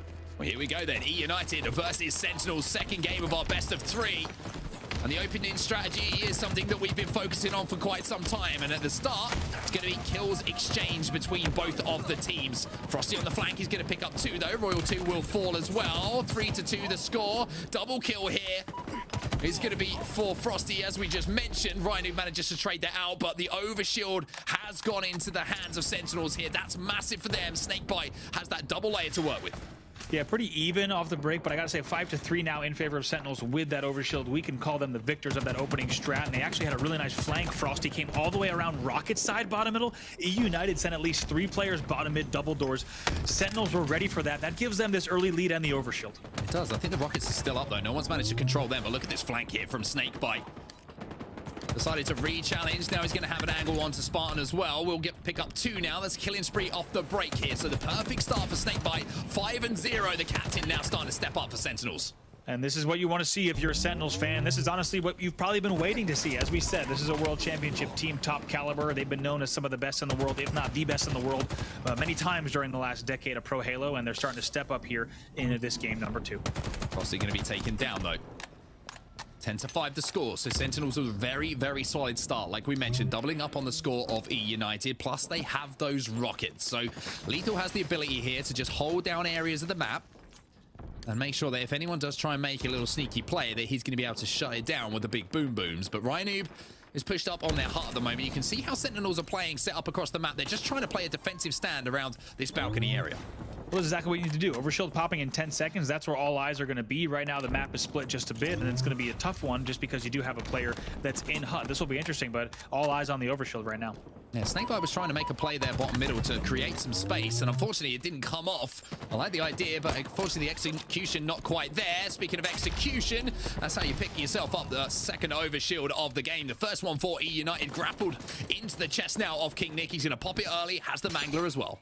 And expect to see that more and more at the top level. I think everyone was expecting to see that over time. You know, in the first week or 2 of competitive Halo Infinite, we saw players that were grabbing the overshield, just getting kills. You're going to see the grapple be pivotal and crucial for those power-up grabs more and more the further we go into competitive Halo Infinite. Nice little grapple mangler play from King Nick. Yeah, King Nick's just put together everything you need to see from the sandbox, everything we've been talking about since we started mentioning all of the different things you can pick up on Halo Infinite to give yourself every single advantage. You saw the spike grenade initially to take down Frosty, then you saw a dynamo grenade to do some damage, then you saw him pick up the overshield. All of these things working together. And of course the Mangler for close range battles. He's going to be the king of this little rocket castle. There's Snakebite. He had a Mangler as well, but he did not have the jump onto King Nick. I just say amazing moment there to see that little grapple of the rockets as well. Going to snag those as well, and just really putting on a clinic, like you said, of how to use the equipment to keep yourself out of harm's way while grabbing things like the overshield and rockets. And it's those little difference makers to make sure he doesn't take damage. They're going to make the difference. But one thing I also want to point out, nice little Hail Mary rocket across the map as well. But it's so refreshing to see no hit markers on those grenades that he was throwing on rocket side, because it didn't give him the information that would have been a free kill for his team. Instead, he has to work through these decisions with the team. But just like that, 2-kill game. 2-kill game, as you say. Lethal trying to stay alive for now, but lots of frag grenades breaking around him. The ceramic is filling up those headphones as it explodes around his feet, but it doesn't take his life for now. Half shields at the moment. Little challenge going to be coming in, but there's that Dynamo Knight is chaining all sorts of problems. 2 players, 4 Dynamos once again, the difference maker, and now we're tied up at 17 apiece. That's just like that. Now a little bit of a lead here for the E United side, and they're going to be waiting on that overshield as well. It's going to be a pop for Ryanoob, so a more traditional, conventional grab for them as they win the battle down at overshield, and now they wait for the Sentinel spawns in the back of the base. You see all 4 players there towards the rocket side back base. I like this as well. You see the grapple past the tree house to maybe try and be a little bit of bait for Ryanoob there. They don't get any information on where Sentinels are for now, but Snakebite unfortunately is going to be caught out and fighting a overshielded Ryanoob, which is a difficult fight to win at the best of times. Lethal trying to survive at the moment, and look at how E United are set up here, Andy, completely controlling the inside of the map.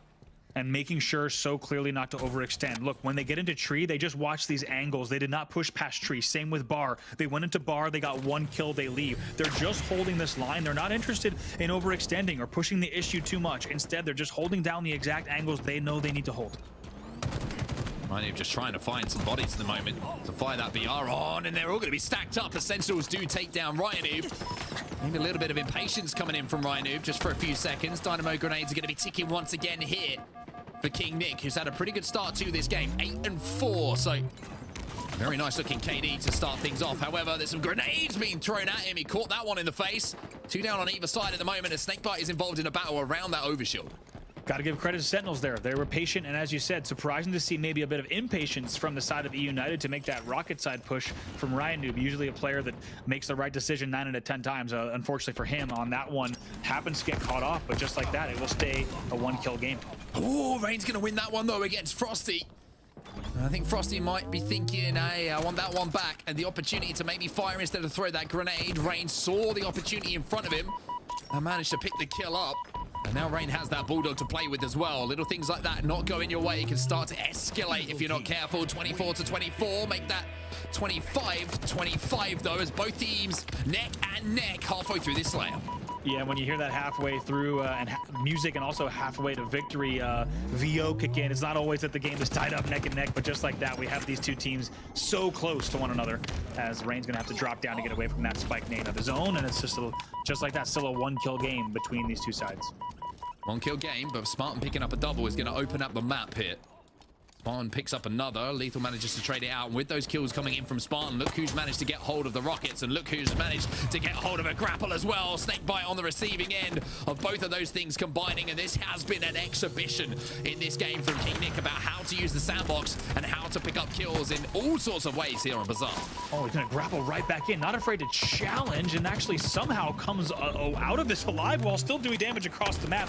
King Nick showing off just how much you could do with that grapple. It lets you get away with plays that would have otherwise taken so long and most times even been impossible. 30 kills to 29 right now between these two. And just a reminder, the Sentinels are 1-0 down in the series. They need to win this game. So you can imagine the adrenaline and the pressure that is on them. But speaking of pressure, pressure makes diamonds as Spartan picks up 2 dynamo grenades inside of the heart. That's going to be 3 dead here for Sentinels, and Ryan Uber, a couple of extra bullets. You know that Ryan's feeling himself when you're seeing a little bit of activity on a dead body. Certainly, Ryan Noob not afraid to shoot bodies historically, and he's doing it again here. Hopefully for his side, if you're a fan of E United, not too soon, as it's still just 34-30, a 4-kill game here, and really could go either way. These next few overshells are going to be pretty pivotal to determining this game. The way this game's gone, though, and how close it's been, a 4-kill difference. That's Sentinels having the pressure on their shoulders to pick up a full team wipe, and with Rain hitting cross-map shots like that, it's going to be even more difficult. He's got the Bulldog, and he needs to win this battle, but he's not going to. He gets taken down. 2 do fall for Sentinels, though. And it's still a 4-kill game with just 4 minutes left. Overshield up as well. Bulldog going to go in the hands of Snakebite. Also sees that overshield grab. That goes to Ryan Noob. What Ryan does here really could impact this game. It's still only a 4-kill game. How successful Ryan is with this could really impact who closes this one out. Look at the scavenging, though. He's gone all the way across the map to pick up the grapple, also to work with a teammate.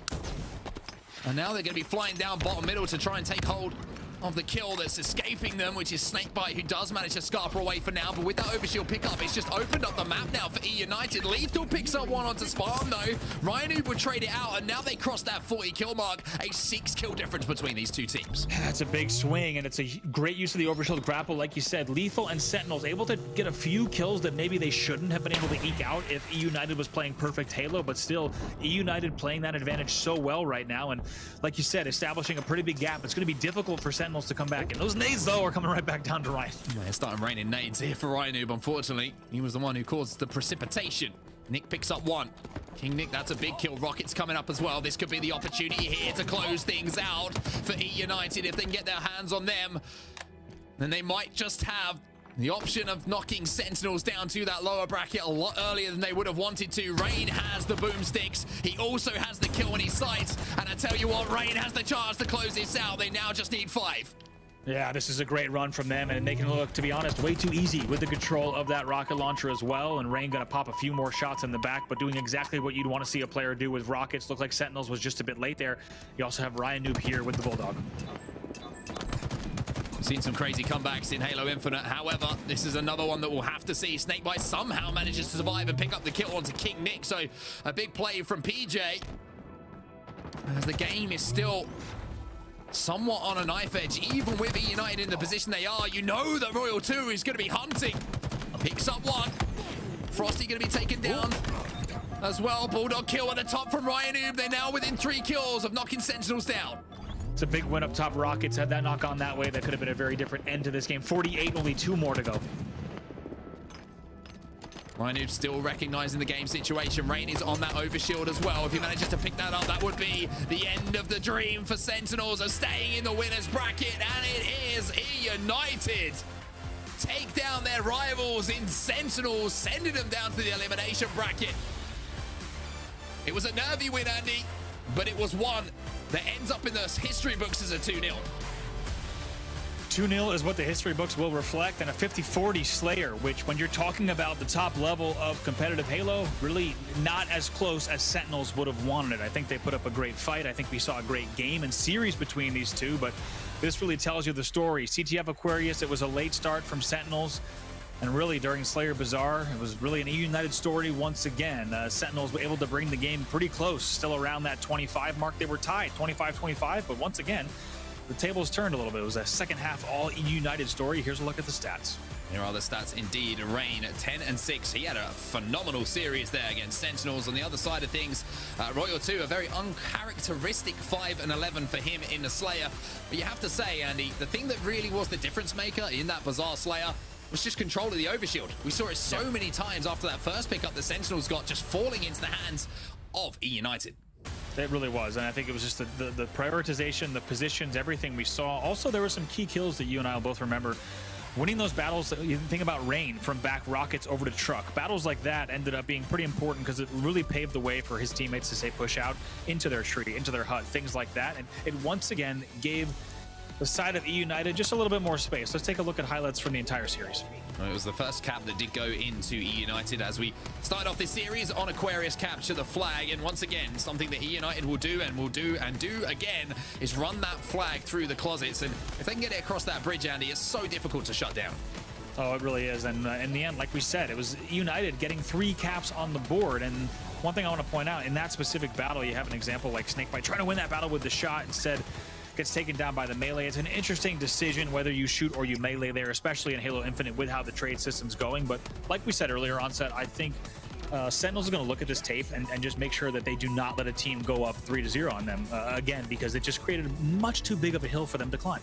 Yeah, I have to agree with you there. We did see the little bit of a comeback from Sentinels, a little bit of a rally in the second half of that first game. But unfortunately, it wasn't enough. And we were kind of fascinated by the opening break in this game. And it was going to be actually Sentinels who you maybe feel got the better of it, even though it was pretty even across the board. But I'm just saying it. King Nick, some of the plays he was making, were the highlights for numerous reasons. It's just a great exhibition of how to use the sandbox that is available in the Halo Infinite. Yeah, absolutely. I mean, look at these plays, right? And they never overextended. One thing I want to point out to people watching, count the amount of times that E United went past their opponent's tree or BR or even through their middle doors. I'll tell you right now, with what we saw on screen, it was a whopping 0. They did not cross really that 75% really into the, I should even say, it's better to say, into the opponent's final third. They made sure to hike a hard line there. They never pushed in. They never tried to overextend. And that's what created a 10-kill difference as we bring everyone back in. Lottie and Dan, it was a pretty good series. Huge. I mean, it's funny, like, that was my initial thought, exactly what you said, that they really didn't go past that. But what they did do was force Sentinels into their base. They couldn't move, and any time that they had to come out and try and regain control of the middle of the map, it was almost impossible because E United were waiting for them. They were not only waiting for them, but they had control of the power-ups, they had control of the rockets. It was really, really difficult, and I think, you know, you've got to hand it to Sentinels in that case, because they didn't really have a whole bunch to work with there in terms of in their arsenal, and obviously coming back as far as they did, 10-kill difference obviously, but managing to kind of scrounge those kills the way that they did is great, but doesn't win you a series. Fantastic stuff from United all round there. Controlling the map was huge. Gaskin obviously controlling the power-ups. I don't think I saw overshield in the hands of Sentinels once pretty much there in that map. You know, how important is it to have those opening strats, have something up your sleeve to be able to try and win those battles, to give you the advantage that is overshield? Yeah, opening strategies, breaking setups, it all comes with practice, it all comes with scrims. We know this is something Sentinels have actually struggled to come by, but I think ultimately we look at the confidence on that E United roster. They were flying at Sentinels at times. It didn't matter what weapon was in the hand of these E United players. I think Sentinels are lacking confidence right now. E United are full of it, and it really showed in that series. I think I'd like to see them go toe-to-toe in a best of 5. It's difficult in a best of 3 because it is so quick, but I think ultimately E United, they deserve their victory, and our Sentinels are going to have to battle hard from the lower bracket. They do indeed. I'm smelling a rivalry right now. I'm smelling something that's coming up already this soon into the season. This is going to be epic. I can't wait to see another rematch, hopefully one day, between Sen and E United. But for now, we're going to jump to a break, because when we come back, we're going to jump into some elimination games. That's going to be in the form of G1 versus SEAL Team 6. You don't want to miss this.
built this facility off the grid to train the next generation of Spartans.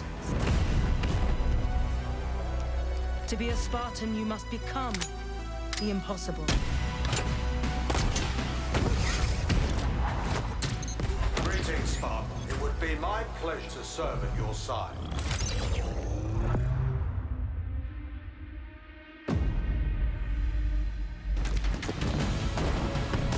Flag taken.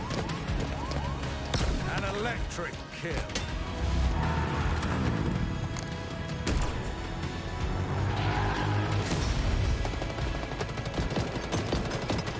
Cluster luck. On your feet, Spartan.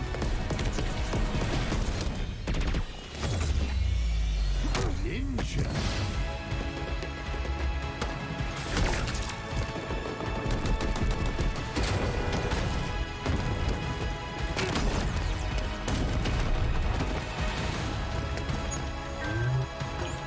Zone captured.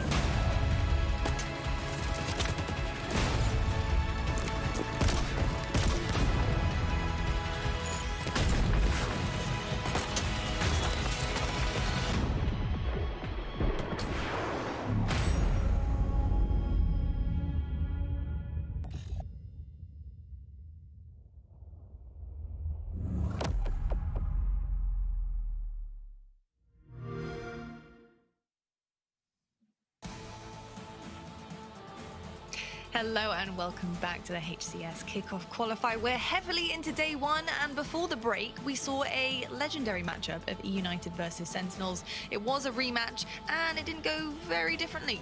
E United did run away with that one 2-0. Close-ish games. I would honestly say the CTF was pretty close. The Slayer wasn't as close, but some epic action nonetheless. Let's take a quick peek though at our winners bracket, because we have an update after that one, which is super exciting. So as you can see, in our semi-finals currently we have E United and Cloud9 versus Inconceivable. Our semi-finals, folks, will be tomorrow, so you're gonna have to get some sleep until we get into those ones. But you know, it's gonna be absolutely epic, and we currently have our elimination rounds happening. So we're gonna be heading into elimination round 10, I believe, which is gonna be Space Station versus Reflex. A lot has been going on. Of course, we do have pretty big brackets to get through, but gentlemen, so far so good. We have seen some great action. Brav, on set, you obviously got to cast that one. Bravo, E United really coming into their own, and I think you said it really well earlier on. Really forming names for themselves. I think for the past couple of seasons on different titles, E United and their players have kind of been on the outside of things. Right now, things are looking very good for this team. How do you see their progression going through the season? Oh yeah, certainly. I mean, United, household names in Halo for sure, and I think they're just continuing what we expect from them. And I think Mark put it best in the way that he described their gameplay, just simply the fact that they were so aggressive, the fact, and also Gaskin said it as well, the fact that they were so in the face of the side of Sentinels and really gave no room to breathe for the Sentinels players. And I think that's a lot of credit to E United in the way they're approaching the game. You can see it's pretty clinical, the way that they're prioritizing all the grabs, bottom, middle, everything they need to do, and they're able to show that on the scoreboard in the end. So impressed with E United and expecting to see even bigger things from them. Definitely. I'm Gaskin, obviously King Nick as well. We've seen him being pretty confident on the map so far in this brand new title. And previously we've seen King Nick win all sorts of different things in terms of Halo, but mainly as a single player, not so much in a team. So is it cool to see him back on your screen, also in, formed in a team that really is it's a pretty big deal to be a partner team here in HCS. So is that pretty cool to see? Definitely. I think this whole United roster, it screams this should have never happened. It should have never formed. There was rivalries a part of it. I mean, Spartan and Ryan, who hated each other for as long as I know, and now they're blooming teammates, for goodness sake. I want to reignite that rivalry, but I don't think it's going to happen if they keep winning, because this team ain't going to split up with the way they're playing. It's been fantastic to watch. I love the confidence of this team. I love that they run it, everyone, and they really are terrifying to play against. Hey, look, it won't happen if they've got anything to say about it, and hopefully that doesn't happen, because we don't need any heated discussions amongst actual teammates here. And talking about teammates, we have Gaskin and Onset for our next one, Elimination Round 10. Let's drop straight into it.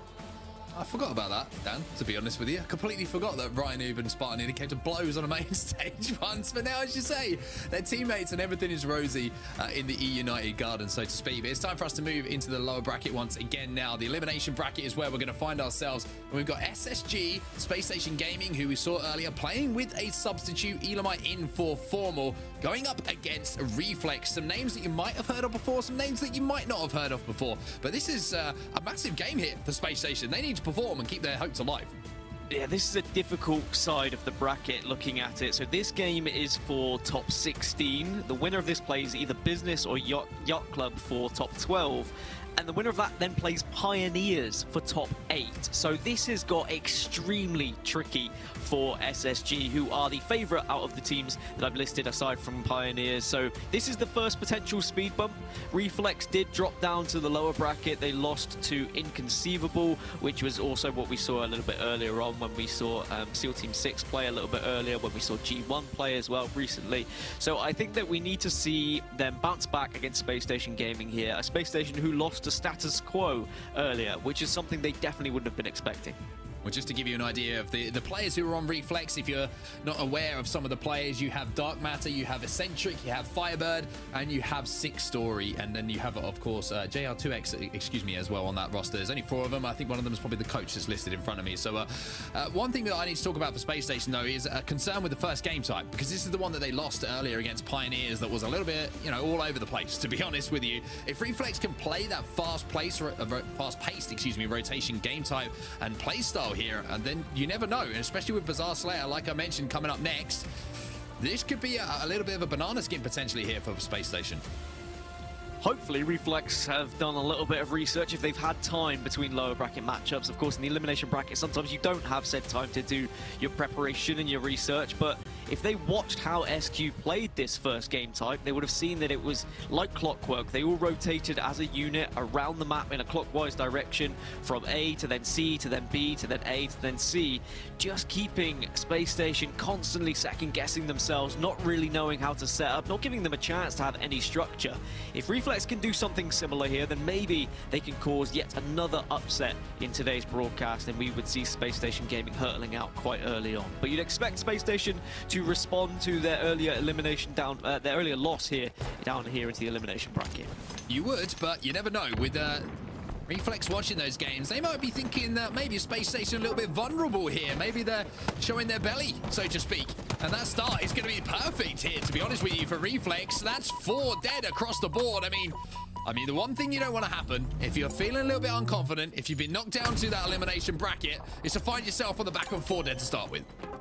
And this would be so detrimental for Space Station and their chances of playing in pool play at Raleigh as well. They were a 10th seed coming into this, and with the performance of so many of the teams around them and above them, they need to be getting into the top 8, into the top 6 if they're going to be in pool play at Raleigh. Otherwise, it's likely we could see Space Station in the open bracket instead. But maybe that's actually what they want. Maybe they want that, you know, several days play or a couple days play, playing in that open bracket, practicing more as a team and showing what they're made of. But certainly in the early stages of this game, they lost out on a few kills, but they've managed to find a little bit more structure as we get further into it. Well, time is on the side of Space Station for now. Also, the sniper rifle is in the hands of Elamite and just narrowly misses that no-scope. Well, he's going to feel a heat wave in his back as well, trying to do what he can to survive, to dip and dodge, but unfortunately, the only thing he's going to do is die at the end of things. 2 down for either squad at the moment. Make that 3 for Reflex, as finally Space Station will manage to control both B and C, and they're starting to score here down. It's looking a little bit more composed, a little bit more structured than what we saw previously against SQ. I think this is what they wanted to achieve. This is the kind of setup they would have liked to have had against SQ, is have B and C, lock the other team in A. When they're down to just 2 players or 3 players, sometimes you can push on that advantage, but actually Legends managed to pick up a double kill there. So Tylenol flanking behind, recognizing that they lost a couple of players, will just take A. But my biggest question is, did they lose players because Tylenol decided he wanted to flank and go solo bolo? Otherwise, if they had all stuck together, maybe they could have stopped the pressure from Reflex a little bit better. Reflex in control of the scoring for now, with B and C under their control. 3 players, however, have fallen for them. 6-story last player alive. You just saw the camouflage being picked up here by Deciding from Space Station. So it's an opportunity to turn things around ever so slightly. C in their control, Space Station, but that might not be the best of plays from Deciding with that camouflage. He gets spotted out and he gets dropped almost immediately. I'm looking forward to seeing the POV of 6-story as well. A lot of potential and a lot of history in this player, and I'm sure that he would love to get his hands on some power weapons to really demonstrate what he's capable of. But for now, he's just being a sneaky little beaver. Might be able to catch Elamite off guard, which he will, and he's contesting at the same time, so this was the perfect timing for him. Yeah, a little bit of ring around the rosy there. There wasn't a pocket full of posies at the end of it. It was just a right cross that put him into the death screen for a few seconds. Elamite taken down once more. Tyler Nolan Deceiving pick up kills, though, as 6-story has to escape and retreat to just play his life for a few more moments. Space Station doing what they can to turn over C, but while all of that's happening, you see that Elamite's going to be forced to over-challenge here at B because of the fact that Firebird is here. And he's putting the pressure on. Turnover in the score now. As you can see, that 64-44 is where we find ourselves. Reflex have the lead. Yeah, Reflex just consistently pushing the pressure onto Space Station, and we've seen some funky off spawns now for Space Station as well, but Deciding will at least get the kill, but for what cost? It is the sniper now going into the hands of Reflex. Dark Matter will have it, and they're still scoring all the meanwhile. Pressure on as well. Now there's 2 of them in A, and I like this decision from Dark Matter. He's just holding down this bridge. His teammate will cap that, and the respawner can help him. But for now, he's got the opportunity to make a big play with a big shot. He hits that pretty impressive shot, to be honest with you, with the player just sliding out with all that momentum. Whipping that reticle across to hit the body shot, but Elamite's causing some problems inside of B. Take us out to no shields and immediately cleaned up like it should be from a teammate. Dark Matter starting to pop off now, utilizing the no-scope to full effect to help the team, but then eventually goes down, and now Tylenol will have the heat wave in hand, and this could really turn the tide for them. But is it going to be the same case as what happened against Status Quo, where it's a little bit too late? They've allowed so much points to be gathered by Reflex here. 6-story still has the camouflage. That's the important thing here for Reflex. However, Space Station will be scoring for now. But look at the score, almost doubled up now. Reflex 106-43, that score. 6-story's going to fly in here, has a heat wave to contend with, and Tylenol will win that battle, having the weaponry to give him that advantage. 3 dead for Reflex. Dark Matter, the only player alive, as Space Station finally turn over B. A and B held and can keep them at C if they'd like to here, Space Station. It's not necessarily the desired setup, but certainly they have shown preference for holding 2, keeping the other one free and available just in case they have to push it. Goes for the repulsor, but just about playing the right angle. Well, there it is. There's take 2. Dark Matter will fall as we run it back to make it look like it should have done. However, as he falls, 3 players from Space Station also fall, and 6-story manages to get the rotation towards C to cap that, while Space Station are on the respawn. B now falls over to Reflex, so Reflex will be scoring. It's starting to get a little bit worrying now for Space Station. However, a big win from Ace, top mid on those sandbags. He's going to open up a couple of lanes to play with. His brother Elamite is going to be working around B. Ace now going across to give him that cover fire and that support that he needs. You know what's interesting is I was doing a little bit of snooping on social media, and Legend JR2, it says he's from Poland, and it says he is the Polish sniper as well. And I don't know whether he's just living in America now. I presume he is to be entering this tournament, but perhaps a little bit of European factor about this team of Reflex, and we'll see whether, you know, he can step up, and maybe I can find him on social media a little bit later to confirm that story. But there's a little bit of extra background. No, it's definitely him. It's definitely him. Dark Matter now. Sneaking in behind 2 players inside of C here. Elamite's a little bit lost, a little bit confused about where the shots are coming from, and understandable, but it's only going to be the shots, no kills for the camouflage player as Deciding comes in to shut that one down. Space Station scoring. Space Station about to triple cap as well, as now you're going to see Deciding turn his attentions to C, as all of the players now on the respawn on those back pillars. Polish family, but is American. There you go, got confirmation. I've done my deep diving. I got my scuba suit on, and it's sorted. We've come to the conclusion. But now this has all been tied up by Space Station. All whilst I was doing my deep diving, they've been able to hold A and B consistently and really keep Reflex on the struggle bus. Oh, Ace! With the no-scope, Firebird's going to challenge. And manages to win an important battle, not only because it took the sniper out of Space Station's hand, but it's given them the foothold in the game here, Reflex. ANC in their control for now. Firebird going to be trading kills as well. And once again, the pace of this game has started to get a little bit frantic. 125 to 120 the score. Space Station in the lead at the moment, but look at this pressure onto B now. Looks like Reflex will be able to turn this one over. Should be able to, but a little bit of contesting and actually get the reset as well. Elamite Warrior going huge here. Should be taken down eventually, which he will be, but that play to get into B and to stop that, the resets can sometimes be such a difference maker when it comes to strongholds. He's now forced to make a play on A, and then they're going to have to try and defend B here. You can already see on the player outlines that Legendary 2 is trying to move over there himself with the help of his teammate Firebird. And it looks like, having recognized that, it's going to be a rotation. I like this from Space Station, realizing they couldn't get to B in time. Now they can cap C, and then they can look to re-wrap on this one. They should be C captured very, very comfortably. B maybe now their priority, as they know that Reflex will be overextended to try and get hold of A. Just maybe learning from their mistakes a little bit earlier when they did face up against status quo. They weren't prioritizing strongholds well enough at all, but now they really are moving as a unit, recognizing when one is being taken and is out of reach, so then prioritizing the other instead, and that is why they've got a little bit of a lead here. And I say a little bit because it still could be a chance for Reflex to get back into this one. They are taking C at the moment. They will be scoring if they do so, but look at that. Quickly, Space Station recognizing they have to dive on B. Big kills coming in from Tylenol here, not just the double kill, but maybe thinking about adding another one to the collection here. 2 stars is good, but 3's even better. They're not going to line up in a row, but Dark Matter will be that third to add to the collection. As Tylenol starting to heat up a little bit here towards the end of this game, but as he's picking up these kills, his teammates just not inside those strongholds, but the lead is still with Space Station. Firebird 17 and 15 at the moment, and plenty of kills for Legend and 6 Story. Just Dark Matter struggling a little bit with 14 assists. I don't think it will matter too much for Dark Matter, but what will matter is a triple cap. As I say matter as much as possible in one sentence. There's going to be quite a lot of points scored here by Space Station. Tylenol managing to get that sniper in his hands, moving towards the low garage door now to see if he can help out his teammates around B. If he would have hit that shot, it would be massive. Tylenol, that's what we need to see from you. Start to heat up now for Space Station, but even with that big shot, 6 Story in a position to capture B, but Tylenol is saying, come at me, bro. I will take on anyone at the moment.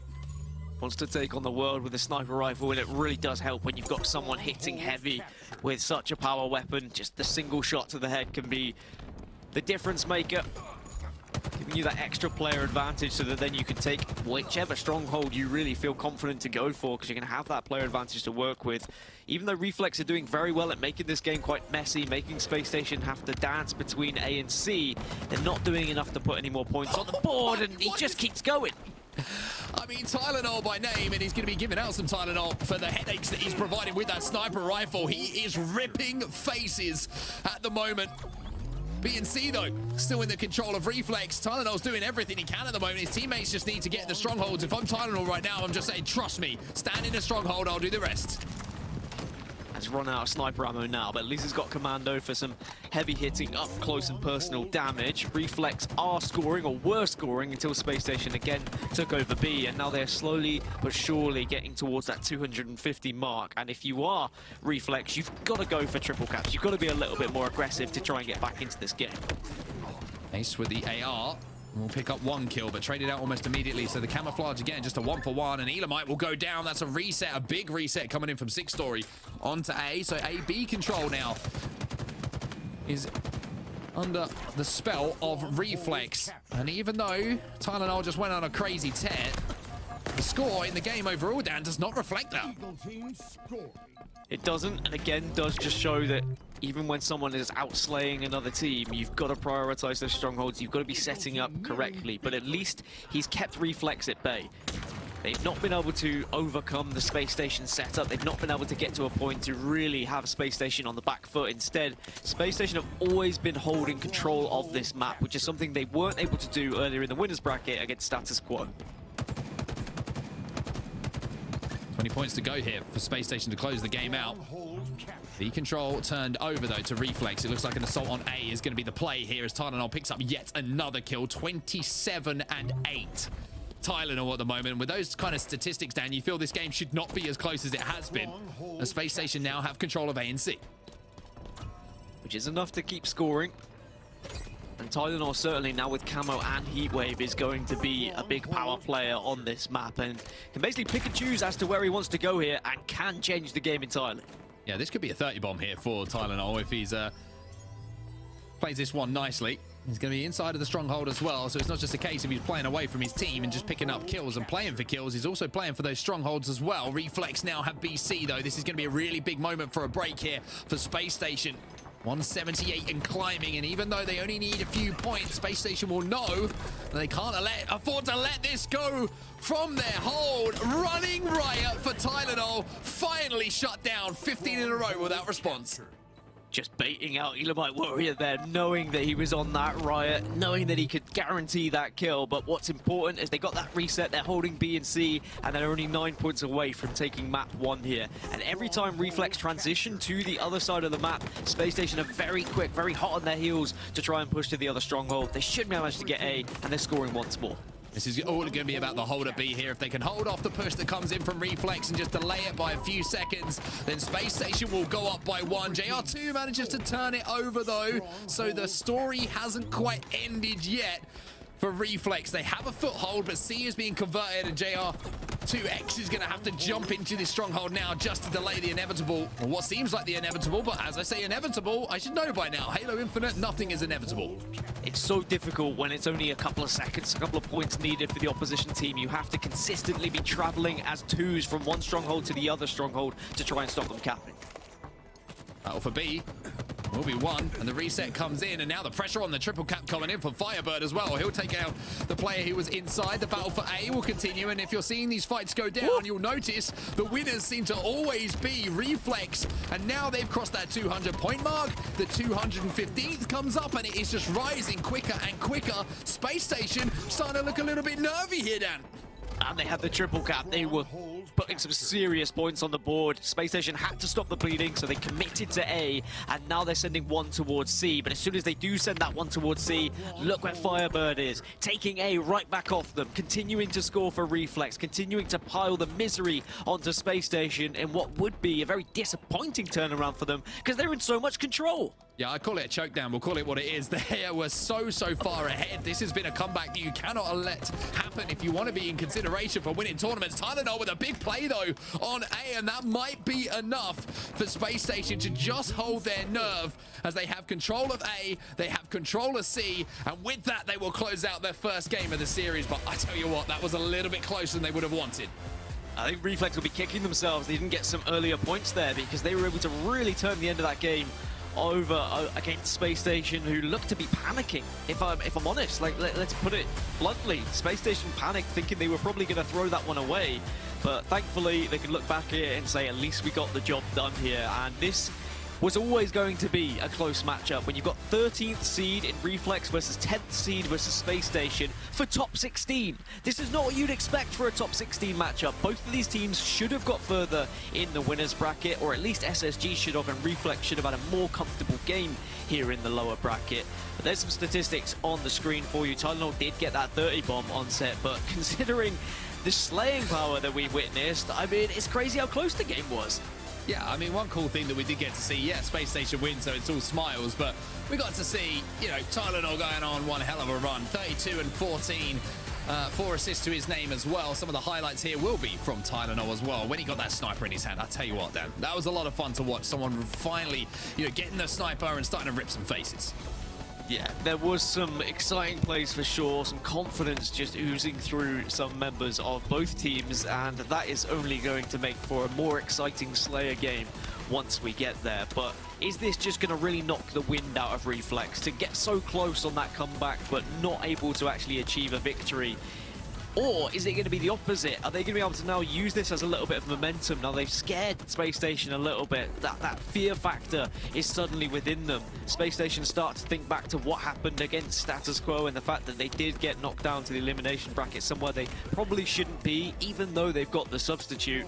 Reflex, they've definitely got an opportunity here to make something in this series. 15 in a row for Tylenol, the running riot coming in. The first time we've seen it on broadcast, and I'm sure he'll be secretly smiling to himself, or maybe not so secretly smiling to himself about managing to pick that medal up on broadcast. But now we move to our second game of the series, Dan, and with Space Station 1-0 up, we move to Bazaar Slayer. And we've already talked about this game type, how the opening strategy is so vital for teams to get control of both power up and power weapon. If you can do that, then this could be Space Station taking over 2-0. If we look at the amount of times in live fire strongholds of when a team actually had control, I think there was probably more control for Reflex than there was Space Station. Just in that final period, they really made things awkward and difficult for Space Station Gaming.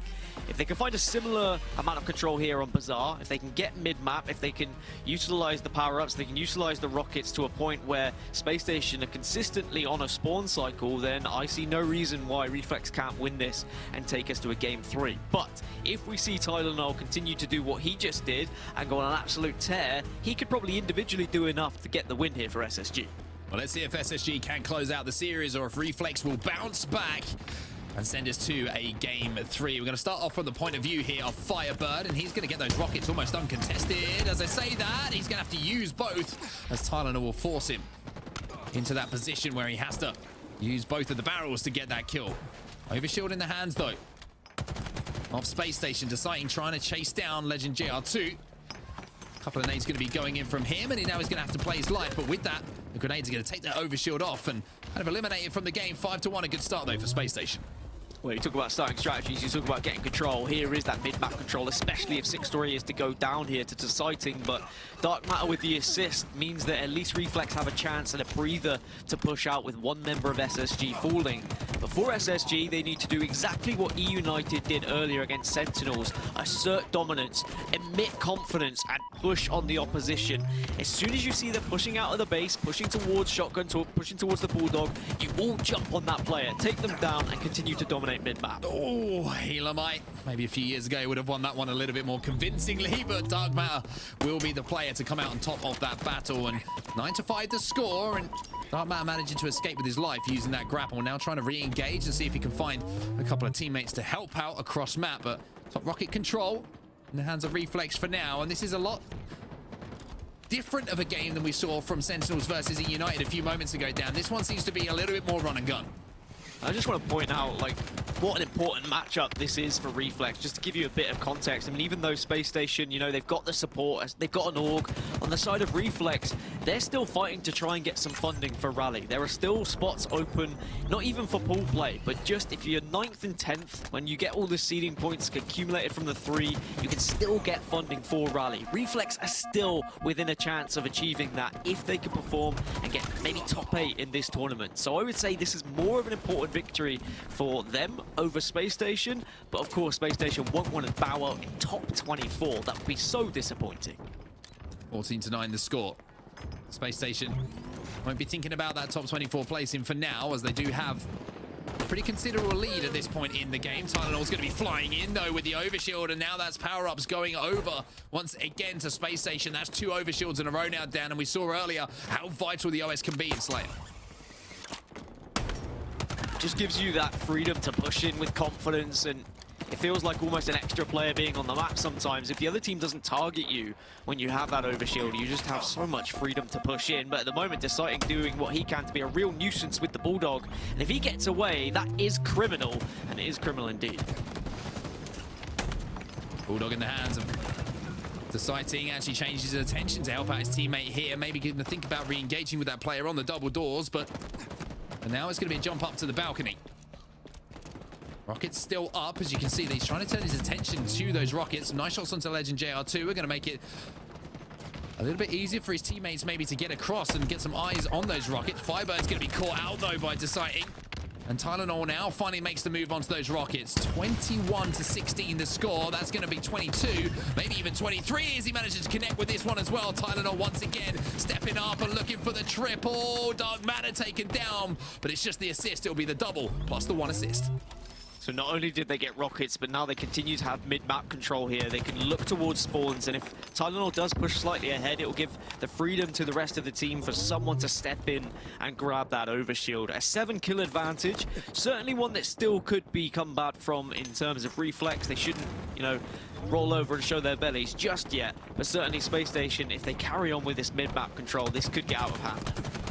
Tylenol again, just aggressively pushing in. I'm loving what I'm seeing from Tylenol at the moment. It just seems like there's no respect being shown for his opponent. He's always willing to challenge a kill where he gets that first shot. He's going to secure himself the overshield as well. And look at this, holding forward once again, immediately getting control of the bar. And now Firebird is going to be feeling the double Palpatine, as Andy Bravo Dadinsky would call it, but doesn't manage to convert into a kill.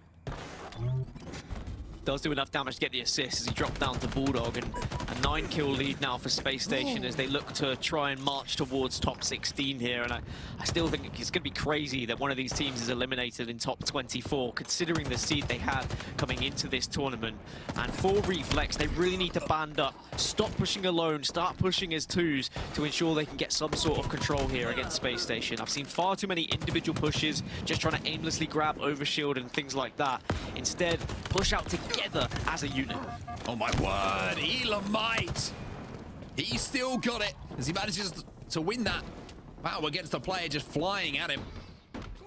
Tylenol now back over to his point of view, and understandably so. This man has been one of the highlight players so far in this series between the two. Firebird is trying to avoid the grenades being thrown at him, and Tylenol's trying to avoid two players to help for Reflex as he scarpers back to his little hole, his little cage, to just reevaluate, excuse me, his next move. Overshield going to be popping around 30 seconds, so are those rockets. So for Reflex, this is a really big time in the game. The survivability we're seeing from Tylenol has been incredible. His movement is different class, and even just being able to get trades like that shows the amount of potential we have on this Space Station roster. And even though, yeah, it was disappointing they lost the status quo, you've got to remember they are playing with a substitute that will hurt them ever so slightly, or massively, depending on how you look at it when it comes to practice and how influential you feel Formal has been was competing under this roster. But with that kill, it's 38-28, a 10-kill lead now. Reflex starting to struggle. Tylenol, though, does have the rockets here, and this could be absolutely massive. Look at it. I tell you what, if he gets a kill with that, I'll shave Dan's head. Luckily... Wait, I don't agree to this. Luckily, he didn't manage to get that kill, but I think that's just a indication of the confidence now that Space Station is starting to play with. Wonderful thrust away to secure that kill as well. Don't let it happen, Legend. JR2! It happened! It happened! He inspects the body and thinks, how did you let that happen? Attempt number 2. Don't do it. Oh, thank God, I don't have to shave my head again. 44-30, and yeah, I think we're seeing so much confidence now oozing out of this team. This is looking more and more likely that Space Station will be progressing into top 16, into the next round of lower bracket. I did mention earlier it is going to be a tough lower bracket with a potential matchup with Pioneers later on, but this has been a real story of just how impressive Tylenol is as an individual. Yeah, lots of people would have been thinking, who's Tylenol? You know, one of the newer names in Halo Infinite. How has he been picked up by Space Station? I mean this with all due respect. This is why. This is why Ace looked at this player and thought, this is the kind of guy I want to team with. So much raw individual ability. As Space Station do all fall at the same time, but this has been the Tylenol show. As you say, 16-6, a +10 in a Slayer. You'll take that any day of the week.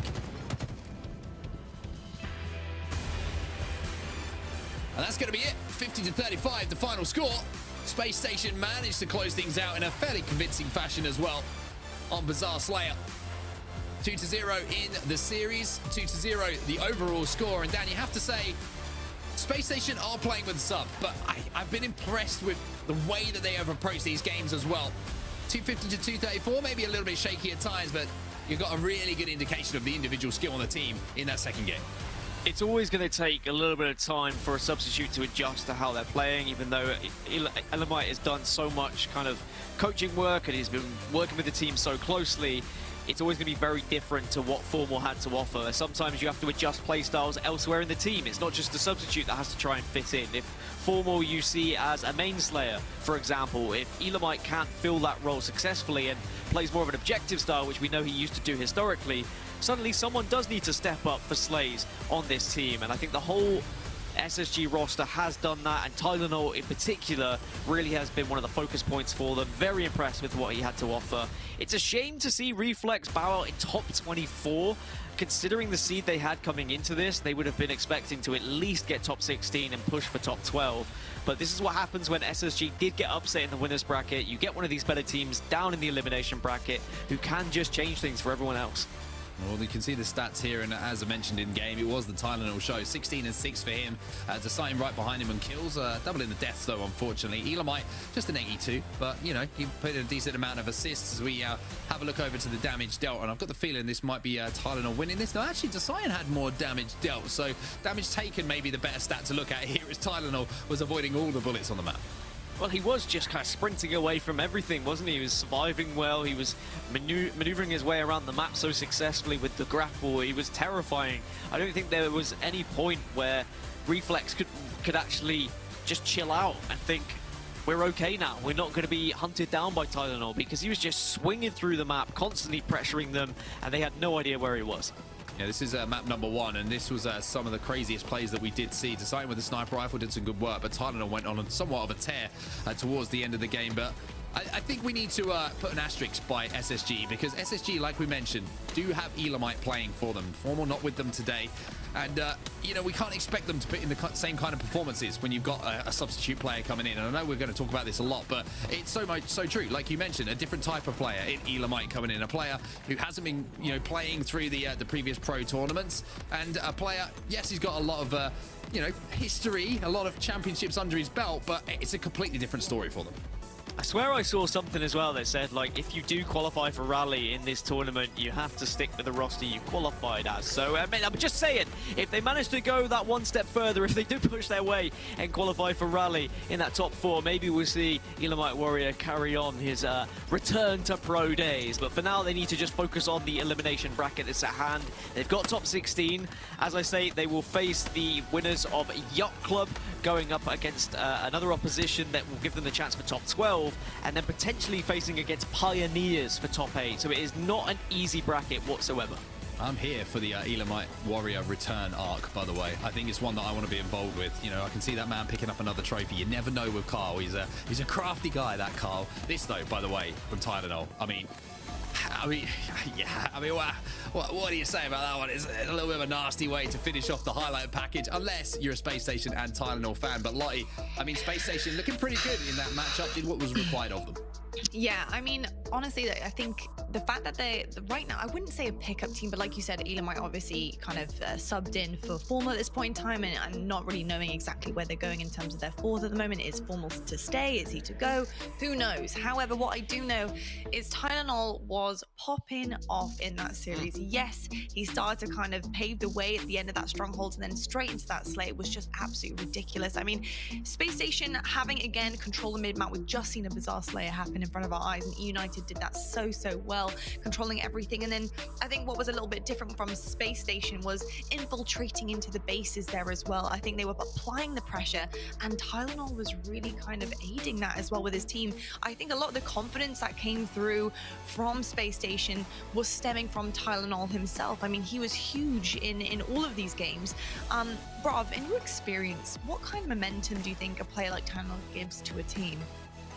I mean, I think what we're seeing from Tylenol is just the fact that this guy was ready to play, this guy was ready to step up. I think Mark pointed out perfectly, there's question marks around certain players in Pro Halo right now. Tylenol, King, Nick, etc., to name a few. These guys have, you know, they're amazing Halo players, but they just simply have less tournament experience under their belt than some of their counterparts. And I think the Tylenols and the King Nicks, and Tylenol in this most recent series, are simply stepping up and saying, hey, I am here for a reason and I'm ready to play. Yeah, I think honestly right now it's kind of an even playing field, and I think a lot of these names that you might recognize but they haven't become household names in terms of competitive Halo are starting to really push their way through the woodworks here, and you're seeing it happen before your eyes. You know, this is a brand new title, and it is their chance to shine here, and they're doing just that. I mean, insane stuff across the board from Tylenol. He really was popping off here. It's disgusting. It really is disgusting to see. Yeah, just being a menace overall across both of those games in that series. Strongholds, though, was pretty damn cool. Very close margins in that game. You know, obviously Onset, Gaskin both casting that, but Onset, what did you notice about Reflex and how they were really trying to push and apply the pressure there for a comeback? I think that's the exact term I'd use. They were just trying to apply the pressure constantly to Space Station. It's difficult. Strongholds, I would say, alongside Oddball as an objective game type, you need to be organized as a team. You need to know what you want to do, how you want to set up, and how you want to rotate. When you do have the likes of Elamite joining the team, and a little change up in the strategy and who's filling in what role, who's pushing where, all these little things can kind of throw the entire setup ajar. So it was good that Reflex were trying to put the pressure onto them, but you also have to kind of, again, we keep talking about it, but it's the fact that Elamite being in that team is certainly going to throw off the strategy for Space Station as well. Yeah, definitely. I've got to ask, obviously we just saw 2 Bazaar Slayers back to back pretty much. In terms of starting strats, I heard Brav you speak about starting strats at the beginning of the United and Sen series. Gaskin, what have you noticed about Space Station and their strats? Anything that you've picked up on?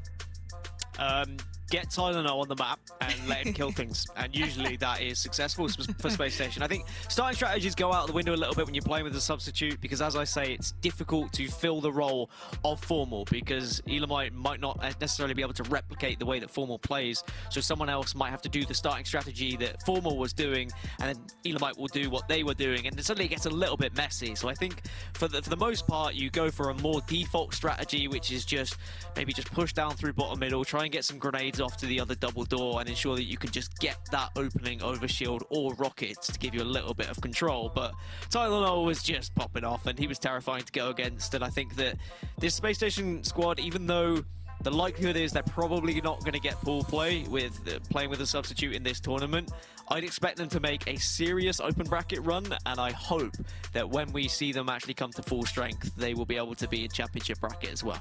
Fantastic stuff. Well, I'll tell you what, we're going to head to a quick break right now and let you guys have a little bit of a breather. We have more action coming your way very shortly. We're going to be heading into elimination round 12. It's going to be epic, I promise. We'll see you right after this.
Hello everybody and welcome back. So we have some action here at the Kickoff Qualifier to get into, but before we do, we need to talk quickly about something that is super glorious. I'm sure you've seen them all over the internet, all over Twitter, social media. They have been plastered everywhere, and that of course is team skins. If you guys are wondering how to support your teams, then you can go in, grab the skins, chuck them on, and off you go on to rank play, and people will know exactly who you're supporting because they are absolutely glorious. Gentlemen, I'm sure you have been rotating the team skins. I've got to know, out of this gorgeous lot, who you guys are repping right now, Brav. Who have you got on? Let's see. I told you I was moving from C9 to SSG. Yeah. Where are you at now in this journey? That's been my latest, but I'm not gonna lie, there's just so many good looking skins. You just throw a different one on, you know. I think we heard that Clutch is more of a front runner. He just kind of wears whoever's winning, which is kind of lame if you ask me, and it's a great opportunity to point that out because he's not on this show. It's a very good opportunity to point it out. I've got to say, do you know what, something I've noticed? The Space Station BR skin is delicious. It is gold, it is gorgeous. Oh my goodness, I love the weapon skin for Space Station. Absolutely stunning stuff. Mark, who have you got on? I've got the Fnatic one at the moment. I don't know, because I'm a man of mystery. I'm an international man of mystery. Yeah. I'm the Austin Powers of the broadcast, because we don't know what the lineup is for Fnatic. I know they're going to be scouting people out. Shout out to Strobe, obviously just picked up as their coach, so maybe he's going to do a little bit of scouting for them. But I tell you what, in game the Fnatic skin actually looks clean as you can possibly get. So yeah, I'm rocking that at the moment. I think if you're not using the Fnatic skin and BR as a player right now, then you're doing something wrong. You've got to get their attention. You've got to be, hey, sign me, wave that flag. And the best way to do that is by using the Fnatic skins, surely. Oh, do you know what, Dan? I think you should take over my job, because I think you've just got everyone purchasing, mate. I think you have. Sales pitch. Yeah. Is that your job? Maybe, yeah. I'm trying to sell how great all of these are right now, and I'll tell you what, you just did a fantastic job of it. If you guys want to be picked up by Fnatic, head on over to the HCS store right now, grab the skin, or pop it on, and you never know, you might get the call up. But I tell you what, we do have elimination round 12 to get into, Sentinels versus G1. It's going to be absolutely amazing. So I think it's just about time to hand it over to our fellow casters, and I believe it's going to be Gaskin and Bravo taking this one. Yes, we're going to take it away here, and Gaskin, a little bit of a treat here as we get to jump into a little bit more Sentinels gameplay and see what they're going to be up to for the rest of the bracket. And now we're getting into interesting times, right? Because we are heading into do or die for Sentinels this early in the bracket. So this is an important one for Sentinels, because this is for top 8, if I am not mistaken. And judging where Sentinels currently were residing with their seed, they were in 5th seed. I am pretty sure that a top 8 finish would almost guarantee them pool play just throughout points here in the NA kickoff. So I think this is a big one for them, just to kind of allow them to relax, sit back a little bit, and then move towards tomorrow to try and just push for placements. Because when I was watching the Sentinel streams earlier, when I was watching the Snakebite, they said all they want to achieve in this week's play is getting into pool play, and then they're happy. They're not worried about getting top 1, top 2. They don't mind about all that. They just want to get in pool play. But G1 is going to be some stiff competition, Bravo. We saw what they were able to do last week. They beat G2.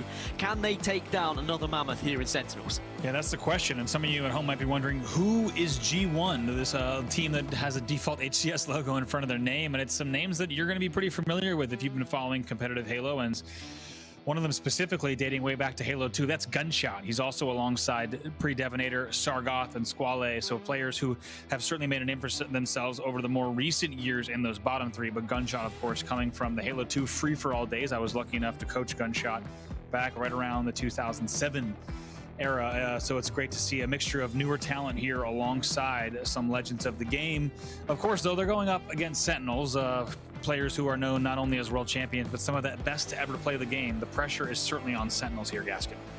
Yeah, I've seen some spicy stuff on social media after their loss to E United as well. So the Sentinels need to make sure they screw their heads back on, make sure they focus here. They cannot afford a slip up to allow the teams below them in seeding to potentially leapfrog them and, you know, take that rally spot away from them, take those rally spots away from them. But we can look at the game types and we'll see whether it's going to make a big difference as to what I think is going to go down here. Oddball Street, Slayer Recharge, and CTF Aquarius. Now, we did, of course, see Sentinels on CTF Aquarius a little bit earlier, Bravo, and they did have their struggles in the early stages, so maybe they'll look to try and get this done in 2 here. Yeah, Sentinels certainly not only going to look to get it done in 2, if they have to go to 3, they're also going to make sure that they play that game from the very outset, that they're able to really step up in CTF Aquarius. As we said, they had a very strong late game in that game in the previous series against E United. However, they did fall 3-2 final score of that game. So like you said, Dan, Oddball Streets and Slayer Recharge are where they're going to be focusing their energy. And if I'm G1, I'm pretty happy with an Oddball Streets game 1, because to be honest, players like Gunshot, Devin, Sargoth, Squale, they're players that they just want to sprint in, they want to fly in, they want to do damage, they want to play this quick. I think Sentinels needs to be ready for that speed.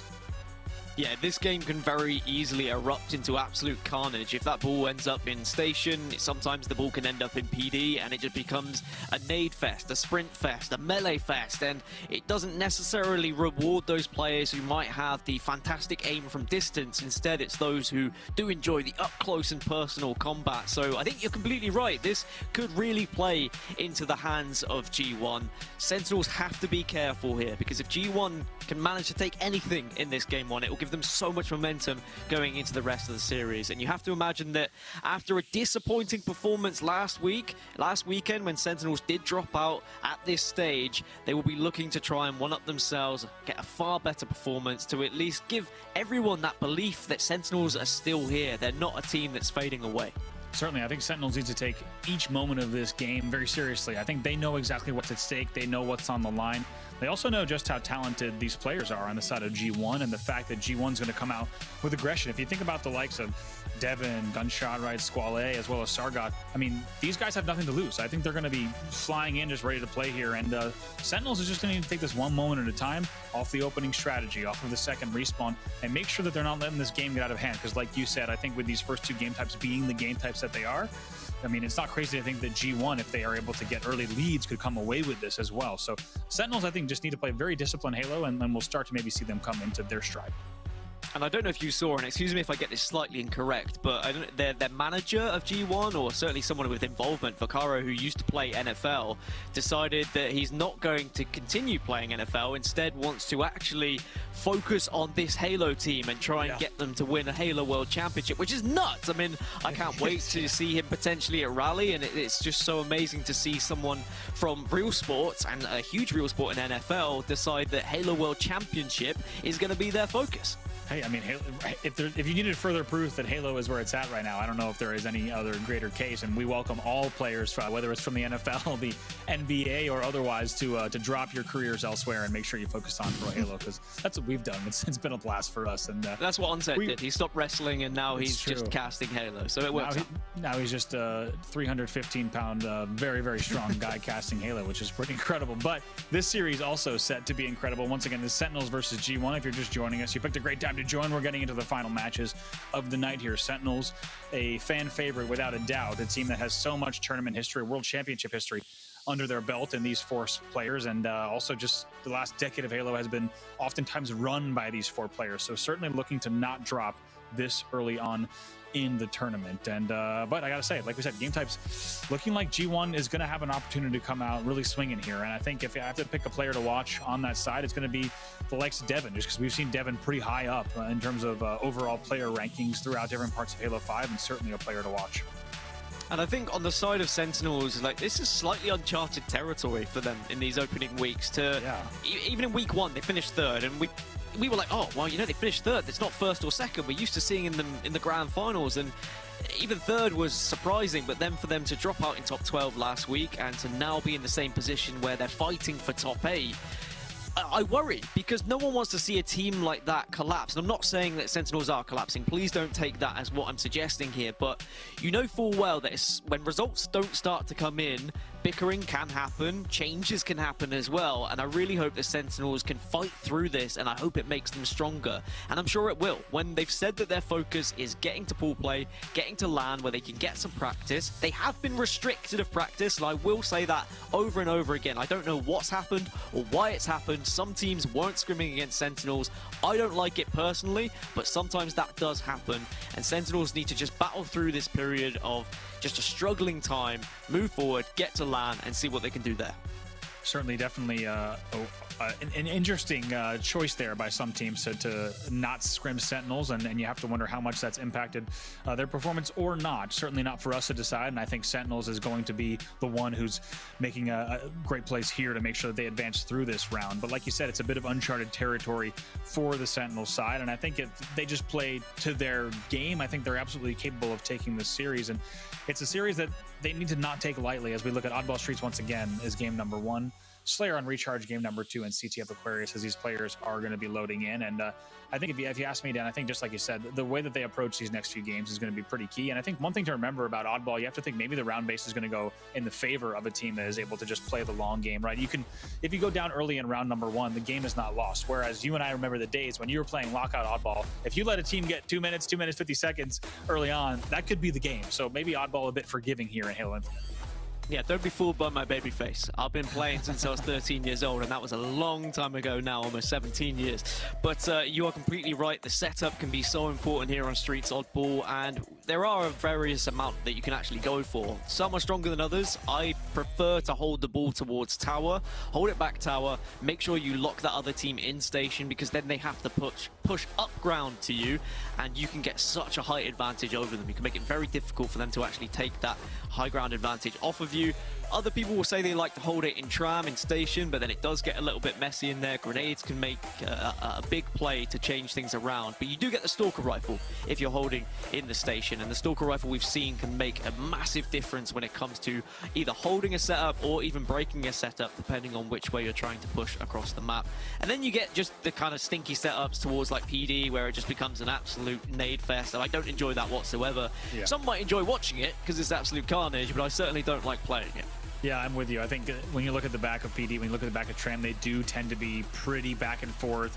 Really tug of war, 3 dead on each side, back and forth to see which team can hold. And that's why we talk about Halo Infinite being a game of inches. If you can pick up, say, a Bulldog kill top C stairs, or an extra kill over at Red Room or B Arcade pushing in, those are the things that are going to be the difference makers in terms of getting 20 seconds here, 25 seconds there, and really allowing your team to extend a lead. So I'm with you that the comfortable hold's certainly more comfortable as a player, but as casters, we get to still enjoy the absolute insanity that tends to come with those PD holds and Tram holds. Looking at Game 2 Slayer, anything you're particularly going to be looking for between these two teams, Gaskin, in terms of things to watch? I think that Game 1 is going to tell us a big story of how Game 2 is going to happen. I know that a few times in series today we've had the kind of underdogs win the Slayer, and the more established team has been taking the objectives, and I think that has become quite a pattern in Halo Infinite. And if you are Sentinels, if you do lose this Game 1, you're going to be very scared going into a Game 2 Slayer, and you can't allow you to have a slow start whatsoever. If your starting strategy isn't there, if you're not quick out of the blocks, then the other team's going to punish you. They'll start to be full of momentum. They'll be thinking, yes, we're going to have this upset. We're going to take down this Sentinel squad, and we're going to show what we're made of. They beat G2 last week. I'm sure they'd love to do the same to Sentinels. And when we get further in the bracket, there's a potential chance that XSET could face the winner of both of these teams. And XSET is certainly a team who like to pounce on weaknesses. And if Sentinels or we see G1 show weaknesses here, then that is definitely something XSET can use. They can research, because it won't be until tomorrow. So I'm really excited to see how this lower bracket plays out. But for now, I think Sentinels should still come out on top. Judging by how I think both of these teams are going to perform, I think Sentinels have the advantage and they are the favorites. But G1, you definitely can't count them out. Certainly not, yeah. And folks looking to get into this game just as quickly as we can. Of course, we're just as eager here in the casting booth to jump into the game as we wait for players to load in right now. Once again, Sentinels versus G1, your upcoming match. And if I'm looking at Sentinels, Gaskin, I also just want to make sure that if I'm on that team, if I'm coaching that team, if I'm a Sentinels fan, I also want them to just play confident, right? Because you don't want the team second-guessing themselves. I think if you have a G1 roster that comes out playing very fast, playing very scrappy, I think Sentinels can definitely match that toe-to-toe. And it's important that the Sentinels players, I think, just maintain confidence and they maintain aggression. If they do need to be playing quickly and flying in, that they just make sure to stay confident, because once you see a top team like this maybe start to question themselves just a bit, that's where things get shaky. Certainly against the United, they didn't look confident. They were lacking confidence. They weren't pushing into maybe the aggressive areas we'd be used to seeing the likes of Sentinels actually try and transition into. I think Frosty is still too busy tweeting on Twitter, so that's why we've not seen this game start. He's still having an argument with Spartan for all I care. I'm all for it. I want arguments. I want to see some drama going down. I want to see some rivalry start to emerge, and certainly E United versus Sentinels seems to be one that is going to be a spicy one on the menu for Raleigh, but eventually we're going to get into this game between Sentinels and G1. And actually some kills going down right away, and it's actually 4 dead off of the opening there. I didn't get to see it from the side of Sentinels, and they're going to be putting time on the board right away. They're going to be happy with how that one played out, now holding tram. Is this going to just fuel Sentinels, though? A little bit of spice on the timeline, some questions being said, maybe people starting to doubt their ability.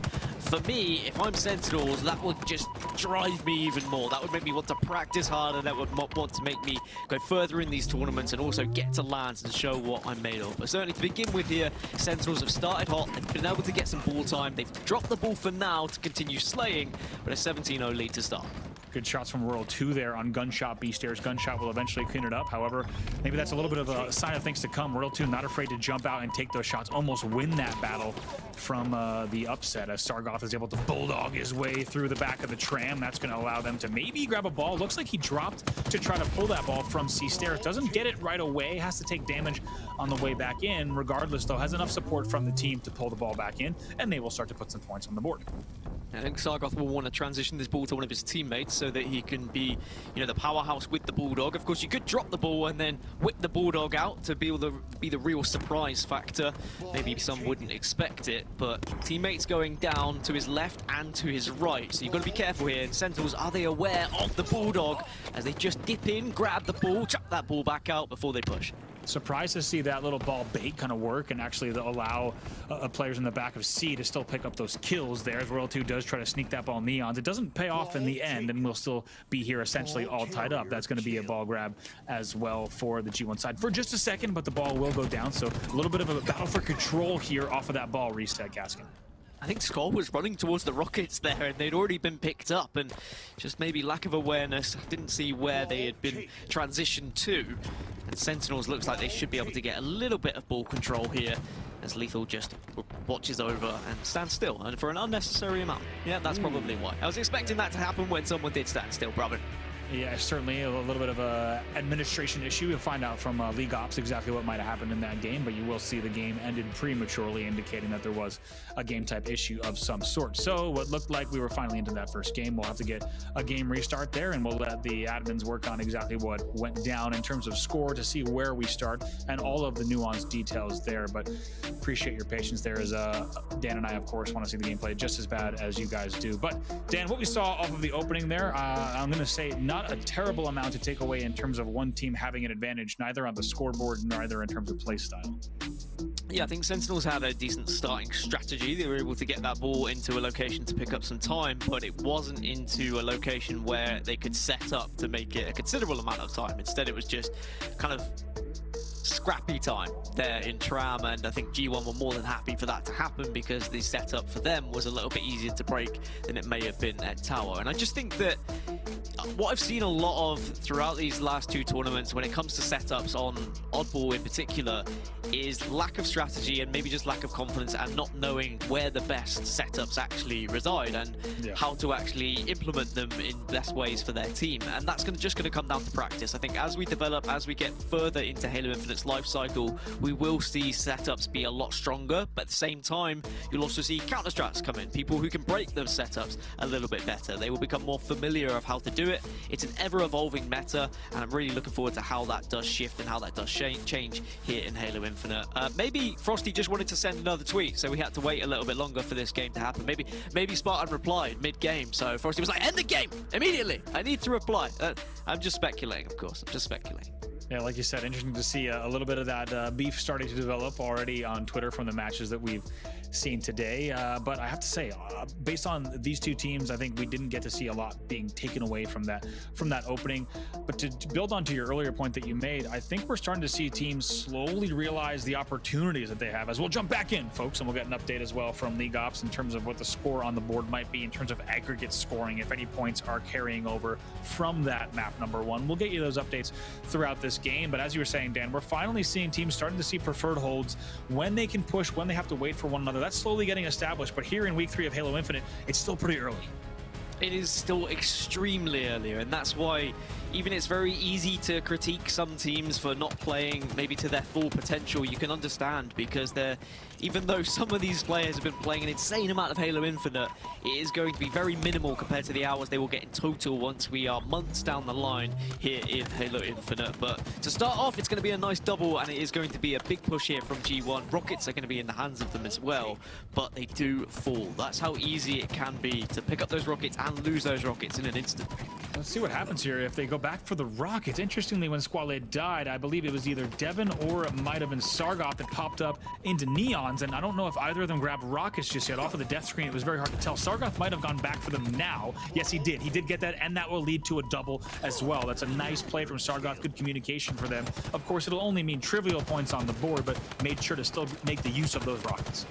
The ball is in an area where one of the teams could potentially set up towards the tower, but as I say that, it actually rolls down Neons towards Tram, and the inevitable Tram carnage is probably going to unfold at some point as both teams are unable to shift that ball to a position where they can really, truly set up to a point where they can make the other team uncomfortable, and Predevinator is going to make sure he ensures that by throwing the ball even closer towards Tram. I think Frosty was still sitting right on Neons. You might have caught that. Frosty was actually just sitting right here on the Bulldog spawn and was not spotted out. So he's actually able to pick up that kill on the C stairs. He's going to get some help from the back, but right after that, Sargoth and team come around to flank Neons themselves, and they'll pick up a kill and the Stalker rifle as well, just continuing to hold. It's a great nade from Sargoth, but surprisingly, he will go down. Now an opportunity to push for Sentinels.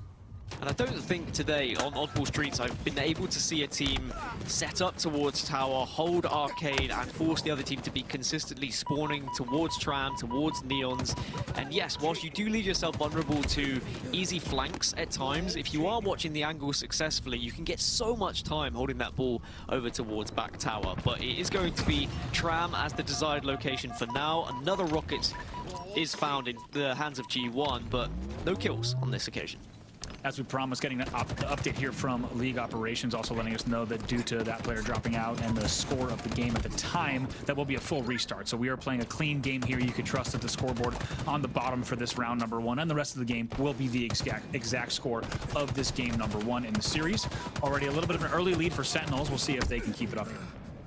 How did Lethal survive for that long? Just being a real nuisance, probably begging his teammates to come and help, but he was the only one that far over on the other side of the map. The rest of Sentinels were kind of holding this area towards Arcade, towards Tram as well. As Royal 2, one of the last remaining players, is now just going to be a nuisance and play this one, but also picking up some sneaky time first. Oh my, whoa, what? How?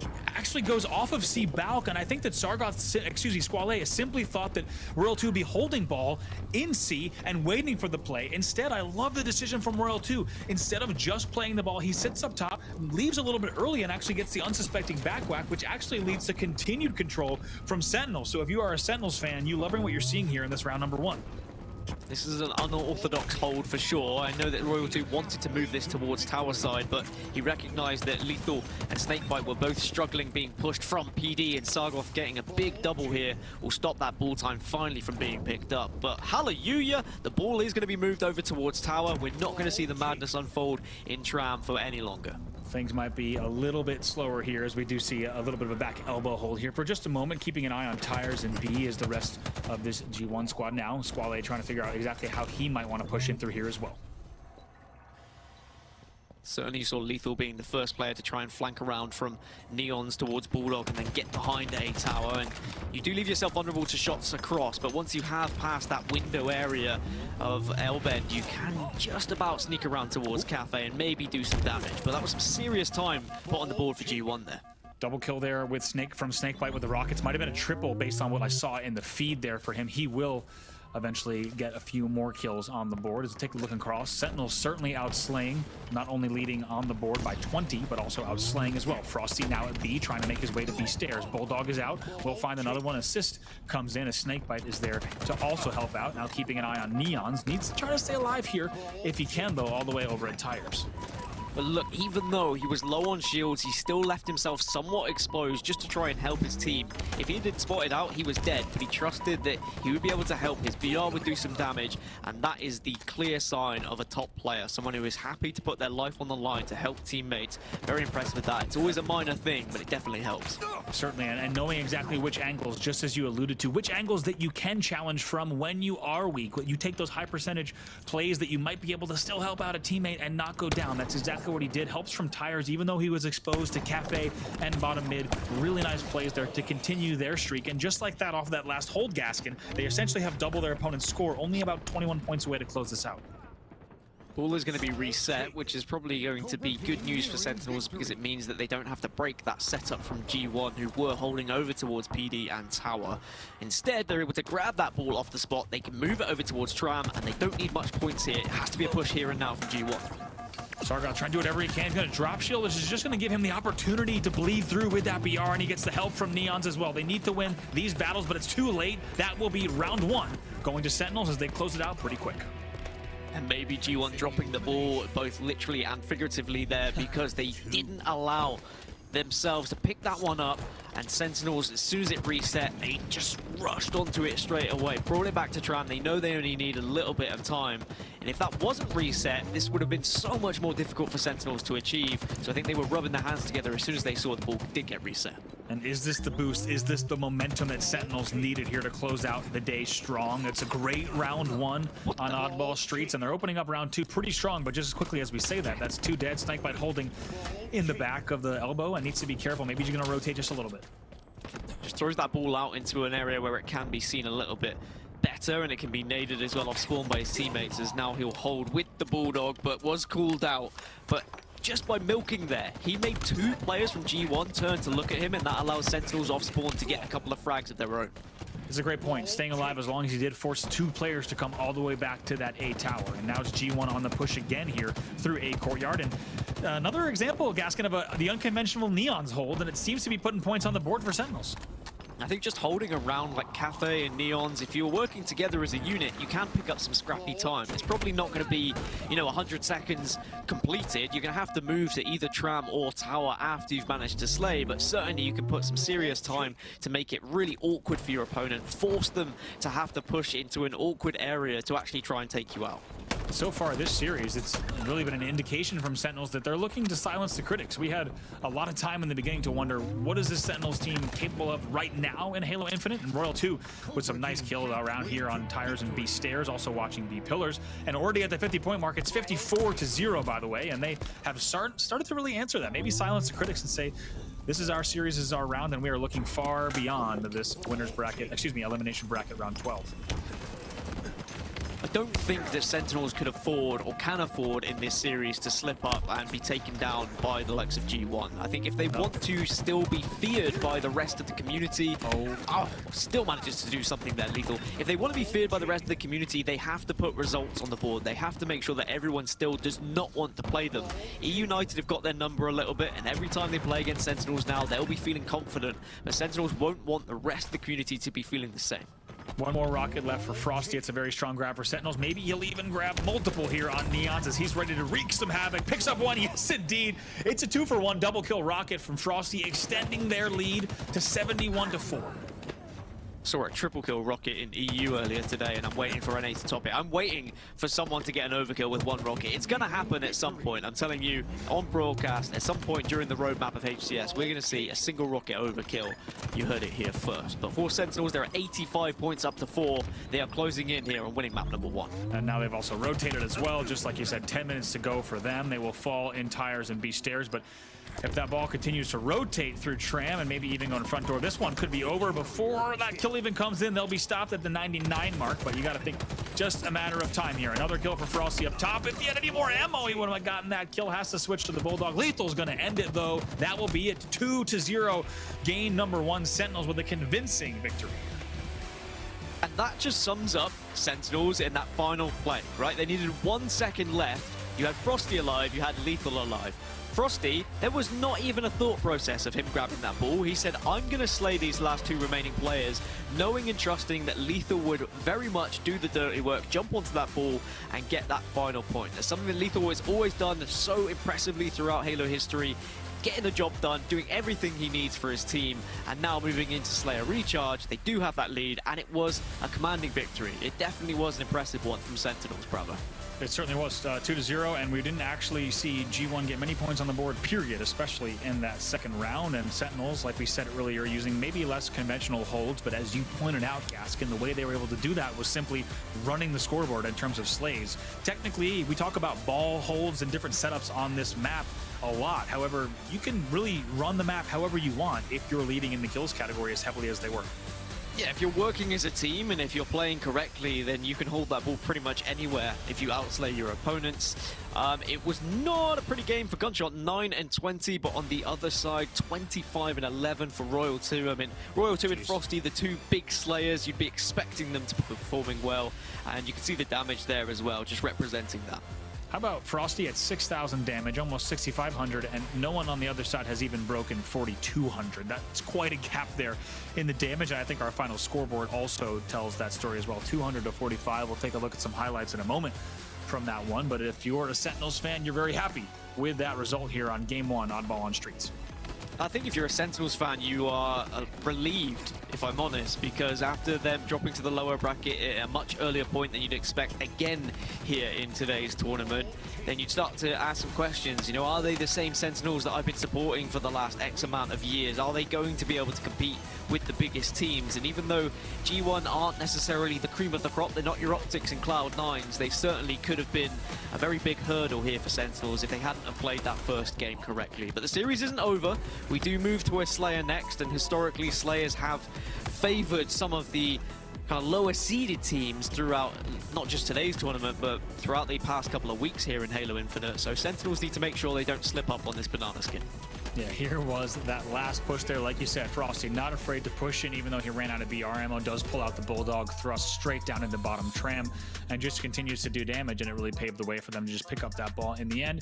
I think the Royal 2 play off of the top C plat on balcony, just to drop down and get that back whack, it was an indication to me, and it's a really good example of we wanted to see Sentinels come out firing and not playing shy and kind of slowly. Instead, we wanted to have them, if you're a Sentinels fan and you want to just simply, or you want to just simply see the best Halo, we wanted to see them dictating the pace of the game, and that's what they did there. Yeah, they did, and they weren't afraid to make those plays, to take those risks. It was something we didn't necessarily see them do against E-United. And moving into Recharge Slayer, I think that Sentinels can now take this momentum, take this domination, and just try and play a fast-paced style. Don't allow this to slow down and become a standoff, one-for-one trade that can be very awkward for both teams. Instead, continue to say, we are the better team here. We know that we are better than you in every single individual fight. So they'll take 1v1 fights. It won't necessarily be the way they would play against an Optic or a Cloud9, but I think going up against a G1 are a weaker team than Sentinels, so Sentinels need to play like that. They need to play like they are the dominant force here. Absolutely. Now as we'll take a look, it's once again going to be Game 2 Slayer on Recharge between these two teams, Sentinel versus G1, and we're jumping in right away here off the rip with Frosty. In terms of starting strategy, it seems like both teams contesting to try and get control here, and instead of pushing straight for the camo and leaving yourself very vulnerable to grenades, it's going to be G1 who get the initial camo, which could make a big difference to get some early frags here. Let's see, whoop, misses that melee there, but recovers, does Devin, and he'll be very happy to stay alive and control as long as he can, but very, very back and forth between these two, which is what you'd expect. 5-4 off of the opening moments here in our game number 2 to make that 6-4. Sentinels with an early lead. 3 kills for Snakebite off the rip. Has died once. And actually, everyone on Sentinels has already died here. So plenty of frags to be shared out for both teams. But you can already see it slow down ever so slightly. But as I say that, G1 look to try and make a quick push to control, which is successful. Again, this is I'd say the most structured Slayer that we've got here in Halo Infinite, and that's why it can slow down, similar to what Lockout used to do way back when. You can kind of have one team holding the elevator side, one team holding the top yellow side, and both teams are reluctant to push until a camo comes up, until a sword is in play, until a mangler is sometimes in play as well. But it's whether the teams allow it to get to that point, because right now Sentinels have a 6-kill lead. They might want to just play this one nice and fast. And a lot of that is Royal 2, because guess what? He got 6 kills on the board. Royal 2 is the difference right now. You saw him pick up 2 big kills in elevator, comes to control to watch top yellow, picks up another kill in control. So if Royal 2 keeps this up, it's going to be a very short story, a very short evening for G1. Devin trying to do whatever he can, but he's no match for Snakebite on that push. Has some help as well. We'll see if Frosty can clean up here. Oh, Squall actually managing to take down 2 there. I was about to say what an impressive bait and switch it was from Snakebite and Frosty, but Squall just ensuring that with the shock rifle in his back pocket, he didn't give that one up too easily. Got 2 big frags, and they do still stay within touching distance here, G1. I think that's what's important for them to do, not allow Sentinels to get out of control and get a, I don't know, 10 to 15 kill lead, which is sometimes going to be near impossible to actually make a comeback. As long as it's a 4-5 kill game, there is still always a chance. One little push, one sword play, one mangler play could actually get you back into the game. Couldn't agree more, and just as quickly as you say that, it does become a 6-kill game and also a camo in the hands of Snakebite. They will be up 19 to 13, make that 20, and now on the prowl. Not shooting, very disciplined trigger finger there, thinking about helping over at C-Plat. He's going to make his push, does have a little bit of help from Lethal.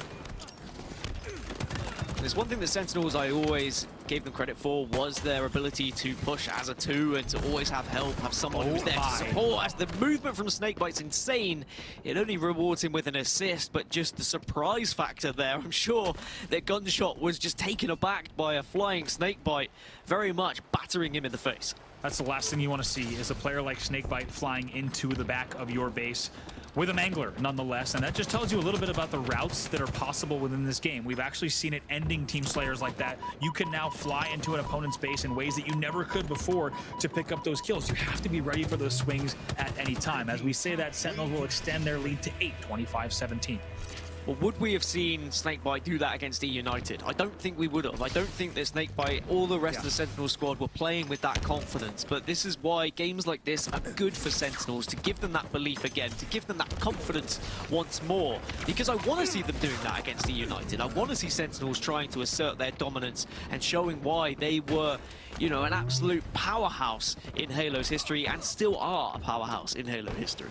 G1 slowly bringing this game back, just like that 21-27 now make that 22-28, still a 6-kill game. They start to bring the game back within reachable distance. We'll see if they can hold on to that, though, as Lethal able to get a few lunges there in tower. Finally will be taken down. It's a perfect killing spree from Devin across the map with the no-scope shot rifle kill, and now going to try to help at old Grapple as well. Still keeping an eye all over the map, wondering what he might be able to do with this power.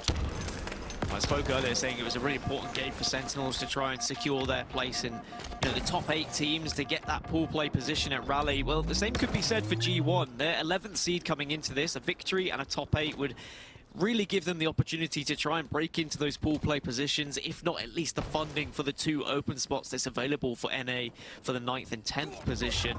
But certainly right now, 6 kills behind, and Royal 2 with camouflage and a sword. Things are not looking too fantastic. They pick up another kill, and guess what? It's Devin who is wondering where the camo is. He's going to find out right now, and he's going to find out a little late and the way that he probably didn't want to find out. He was checking all of back A. Royal 2 already had other plans with the sword and the camo. Goes from all the way from C over to control and extends this lead now by quite a margin, up by 9, 35-26. And after shots like that, make it 36-26, a 10-kill lead. Yeah, 10 kills. I was saying that G1 just had to keep this within 5, but they're slowly letting it slip through their fingers now, and it's just going to go from bad to worse if Royal 2 is allowed to roam control so easily and be pushed over and over one by one by these G1 players. They need to, if they're going to push the sword, if they're going to try and push Royal 2 here, it's got to be together. It does, and we've seen them find success with that a few times. If you think back to when Lethal was holding top control, here's probably another sword kill for Royal 2. Yes, it does come in. Royal 2 going to pop back up the control. We've seen success a few times from G1, sending multiple players in to clear out a base. However, it requires so much coordination, and the pressure from Sentinels has just been too strong. Yeah, Sentinels are playing with so much more confidence now, and with 9 kills remaining, it would need a big slip up, but G1 They have to try and do what they can because it is elimination time for them. We are in the elimination bracket, so their tournament will be over if they lose this Slayer game. But Predeminator falls to Lethal, just utilizing the map to his best ability. And with Camo coming up as well, Sentinels are in the perfect spot to grab the next one. Yeah, Devin there getting remote detonated just a bit, and Lethal easily cleans up. That also paves the way for him to get this camo, and now going to look to wreak even more havoc. Just going to choose his victim accordingly, and right now just has the cream of the crop. And look at this, does not shoot, instead just scurries away. He's going to just ring around the rosy here, back in control, and wait till he has the perfect opportunity to push. Well, he knew he was vulnerable, but instead actually stays alive, guarantees another kill, guarantees 2 more kills with the killing spree. Sentinels 3 away from taking this. Frosty also trying to put on a show with the shock rifle, and now it's down to just 1. Could be the last one here on your screen. 49-35. Snakebite looks for it. He wants it. He gets it. That will be it. Sentinels win the game 50-35, and they'll close out the series very convincingly with a score of 2-0. So Sentinels do move on to top 8. However, it is a top 12 finish for their opposition, which will be a little bit disappointing. I'm sure they would have loved to push further to try and compete for those top 8 places. But for Sentinels, their job today and their job over this weekend was just to do enough to ensure pool play. And that there or thereabouts should be enough, bar a few miracles helping elsewhere or someone else breaking into that top 4. But they've done job 1. They can take that pressure ever so slightly off their shoulders and look toward tomorrow now as they get into that top 8.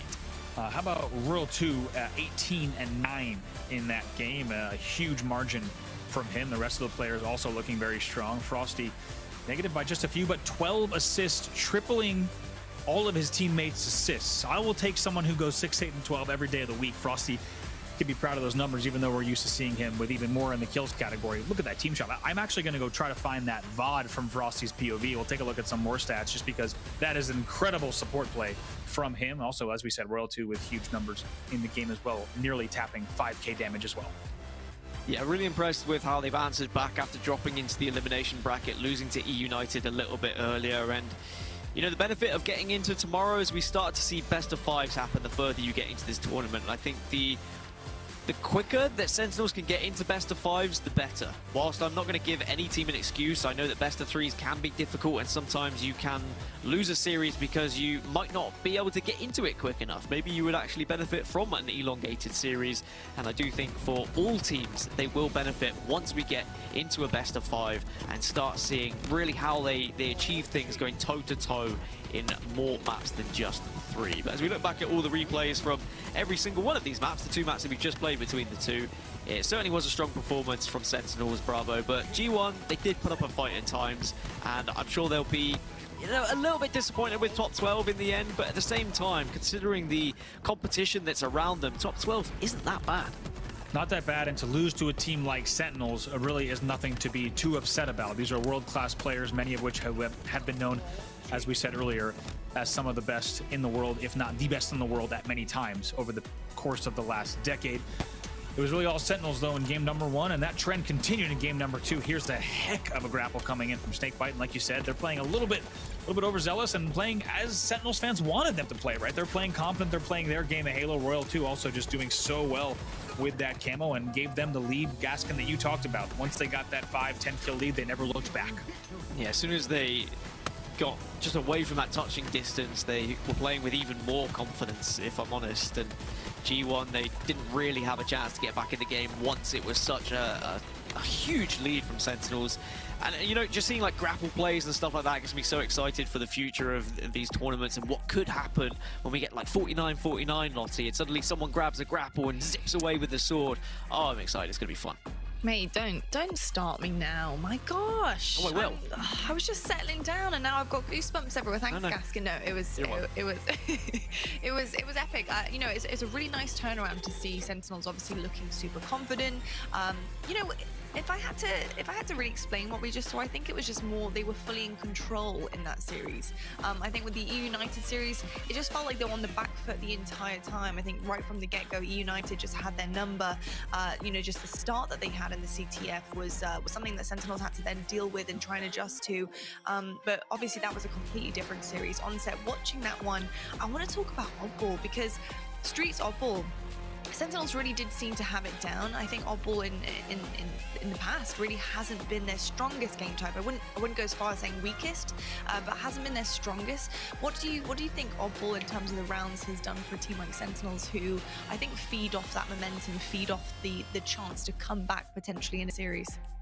I mean, if you want a team that wants to feed off a game type where they can come back, the new way that Oddball is played is huge for them, right? If you get a stop on the ball, we've already seen it previously. You get one hand on that ball or two hands to rack up the points when there's only a few seconds left. You can still make those crazy comebacks. I think we should asterisk that series with all due respect to their opponents. You know, E United, a slightly different class of team to who Sentinels have taken down, but I think Sentinels needed that. Just a little booster to the confidence, if you want to call it that. Being able to close out the series in such a fashion, you know, it was an emphatic win. It wasn't a win where we were ever questioning if Sentinels were going to take it home. So I think they will take some positives away from that series and move into tomorrow, but they need to focus up. Straight up, Sentinels need to focus up, and they need to play a lot better than what we saw them today. Yeah. Without a doubt, without a doubt. I think to say the least, and that's definitely, you know, all respect going out to G1 and GG's. That was fantastic stuff from them. And I think there were certain moments, Gaskin, that you kind of talked about there, but there were level of high quality professional plays coming from that G1 squad there. I mean, if you had to give them advice, Dan, on based on what you've seen, I know you're a stats man, what would you give G1 going forward this season? I think stick together, just focus on what you've been able to achieve so far, and make sure that you don't just throw things away, throw that chemistry away. I think playing together is huge at the moment. There's so much fundamentally that people are learning as a four, and if you start to, you know, reform teams, drop players, then you have to relearn all of those things. And if you are constantly as a four, then individually you can go off, you can like start slide jumping across the map, you can learn all those different things. So my biggest tip would just be stay together. You've played well, you've beat some big teams, and success will come. Success will come. Well, I'll tell you what, that was a success, gentlemen. Fantastic stuff. And we're going to go for a quick break right now, but when we come back, another success story in the elimination bracket will be present. We'll see you right after this.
this facility off the grid to train the next generation of Spartans. To be a Spartan, you must become the impossible. Greetings, Spartan. It would be my pleasure to serve at your side.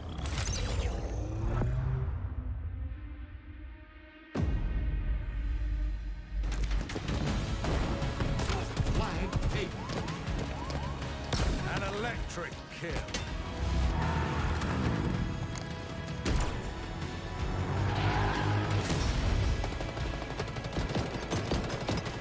Cluster luck.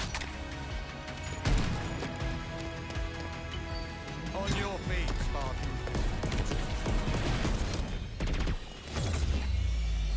Ninja.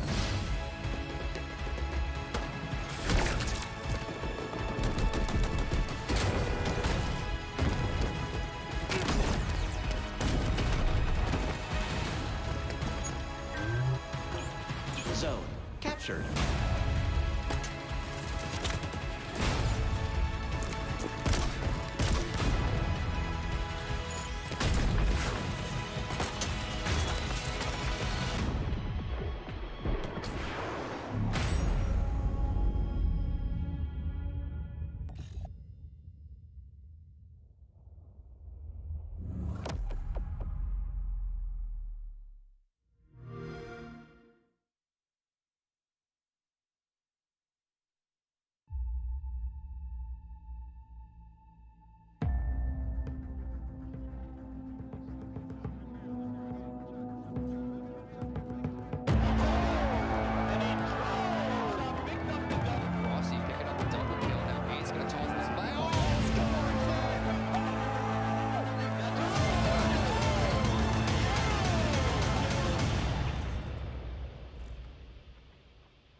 Hello everyone and welcome back to the Kickoff Qualifier. It's day one.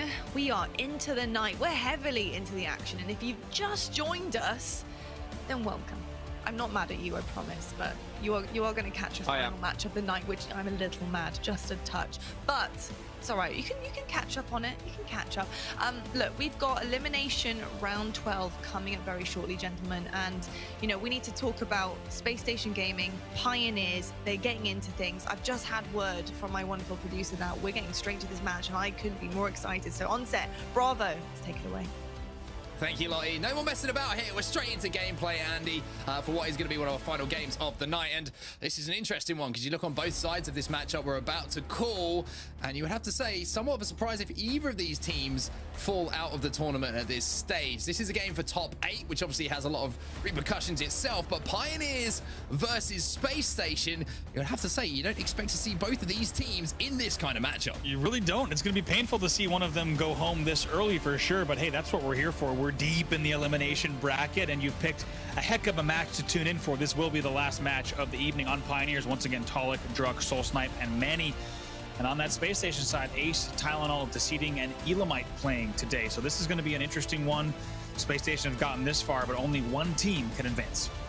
We should highlight, if you're just joining us, that Space Station are playing with a substitute for now. It's going to be Elamite Warrior, the legend himself, who's filling in alongside his brother Ace. But for the first time, I think it's fair to say, Andy, here, with that in mind, you have to say Pioneers are the favorites as we do take a look at the maps and modes we'll be playing.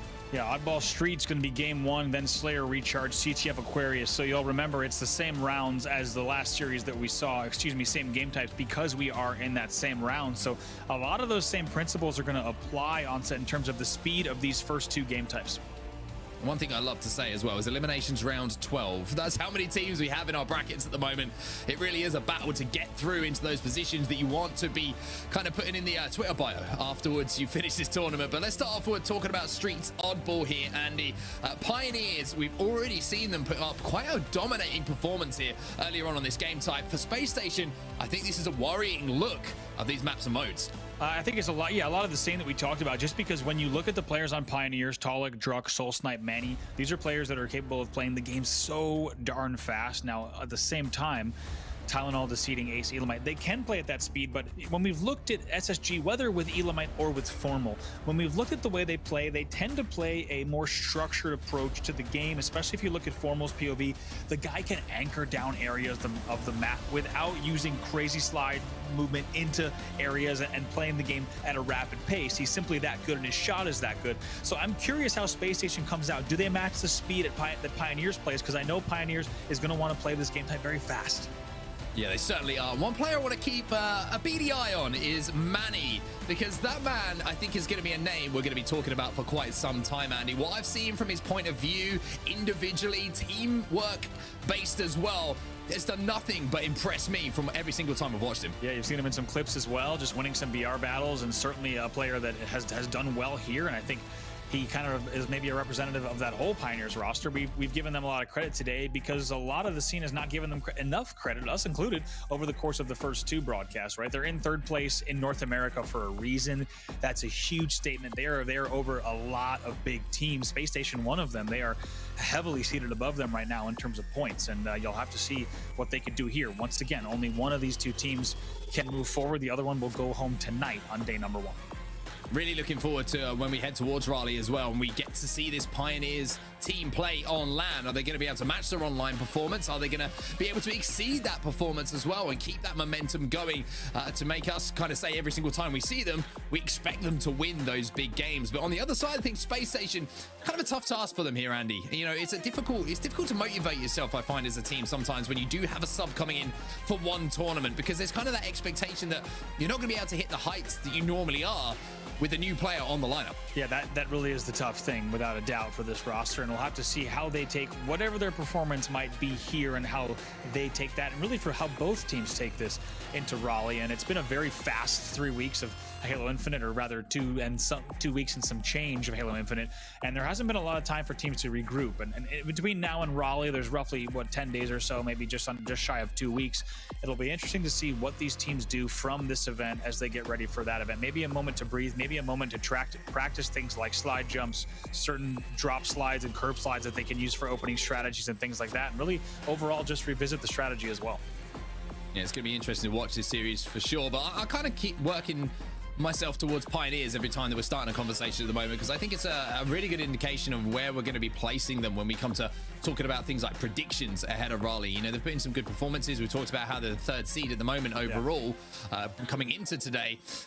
I just keep looking at their gameplay. I'm looking at the way that they play certain game types, the way they play certain maps, how they control things, how they move as a squad. Is that something you're keeping your eye on? Because like I mentioned previously, I've been nothing but impressed with them. Plus, their work ethic is up there with some of the best. It really is. I've been super impressed with it. And I think it's really shown so far in terms of the scores that we've seen, the way that they've been playing this game types. Even just think about the way that Talik is using Heatwave Repulsor to run back tower in a way that we've seen in scrims, but we haven't really seen in actual matches that are happening on the official broadcast. If you have Repulsor Heatwave back tower on Livefire, for example, you can run both levels so easily. And he put on a clinic in terms of the way that he was running that equipment and Heatwave combo. Pretty incredible. Once again, as a reminder, that first game will be Oddball on Streets, and we expect a pretty fast-paced one, just like we saw in that last series.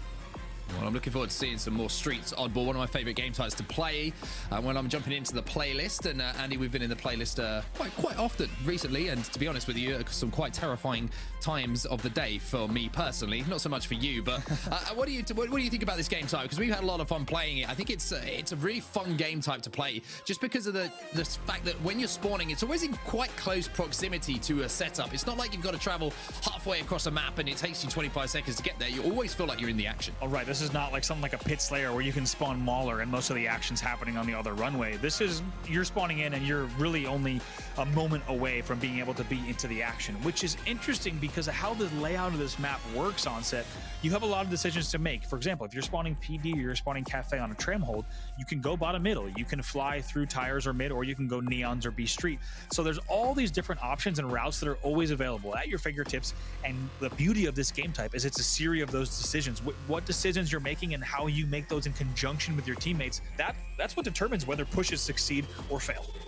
Another thing that's very that has been highlighted to me is how players are stressing one particular piece of communication, which seems to become even more vital than it used to be here in Halo Infinite, and that is when you die, is communicating to your teammates where you spawn as well, especially in Oddball, because it gives those abilities for the team, your teammates who are still holding that ball and racking up time to actually rotate towards where you are spawning, because there's kind of half setups, transitional setups that we're seeing developed over time here for teams, and I think it's a really interesting thing to see, and I think we're going to see it develop more and more. Oh, certainly, and one of the really interesting things too is I think we haven't even seen the evolution of what you're describing there, the oddball rotations. I think, you know, in matches that we've played in ranked or scrims, we've seen really successful rotations where ball carriers can like totally dictate the pace of the game. If you're in PD, you can go for these B rotations all the way to tram and really just catch an opponent off guard, and we're in the very early stages of those rotations on set. Well, here we go then. Pioneers versus Space Station. We've talked about Streets Oddball, we've told you what you can expect to see, and you can certainly expect to see a battle for that rocket launcher, which is so vital in creating openings or denying teams those pushes. We'll see some of these beautiful neon signs as well as we wind our way through the arcade towards the first moments of this game. Andy, you excited, my friend? I'm very excited. Here we go. Pioneers versus Space Station Gaming, and we're starting things off here on the side of SSG. Is going to be an easy rocket grab for them. It's also going to be an easy double kill for Deciding. That's going to be the perfect start for him. Ace picks up another, and that's going to be essentially the perfect start, to be honest with you, coming in for Space Station. Elamite taken down. However, Manny's going to get a double, which is going to slow things down. That Bulldog being the difference maker, but the rocket launcher is in the hands of Ace, and he says, that's a nice Bulldog, but mine is bigger than yours. That's right, and really sometimes that's all you need to make the difference here as he grabs that Bulldog, able to get, not quite a trade, get some help from a teammate as well as we take a look here at front C. Tylenol now making his move in. As you see, the ball is in the hands of Space Station for now. A couple of seconds starting to tick up for them. Kill's going to be, no, not exchange. It's actually going to be a little bit of a turnaround there as Tarlek manages to pick that one up. Deciding will trade it out almost immediately. A little battle going down around PD. 2 dead per side at the moment, but Elamite still with the ball in hand, and it's still Space Station with the lead. They're going to just try to rotate that just a little bit. He will die in a court in the end, and it's going to be up to the likes here of the entire SSG team and Tylenol to try to win that battle. It's a decent trade in tires, but now Ace has to make sure to try to hold down this area just a bit. He's going to be taken down. Can't survive for too long. Soul Snipe now jumping up to the top balcony. This little ledge. Let's see if he can provide a little bit of top-down vision for the rest of his team. Ball in the hands of Pioneers as well. You can see that essentially a 3-man push is coming through the neons at the moment. One player jumps up to the tires. He's going to be sent back down, but he's going to reintroduce himself. And the second time of asking, the invitation will be accepted. He picks up that kill as Manny's now trying to play inside a PD here with his Bulldog, but he'll be taken down too. Yeah, gets double team there in the back. Had the Bulldog out, trying to make something happen, but great timing from the push from the other side as we take a look at Soul Snipe coming around, just prowling around A court. Finds one, finds two on the ball carrier. Will he get 3? Yes. Trades for the triple kill as well. That should make quick work of the last player. That's going to be Ace, who actually is able to stay alive. And no, just doing so much to stay alive here. Ace in the back of PD, such a nuisance. Yeah, I don't know how he's staying alive, but he is staying alive here, Ace. Shots in the bag for now. Can he turn this one around? Little thrust comes in. Little beatdown will be whiffed, but his teammate and his brother is there with a rocket launcher. I think, no, it's, excuse me, it's a BR. Get that one right, Mark. They're very different looking weapons as now Space Station starts to pick up even more time here. Ace staying alive in the back of the base. I mean, moments like that when you have 3 dead are absolutely huge. He's also going to continue challenging here on Soul Snipe as well. Pick up his Sentinel Beam to add insult to injury and continue challenging bottom middle. This is a type of thing that Ace is capable of. Tarlek crouching in this corner. Ace says, I am wise to that, my friend. They are in the hands now of H2, so he'll be suited and booted for any kind of short-range battle that does go down. Drug with that drop wall is going to be able to retreat, but his teammate there, Elamite, is now moving in as you're seeing the swarm, and the AR is going to start ripping through the shields and ripping into the body and the health, as we're going to see now. Space Station still with this lead, and to be honest with you, looking pretty convincing at this stage. A good hold for them. Certainly, I think we expected Pioneers to put up a very good fight, and to be honest, in this series we still do, but off of the opening moments here, certainly on set, couldn't agree with you more. Space Station looking very convincing. They are still in the hands here of Ace. There's the double kill with that beatdown as well. Soul Snipe will get to himself, so Ace is going to retreat. And it looks like, unfortunately, we're going to actually have to bring this game to a close for now, as someone has unfortunately joined the game, Andy. I don't really know what to say about it. As Sec 4, it's slightly disappointing. There's slightly disappointing in C, because that was a good game. That was a good game. There's a 5th man on the court, it appears. You might have actually caught it in the top left of the screen just now, that there was a player that had joined And I didn't get eyes on whoever joined. You're lucky. I didn't get eyes on exactly what the gamer tag was, because I would be putting you on blast right now. But I'm hearing it from production, but I'm not going to put you on blast because that's not the type of thing I do here. But I'm being encouraged to do it, but I'm not going to do it. However, we are very disappointed, and we're going to have to now hear from League Ops what that game's going to start at. So we'll have to find out exactly what the restart's going to mean. And but regardless, Onset, Space Station looking pretty convincing, as we said.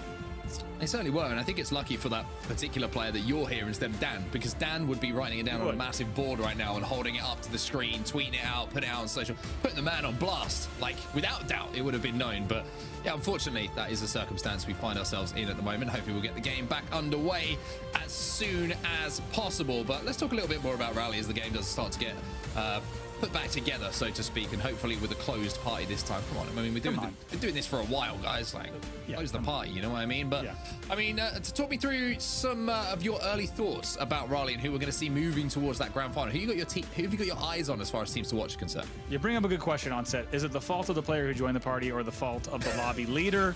Both probably at fault here in this case, but let's talk about certainly teams at Raleigh. As you mentioned that, just gonna take a quick look at the seeds and some of the teams here. And I guess the teams, there's a lot of question marks, which is cool going into Raleigh. And I think we know that Optic and Cloud9 are the 1-2. We know that Pioneers, who you're seeing on screen here, are absolutely contending for top 4. I would argue that really once you get past E United, Onset, I think it starts to become a lot of question marks, which is an exciting place to be here at our first LAN for Infinite. Yeah, and I think we have to always add a little bit of a pinch of salt, right? And when we get to looking at the leaderboards, looking at how teams are placed in seedings, etc., because we have to remember, as great as the internet is, this is online competition. There are those factors that have to be taken in, and that is the wonderful thing about the fact that we get to go back to a live event. We get LAN, and we don't have any of that to talk about. It's just the players going at it, and I think that's going to be an influence. I look across some of the pings that certain players are playing on, and I'm like, it's a little bit tougher than it does for some others, and we'll have to see if that is the case when we do get to that live event.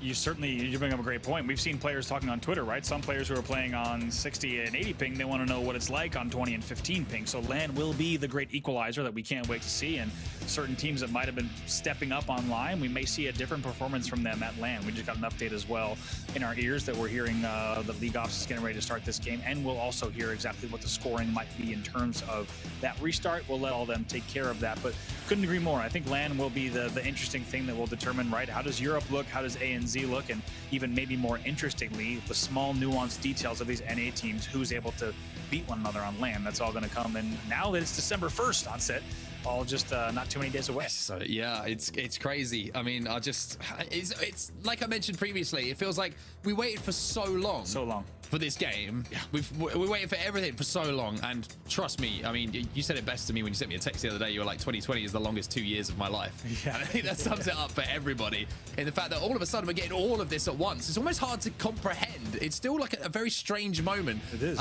You know, we were speaking with Tashi. We did a little Twitter Spaces the other day, and he was saying it took him a while to actually stop and think, you know, oh my word, like this has actually happened, like all that we've achieved in such a short time. And now I'm looking ahead and I'm thinking, in a week's time, let's get on a plane. I haven't done that I can't remember the last time I got on a plane. I don't remember how to do it. I think my passport's in date. I'm pretty sure it is. Better, so hey, I'm nervous, man. I'm nervous to fly. I gotta be honest. Your passport better be updated, because I am casting alongside you in Raleigh, whether I have to fly there myself and expedite a passport of yours at the London office. We are getting this done. But yeah, it's been crazy. It's been amazing. I mean, not only do you have so many Halo players so excited about where Halo is right now, but you have the likes of Nadeshot, Doc, Courage, etc., all coming out of the woodwork and not just talking about the game, but you know, jumping in and then wanting to be a part of this conversation. It's guys that we've known a long time, of course, and they're also, keep in mind, all those guys, pretty legendary old school Halo fans. A lot of people might not know that just about I shouldn't say every, but so many of today's top creators. You're right. And pretty much everyone grew up on this game, just like so many people of you watching at home. Thank you for hanging out with us here on this weeknight as we get into our elimination match. It'll be our final of the evening between these two teams. But yeah, in short, lots to look forward to at Raleigh Onset, without a doubt. Yeah, for sure. And we're still waiting for League Ops to get back to us just to give us a ruling on what's going to be happening with the restart of this game. So bear with us for now. You'll have to humour us talking about what we've been looking forward to for over 2 years now. And I'm sure that, you know, it's not just us who's feeling that way as well, Andy. There's a lot of Halo fans around the world who are sharing that kind of excitement. And I'm sure it's going to be pretty what's the word? Pretty raucous? Pretty raucous in there, I would imagine. I think it will be pretty raucous, without a doubt. I think that's a pretty good choice of words there. And it sounds like we're getting an update here from the score side as well, and it will be a game starting on set. In terms of aggregate score, the score will carry over from that last game. It will indeed. I think Space Station needed 37 points was my understanding in my ear there. I'll just get an update in just a second just to confirm the actual numbers, but it will be a continuation from what we saw previously. So Space Station need 37, Pioneers need 93. So a long way to go for Pioneers to take home this first round, but as I say, with a fresh restart, anything can happen, Andy, with the new weapons on the map, with the opening strategies now maybe being countered. You never kind of know what could happen at the start of this game. That's true, and it certainly could be a big factor and an opportunity for one team to really seize that and jump on that. But like you said, quite a good lead here to pick off, and appropriately, as the Space Station, of course, had established such a lead in that game. But we're jumping right back in once again. Make sure my numbers are correct. I believe Space Station needing 37, was that right? And Pioneers needing 93 points. So just keep those numbers in the back of your mind. But don't worry, us here in the casting booth will keep those numbers in the back of our head as well. And as we start to tick towards that point, we'll be reminding you what those round one scores are like. As a reminder, it's best of 3 here in Oddball game number 1. Well, yeah, thank you for sticking with us and obviously humouring us as we waiting for the lobby to get restarted again. But it does give us a chance to share some of our excitement about the upcoming Raleigh event, which is what this is all about, of course. And I'm sure that everybody who was listening had the tingles as well, just thinking about how exciting it is going to be, not just to be there in person, but also to watch at home. I'm sure that Esports Engine and everybody is going to be putting on one hell of a show for everybody to enjoy. And with some of the things that we've heard behind the scenes, Andy, trust me, you don't want to miss this one. But we're going to get this one back underway. Just to remind you, KCP need 37 points, 32 points. I've completely forgotten already. Around 30 points. 37, Mark. Confirmed in 1 second. 37. It's 37. I was correct. I shouldn't have second-guessed myself. Do not second-guess yourself. SSG need 93, I think. Yes, 93, you've got it. Yes. I've written it down now. Good. I wrote it down in Discord as well. Come on. Yeah, you beat me to it by about 2 seconds. I did. Don't worry. We'll keep everyone. Look, it's getting quite late here. All right, that's true. Actually, we should. We haven't even given you enough props. You and Gaskin, of course. Lottie and I are stateside. But what time is it in the UK for you? It's time to get into this game, Andy. That's all that matters. Because if I start looking at clocks, I start becoming a little bit nervous about how tomorrow is going to feel. But it's gonna be a good day anyway. Because of course we've got day 2. I was gonna say I've got good news for you. The real business gets done. I was gonna say I've got good news for you. You're on a North American schedule tomorrow as well, so it really doesn't matter what time it is. I'm on a North American schedule for about a month and a half now. Like it's fine. Don't worry about everyone. I'm good. Don't worry. It's fine. Well, we've got no doubt, and we are ready to jump into map number 1 on ball. Once again, Pioneers versus Space Station, and we will get into this match as soon as we can. And not only that, one of these teams is still going home tonight. Yes, they certainly are indeed. A reminder, as Andy was saying, elimination game here. And it's also kind of making me a little bit hungry as we zoom around here, because I'm seeing like the neons, a bit of ramen, and unfortunately we're going to have to talk about that for a few seconds. I don't mean that to be the topic of conversation that we're coming back to, but here we are finding ourselves here. A little bit of an issue with getting the lobby started up once again. But please change the subject, Andy, because I think the last thing that people want to be speaking about or listening to is me talking about how hungry I am and I don't know how I quite fancy some ramen. I don't know. To be completely honest, it's the early morning hours in the UK. It's 8:33 p.m. here on the West Coast. I mean, we are both pretty hungry for very different times of day, but for good reason. And to be honest, I would love to have a giant like ramen party with all of Twitch chat right now. I would gladly take some ramen, some izakaya. I think all the food that is available. There's also a pizza shop. Just all the food that is available. Really, whatever's available on streets, I'm down to eat it for sure. But we'll have to worry about that for another time, because right now we got to look forward to this last match of the evening, and we've had to work hard on set to get into our last match of the evening. But I can't wait for it. We have earned our keep here. Just trying to get into it. We have worked harder than we have for the entire show, but that's the joy of it, right? It gives us another chance to chat about Raleigh that's coming up. Oh, do you know what I actually want to ask you, Andy? Talk to me. Let's talk about skins. Let's talk about the skins in the game. Skins. And I want to kind of highlight something to people at home because of the fact that, you know, it's not just the fact that you get the cool skins, right? It's not just the fact that you get that on account, you get to rep it in matchmaking. A percentage of, you know, the cost of the skin actually goes to the orgs and to the players. Right. So you're supporting directly those players yourself. So if you got a favorite player, if you're a Pistola fan, you're picking up that Envy skin, you're putting some money in Pistola's pocket. You're making him, you know, you're keeping him in sleep masks and, you know, all that kind of beauty products that man definitely puts to use. He's a handsome man. He really is. And guess what, folks? We are finally jumping in. Here we are. It's map number 1, and we'll give you the scores once again. Space Station Gaming needing 37 points on the board. Pioneers needing 93 due to our match restart. That will be the determining factor here of who wins round number 1. Well, just a reminder to everyone, I'm going to say it out loud for my own benefit here, as we do see a double kill coming in, so I'll just hold off on that thought for 2 seconds, as Tolek does manage to get around that corner, but it is 37 points needed for Pioneers and 93 needed for Pioneers. Sorry, 37 for SH. I messed it up. Andy, I should have just left it with you, but it's too dead for Space Station. I'm going back to play-by-play. Dude, just let me handle the scores and the math. We'll get through this together this evening here. It's going to be an early ball grab for the side. I'm here, man, for the side of the Pioneers, but a rocket comes in from Ace. 8-0 the score in-game. That's one that I can confirm to everybody. I apologize, everyone. My maths has never been a particularly strong point. There are going to be a couple of kills actually exchanged across the board here as Ace is taken down for Space Station. Manny will also be eliminated by Tylenol, who's now pushing up inside of Tram. Unfortunately, that grenade on the floor is certainly going to cause him a little bit more damage than he would have anticipated. Deciding now up on the balcony, trying to do some more work to get those shots down. But as you can see at the moment, all the players from Pioneers trapped inside of Tram, and that ball is kind of in no man's land. No man's land, and not many points on the board as well. It's going to be an attempted pull there as Space Station trying to determine where they might be able to go. This is a difficult angle for deciding here as challenging C-stairs and challenging someone on ball spawn. Never easy, but actually making the best of it. Somehow pulls out a double kill with some help from Neons. Yeah, not quite sure how that's happened, but it has happened, and it's in the history books, and you cannot deny it. Manny now trying to rotate away with that ball as they do try and close in on that 93-point mark that they do need to get to in this restart. At the moment, they've got 12 of them. Space Station have 0, so Space Station, you would say, is still in the lead here. Certainly are, and as we said, not many points on the board whatsoever, and you'd expect there to be a little bit more here, but maybe you could say both teams just trying to feel each other out, not wanting to make the mistakes here, because keep in mind, this isn't the same as just an opening rush where you can take a few chances. We are resuming from really a midpoint in this game, so both teams knowing that they could really just win the game on 1 or 2 holds.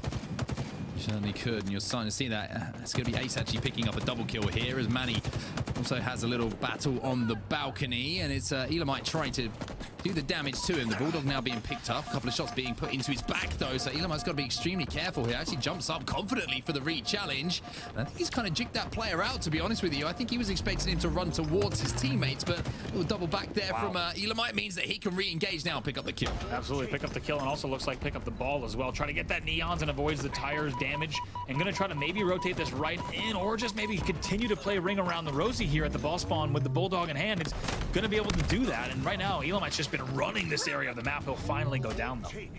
He almost manages to get 2 kills. Certainly gets 2 assists, as they both will be picked up by Deciding now, and it will be in the hands, the ball of Space Station. As time starts to tick up, as not only are they leading in this game, they only need the 37 points to take home this first round. So as it does tick up, they're getting closer and closer to taking home this first round, and then we can get back to some far more simple maths. Keep in mind, Space Station only needing 37 here at 24 points, really only 13 points away from closing out round number 1, and that's what they're going to be looking to do with a killing spree from Tylenol.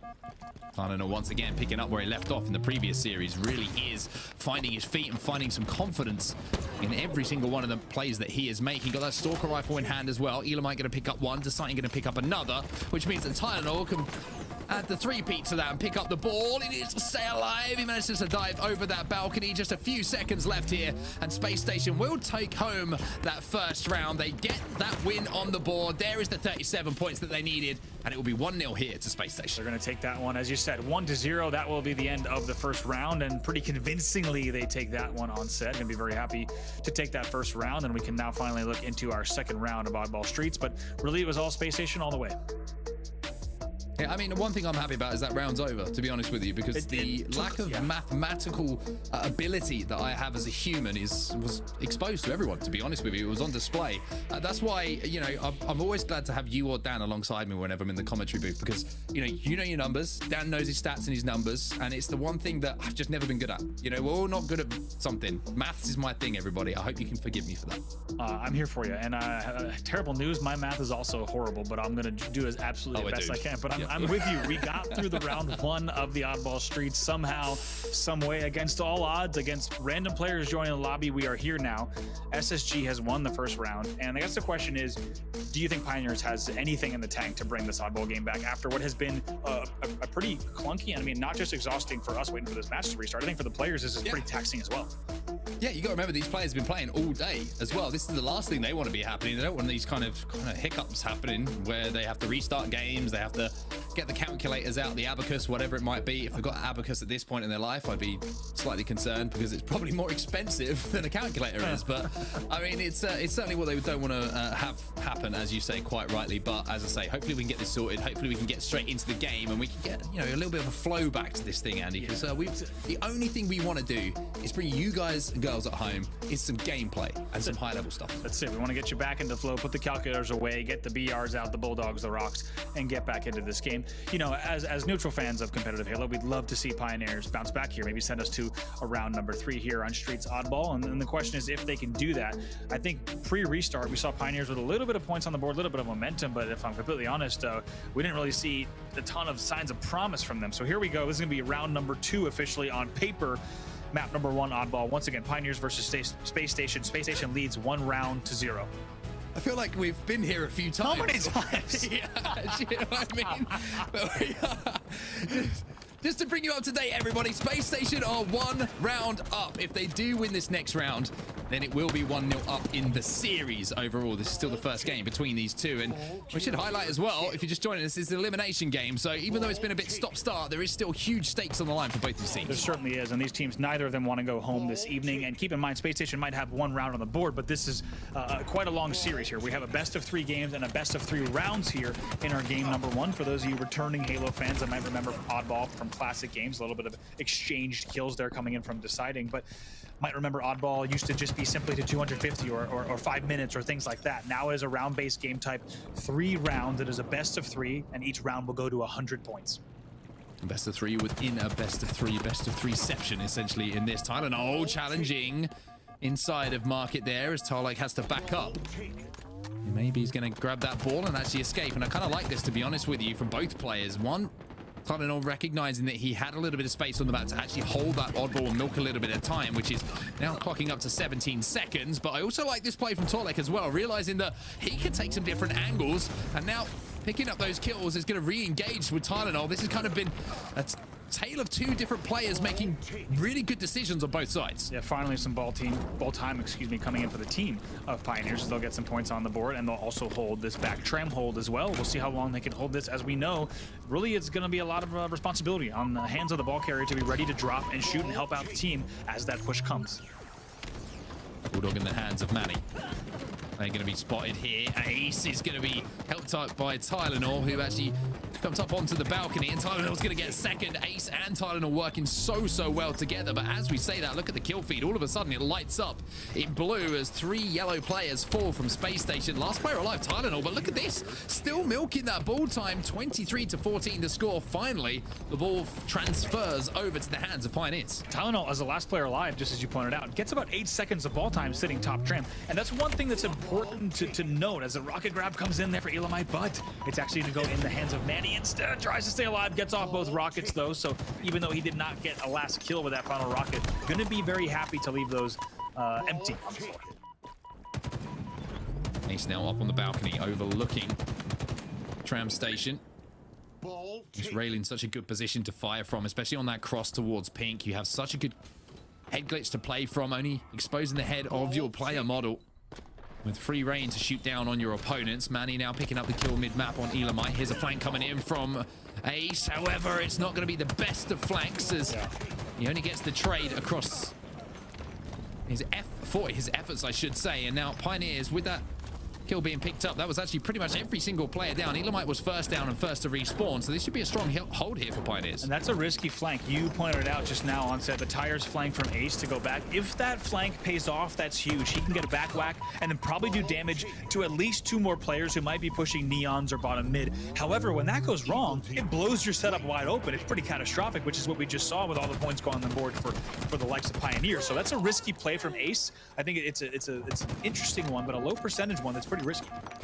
Yeah, it's one of those plays that if you pull it off, it looks great, but I just feel like it's a low percentage play in comparison to maybe trying to take up one of the more powerful positions to get in position to help your teammates out. So a little bit of a misstep, maybe. It could have been brilliant. It's one of those things that can go either way, but at the moment, the only thing that's going in the favor of one of these teams is the kills, as Pioneers managed to pick 2 up. Tarlok now moving in onto Tram Station. Ball in neither team's hand at the moment as it is down on the respawn. Rocket's going to be coming up in around 5 seconds as well. Bulldog in the hands of Tarlok here as he tries to move in, but look at the kill feed. He's now last alive. He does have a flank, but it doesn't matter too much because he will be facing the full Space Station roster if he tries to push. I was going to say that flank is a little late. Someone already leaving the front door just as he got comfortable in the back of the house. The second rocket does go from Ace. It'll be an assist, and he's now all the way back in PD, and it's a very nice rotation from Space Station.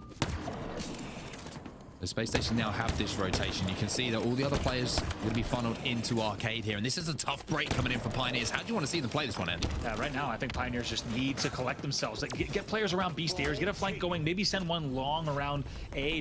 I don't think they need to force this all the way through tires and B Arcade, if you ask me. I think that's going to be their best route, and here they go now with a little bit more control.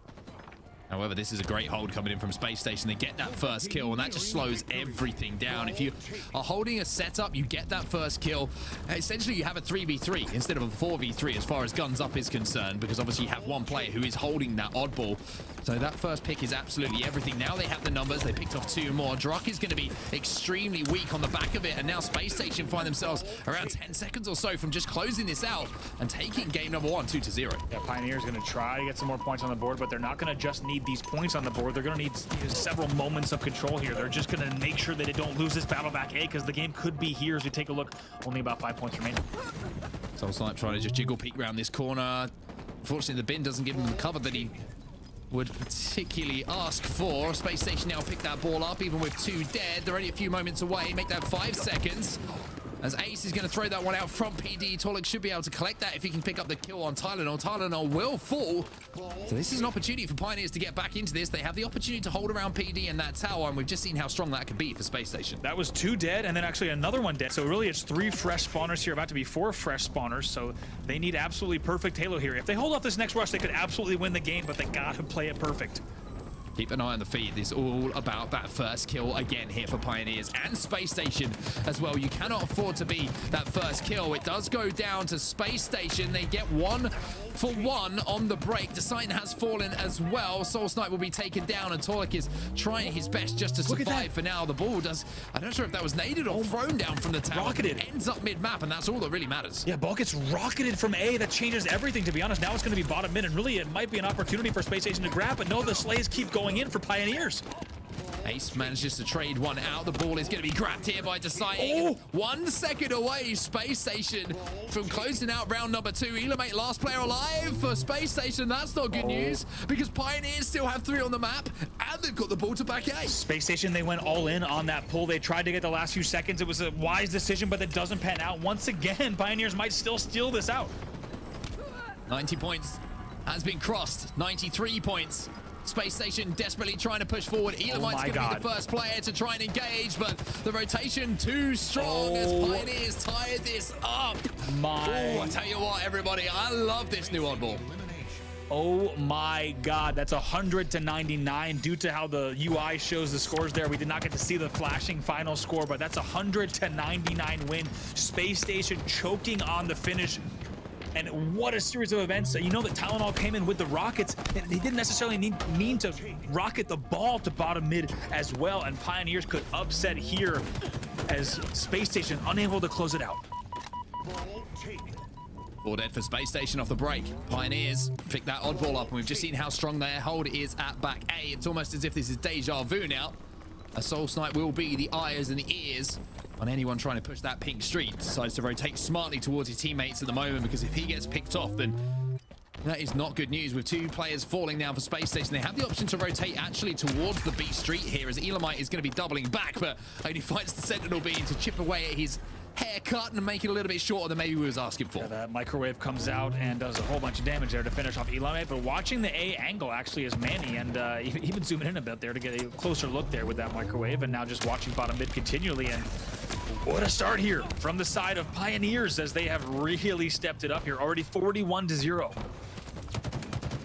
As Nigella Lawson will call it, the microwave, but I mean, that's her take on the word microwave, but the Sentinel beam certainly showing that it can melt shields and pick up kills, as Tylenol will be the first player out of the 8 on the map to fall in this battle. Druck now trying to move in with that Bulldog. He's going to connect as well to pick up the first kill. That's 2 dead now, so that should be more ball time here as Tylenol is off the respawn. He's the only player alive for Space Station to get into position, and she's starting to run away from Space Station a little bit now. That last round is starting to haunt them. I was going to say that last round is definitely going to be in the back of your minds when you just lost the game 100-99 after being up by a huge margin there. And you have to make sure if you're on the side of Space Station that you don't let that stay in the back of your mind. And Tylenol actually does much more damage. Excuse me, Ace does much more damage on Druck than he probably should have gotten away with. Druck will win that one, but narrowly over here at Cafe. Elamite picks up 1 on the flank as well. He's trying to survive. The Bulldog is here, and it will do the damage that's required. Ace, though, spawning over at PD, so a little bit of a misfire, I would say, from Pioneers on that hold, not making sure that they blocked out the PD spawns, meaning that you can see how close the proximity was to that oddball. But here's the microwave again. Microwave, Sentinel beam, whatever you want to call it. It's still doing damage. Manny trying to live with his life, but unfortunately will fall bottom middle. Yeah, now taking a look back once again, deciding here, trying to win this battle against Druck. Not going to be easy. You've seen how well Druck's been playing this series. He's going to get even more time on the board here. And just like that, Pioneers only 30 seconds away, less than that, 25, as he's going to play the ball bottom middle, away from closing this out in a reverse sweep in our game 1. Yeah, I like that play ball as well because he recognized where his teammates were spawning. Even though he managed to get the kills on the ball carriers, we see a nice double coming in from Manny. He also recognized that they were spawning over at Tram, which means that PD spawns were once again open. The last thing you want to be doing is giving up that ball and the control of that side of the map at the same time. So that simple play ball out to bottom mid, so vital to do. Ace now going to be moving in. Elamite picks up 1 in the feed as well. So 2 dead here for Pioneers. Space Station with the hold. Does Space Station have the gas in the tank to bring this game back? Down by, 60 points here. We'll have to see if they could do what it takes. It'd be quite a statement from them. I think it would also take out a lot of the momentum out of the Pioneers side, but Pioneers really only need 1 good push or so to close this game out. Ace deciding to drop the ball. His teammate does fall. That's the Slayer with his team for now, but Druck's going to be there once again with that Bulldog. Manny's going to be chased by Elamite Warrior, but you can see in front of him it's Space Station players falling left, right, and center. Every single direction that you can point out on a compass, and now you can see that maybe Elamite needed a compass to work out where those players were going to be firing from, because it looked a little bit like a lost puppy there as he was taken down. Deciding now will fall to Druck with that Bulldog. Tylenol's going to have a piece of that one more time, but this is looking like, again, Pioneers, if they can hold on for just a few more seconds, this will be game number 1 going in their favor. Look at this here already, just 95 now as the clock continues to tick. It will stop right there, but really only moments away. And like we said, now they really only need 1 good push and maybe even just 1 good player to sneak in and grab this ball time. What a great game 1 we have here of Oddball. It took a while to get here on set, but we have a nail biter down to our round 3.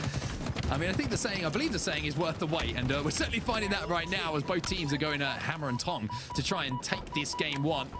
At the moment, it's just 5 points, which is separating Pioneers from being 1-0 up in the series, and with 4 players alive on the map, it's going to be time to push for them and maybe secure those final 5 points themselves. Deciding he's going to be taken down, and that is going to be the opening that they do need. Elamite's going to be the last player really in position to keep them off of that oddball, as Tolik now is going to be moving down, but look at the respawns coming in on that B Street. Elamite trying to poke and prod and see if he can keep it out of the hands of Pioneers, and he seems to have done the job. Yeah, he did, and you saw actually 2 X's there. Space Station able to get 2 kills on the board at a very big moment there. Space Station is going to have to continue slaying this entire game. This is nearly impossible comeback. It is technically possible, but they will need to play absolutely perfect Halo in order to close this out. Elamite trying to move around bottom middle, trying to hold off Soul Snipe up on this nest.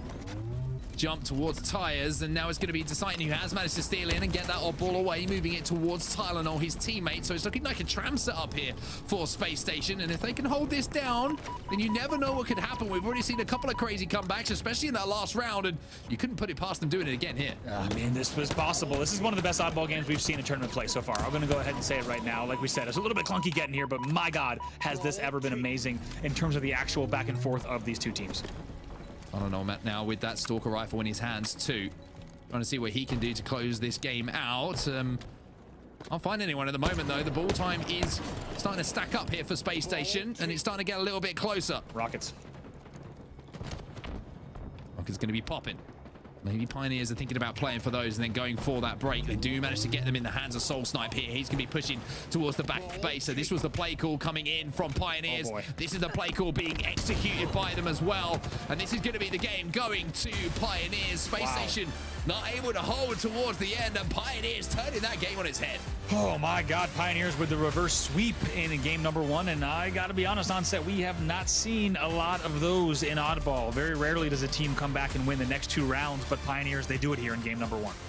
They do indeed. Now we move over to our next game type, and Pioneers might be sending Space Station crashing out of the tournament here as we have the opportunity to see them once again give us an example of how strong they've been in Slayer game types. But before we get there, before we get ahead of ourselves, let's have a look back on what was a little bit of a stop-start game, but as we said previously, worth the wait. A lot of excitement in these rounds. I think it was worth the wait. In the end, like we said, it took us a while to get there, but man, did we ever have back and forth between these two teams with monster comebacks, not only in the game themselves, but even in the entire series.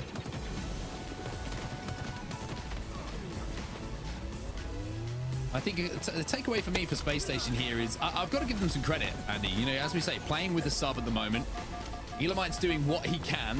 I think is the best way to kind of give that indication. I mean that with all due respect to Elamite, of course, a heck of a player, a lot of history with him, but Pioneer's being made to work. And I think the last thing that Pioneers probably wanted from this series is to have to work so hard with their full roster. But I guess you can look at it the other way, right? It's good reps for them at the moment. With elimination on the line, maybe that's playing into it too. They don't want to be in a position where they go out for this, you know, top 8 position, which is what both these teams, excuse me, are playing for. So do you feel like maybe nerves is starting to have a little bit of impact on the way the Pioneers are playing? Certainly could be a factor here as we get to see some Sentinel beams and clips there as well. I think you're absolutely right. It's a great point that we could be seeing a little bit of that. And in the end, it's a surprise to see the likes of Pioneers able to close that out 2 rounds back-to-back, but certainly not a surprise in terms of the talent on the board. We know that this Pioneers roster is capable of some pretty big things, and that's what they're looking to do here, not just this week, but also in Raleigh. Yeah, it's certainly going to be interesting to watch Pioneers. As I say, one of my teams, I'm going to say it, my team to keep my eye on as we move towards Raleigh and we get to that live event, if they can recreate what they've done here, not only today, but in the last 2 tournaments as well. They certainly will be household names by the end of when all the play is done at Raleigh. But let's talk about our next game now, because we can start to look forward ever so slightly as we will see ourselves moving over to Recharge here for some Slayer action. First to 50, if you're joining us for the first time, you're watching Halo Esports for the first time, once again, welcome. We welcome you with open arms. But one thing that has been a little bit more impactful in Slayer game types is that grapple, Andy. And I think it's just the ability to close ground quickly when you get those shots cross map. Previously, those kills might get away, but when you have the ability to use the grapple shot and close that distance almost instantaneously, you can turn that damage into kills. It's really interesting the way that we're seeing grapple in Slayer specifically, because like you said, the routes that you take in a Slayer are really specific, and they're often very different from the routes you might take and the reasons you might take them in Ball and Stronghold. So certainly something we're going to be looking for in this game. Well, early kill was going to Pioneers here. They're up by 2, and it's going to be up to Ace to try and steal in to stop that camo being popped. Unfortunately, it's just going to be players just falling upon him, and it's going to be camo actually going over to Pioneers. So Ace did what he could, but it's going to be Druck with this power-up popped.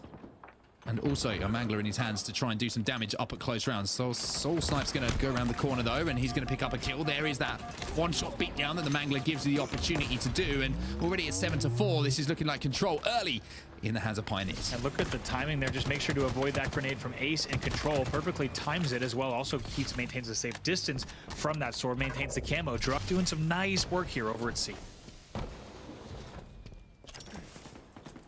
Druck just making sure that he clears that cross. And it might seem like a very simple thing to do, but just moving out to the C play here, you can see him just doing some damage with a teammate and now picking up some kills. Actually, Soul Sniper on board with now. And he gets some decent shots onto Deciding, just making his way through that turbine area. His teammate Tarlik will be trying to escape with that shock rifle. Soulside trying to move in to give him a little bit of help, and now they're going to decide to re-engage here. They also have that sword to play with as well as the shock rifle, so you have to say, sandbox-wise and with everything that is available on the map, at the moment, Pioneer's looking pretty strong. They are. They've looked strong, and really, ever since they started to step it up in game number 1, I think we've seen some great things from them, and finally, a few kills will go the way of Space Station there, and Elamite will finally die with that sword as well, so keeping things relatively close. Drock's going to be going for that camo. Ace is going to be dropping down bottom middle. Score 16-10 at the moment in the favor of Pioneers. I don't know if anyone managed to scoop down and pick that camo up, but with Soul Snipe down there, I think more players are going to be a little bit worried about it, so to speak, due to the numbers advantage that Space Station do have. There it is in the hands of Tylenol, though. So this is an opportunity now for Space Station to put some kills on the board. Not only just kills, not just 1 or 2, but to rack them up, to stay alive and really close that gap. Certainly 16-12 here as he makes his move and tries to get across long haul. Good shots, but oh my, were they ever answered back, and that camo will be neutralized right away. Oh, there's Tarlik, though, and there's a double kill. Both brothers taken down, and there's one short-range weapon being exchanged for another, even though the Mangler has a few more uses than just that one-shot beatdown. It certainly is one thing that the players are making sure that they can use it for. However, this might be the other way. You see the 3-shot kill is a possibility. Druck now with that shock rifle in his hand, and 3 players coming off the respawn for Space Station. They have to be so careful. They do not walk into his crosshairs. 23 kills now for Pioneers, and really showing no signs of slowing and still doing damage, like you said, with the shock from bottom yellow, and also going to check the corner here, find 2 players here, and actually deciding that goes down 23-15 now on the score. 24-14, excuse me. Shock rifle not going to be connected for headshots for now, but still chipping away at damage. There is one from Druck. He does manage to finally punish someone just crossing that mid-bridge towards Turbine. 26 kills now, racked up already. Past that halfway mark here, Pioneers. And Space Station starting to look a little bit lost, trapped inside a tower, and just Druck doing a good job of just suppressing them at the moment, just pressurizing, kind of squeezing them into those difficult situations where the only option they have to try and fight back is to peek through and maybe try and take a little bit of damage on their way to doing it, and that's allowing his teammates to move up. Druck will pick up that kill. Beautiful shots with the BR. Now moving towards his teammate, and he's going to pick up the kill onto Tylenol too. Double kill, like you said, and also going to be a camo as a reward for him as they're going to continue to extend their lead, and you put it perfectly, Mark, just really creating no space. And when you have players like he does on your team on Pioneers, when you're doing damage like that with the shock rifle, that's going to blow the map wide open. Oh my God, another double kill killing spree for him as well, and he'll continue this camo run. Grapple 2. 33-19 the score, and Space Station kind of look beaten right now. Druck is moving in. He'll be able to at least cause some problems for these players down on the low ground. However, it's going to be Soul Snipe who goes charging in, and he's trying to smell people out for those kills with the sword. He manages to pick up one as Elamite will unfortunately fall. And now they're just 15 kills away from closing this one out. And I have to say the Space Station, with all due respect to them, Andy, have looked lost on this game. I think it's more credit to Pioneers, and I imagine you agree with me. I'd like to get your thoughts as well. It's more Pioneers running things and playing one step faster than Space Station that's really caused that. I think this SSG roster, even with Elamite, of course, subbing in, capable of some great things, but it's really been Pioneers just dictating everything since that round 1 of Oddball. Yeah, I have to agree with you. I think they've just done such a good job of splitting those spawns up, making sure that they always have a numerical advantage on the map, and they're just covering each other so well with those angles. There's a killing spree for Soul Snipe, just patrolling around gold here. The pipes are Soul Snipe's as he has that sword still in his hand, just waiting for anyone to dare challenge. Rolling and patrolling here, sort of Pipes, and you get a killing spree, you get a killing spree. Everyone here on the side of Pioneers just picking up those sprees. It feels like that's what's been in the feed so far as they'll continue this. You get a killing spree, you get a killing spree, and I'm sure that if Pioneers look under their chairs right now, they will have a series win waiting for them to pick up. Unfortunately, it's not quite like Oprah, as not every single player in the lobby will be able to feel that feeling, but for 4 of them, it will be good as Pioneers get closer and closer now, just 10 kills away from closing this one out. Certainly not where we expected to see Space Station here at this point of the match and even of the bracket. But as we said, Elamite, of course, the coach, legendary Halo player, subbing in this week for Formal. So it will mean a little bit something different for them, perhaps, in terms of their road to Raleigh. I just got jump scared. Sorry, everybody. It was a strange noise to make, but it was Manny flying around the corner with a sword as Tylenol flies up to the nades with that grapple in hand. We'll have a nice flank onto Torlik here. Manages to get the beat down as well. Can't survive, though. As you see the space station, those kind of plays is kind of showing to me that I think they realize the series may have escaped them here, Andy. You don't push in on your own if it's a much closer game. You don't try and make those big plays. You wait for your team deciding, trying to do what he can. But at the moment, this is just the Pioneers kind of open bus tour, I should say, celebration, as they will be taking home this in just a few moments. Either one, open bus tour, open tour bus, both of those seem pretty exciting. Not over just yet. We can't celebrate just yet, as we'll see these few kills going in to the side of SSG, and that's actually caused Pioneers to slow this down just a little bit here. They want to make sure they close this out. Picks up one. Tolik looking to pick up the kill on Elamite as well. He scarpers away like a mouse back into his house. And then he repeats, and Tolik says that's going to be a mouse trap and you'll be exterminated for now. Now just 4 kills remaining. With the Mangler in hand, Tolik might fancy himself here as picking up a couple. However, Deciding will exchange those kills. Soul Snipe now moving in, changes to the BR, and that's going to be Repulsor from Ace. And Ace will actually win that battle. So many players down to no shields. Manny is going to pick one of them off at distance, but now it's just 3 more kills to go. Elamite's going to be double flanked here by Tolik and Manny. He'll be taken down. Attempted stick coming in. Ace is trying to survive for now. Soul Snipe will pick up the 48th kill, and now it's just 2 kills to go here for Pioneers. Yeah, they hit 49. Just looking for that last one. There it is, and Pioneers will 2-0 in our final series of the night. 50-39, the score in our game number 2, and they will win that with a clean sweep. Pioneers reminding us once again why they are certainly my team to watch going into Raleigh, and a lot of people's team to watch at home as well. I'm pretty sure they would have picked up, and they should certainly pick up a lot of fans over the last couple of weeks from how they have performed. And this is the series score, 2-1 on Oddball Streets. It felt like it was a lot longer than that, but as we had those unfortunate restarts. But 50-39 was the score in that final game that we saw there on Slayer Recharge. We'll jump into the highlights here, Andy. And I think the real kind of standout round was the 100-99 Oddball round.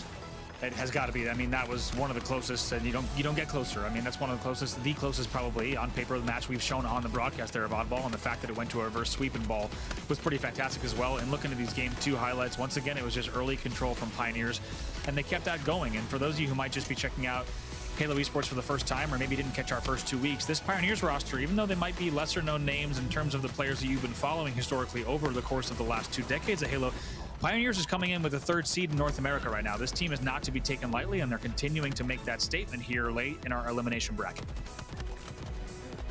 Well, we're going to bring Lottie back in right now because, as you can see, the scores are on the doors. Lottie, we've unfortunately going to have to say goodbye to Space Station for now as they will fall out of the bracket. But Pioneers, again, reminding us all just what they can do. Yeah, absolutely. I mean, Pioneers haven't missed a beat there, and I think obviously Space Station, well fought. It was a tough fight. You're going against a team that are a little bit more well-rounded than you are. Gaskin, watching that one, I don't want to be too much of a harsh critic here, but I'm curious to know what you think in terms of Space Station. How far do you think they would have got if they had Formal here and they didn't have Elamite kind of filling in that role there? I think top 6, top 4 is realistic for SSG with their full roster. I think they knew full well coming into this. Using Elamite, they weren't going to be placing in the rally positions, and likelihood was they just wanted to get the highest seed possible in the open bracket so then they can try and compete and get into championship bracket when it comes to rally. So I think for them it was just about experimenting, playing as a 3, having fun, enjoying themselves, and they took Pioneers to a good game. I don't know whether they were putting their whole heart and soul into it, but either way, Pioneers impressed me. I think Pioneers needed a solid victory there because now as they move on to some harder matches here in this bracket, they need to prove why they were the 3rd seed coming into this one today. Oh, 100%. I mean, Pioneers obviously beat SEAL Team 6. They lost to Inconceivables, which is Snipedown and Co. They go down into the elimination bracket and find themselves here. And of course, they do beat Space Station Gaming to continue their journey into tomorrow. But tomorrow, we do have our winners semi-finals, which is, I believe, going to be a best of 5, which is really exciting because this is where the action really starts here. Best of 5 really does elongate a series out. And, Brav, forgive me if I'm wrong here, but I feel like with best of 5s, you see a much larger competitive side to some of our teams here, and I guess the comeback ability is ever more apparent. Are you looking forward to getting to our winners semi-finals? Of course, you're not wrong. I think everyone here, the players included, us in the casting booth, and also all of our viewers, also just looking forward to seeing what these best of 5s do, because you do get just that real raw best of 5. You can go down 1 game, 2 games, and still bring it back, and you make the argument. I think every player would that the better team wins the best of 5. And if you ask players, they'd also say the same thing about a best of 7, best of 11. It just keeps going. But it's going to be fantastic to be in best of 5s earlier for this week. Definitely. And I think, Mark, obviously you had talked about a couple of familiar faces coming back to the Halo scene. Inconceivable. They are going to be in our winners semi-final. Are you excited to see Snipe Down play and get on the screen once again? Yeah, of course. And I think it's not just Snipe Down, right? It's the likes of, you know, Booba Dooba. I'm really looking forward to seeing how he's going to be developing as a player over the last couple of weeks as well, because I think he's one of those players he's never talked about enough. Never. Like, however well he does, he's just never, for whatever reason, brought into that conversation. I think it's because it's just quite a quiet guy. He's just quite quiet, unassuming, really, really super nice guy once you get to know him as well. So I'm going to talk about and give him some love. But yeah, tomorrow's going to be really fun. We've kind of had the fast food today, right? The best of 3s. Tomorrow we get into like we're going to a nice restaurant. We're going out for some Michelin star food. We get the best of 5s, and let's be honest, the more food the better. A 5-course meal, and who doesn't want to have some gourmet dinner? That's exactly what's going to be delivered tomorrow. Now, it was so lovely to have you guys joining us on broadcast, and of course we've had an absolute blast today. I hope you guys have felt that one as well through all of the action and matches. But that's going to do it for day 1 here at the Kickoff Classic qualifier, and tomorrow we're going to be back on the screen 6 p.m. Eastern. Make sure you're not late. We're going to be going live straight away with your top 8 teams battling for that very important spot at Raleigh. We'll see you tomorrow.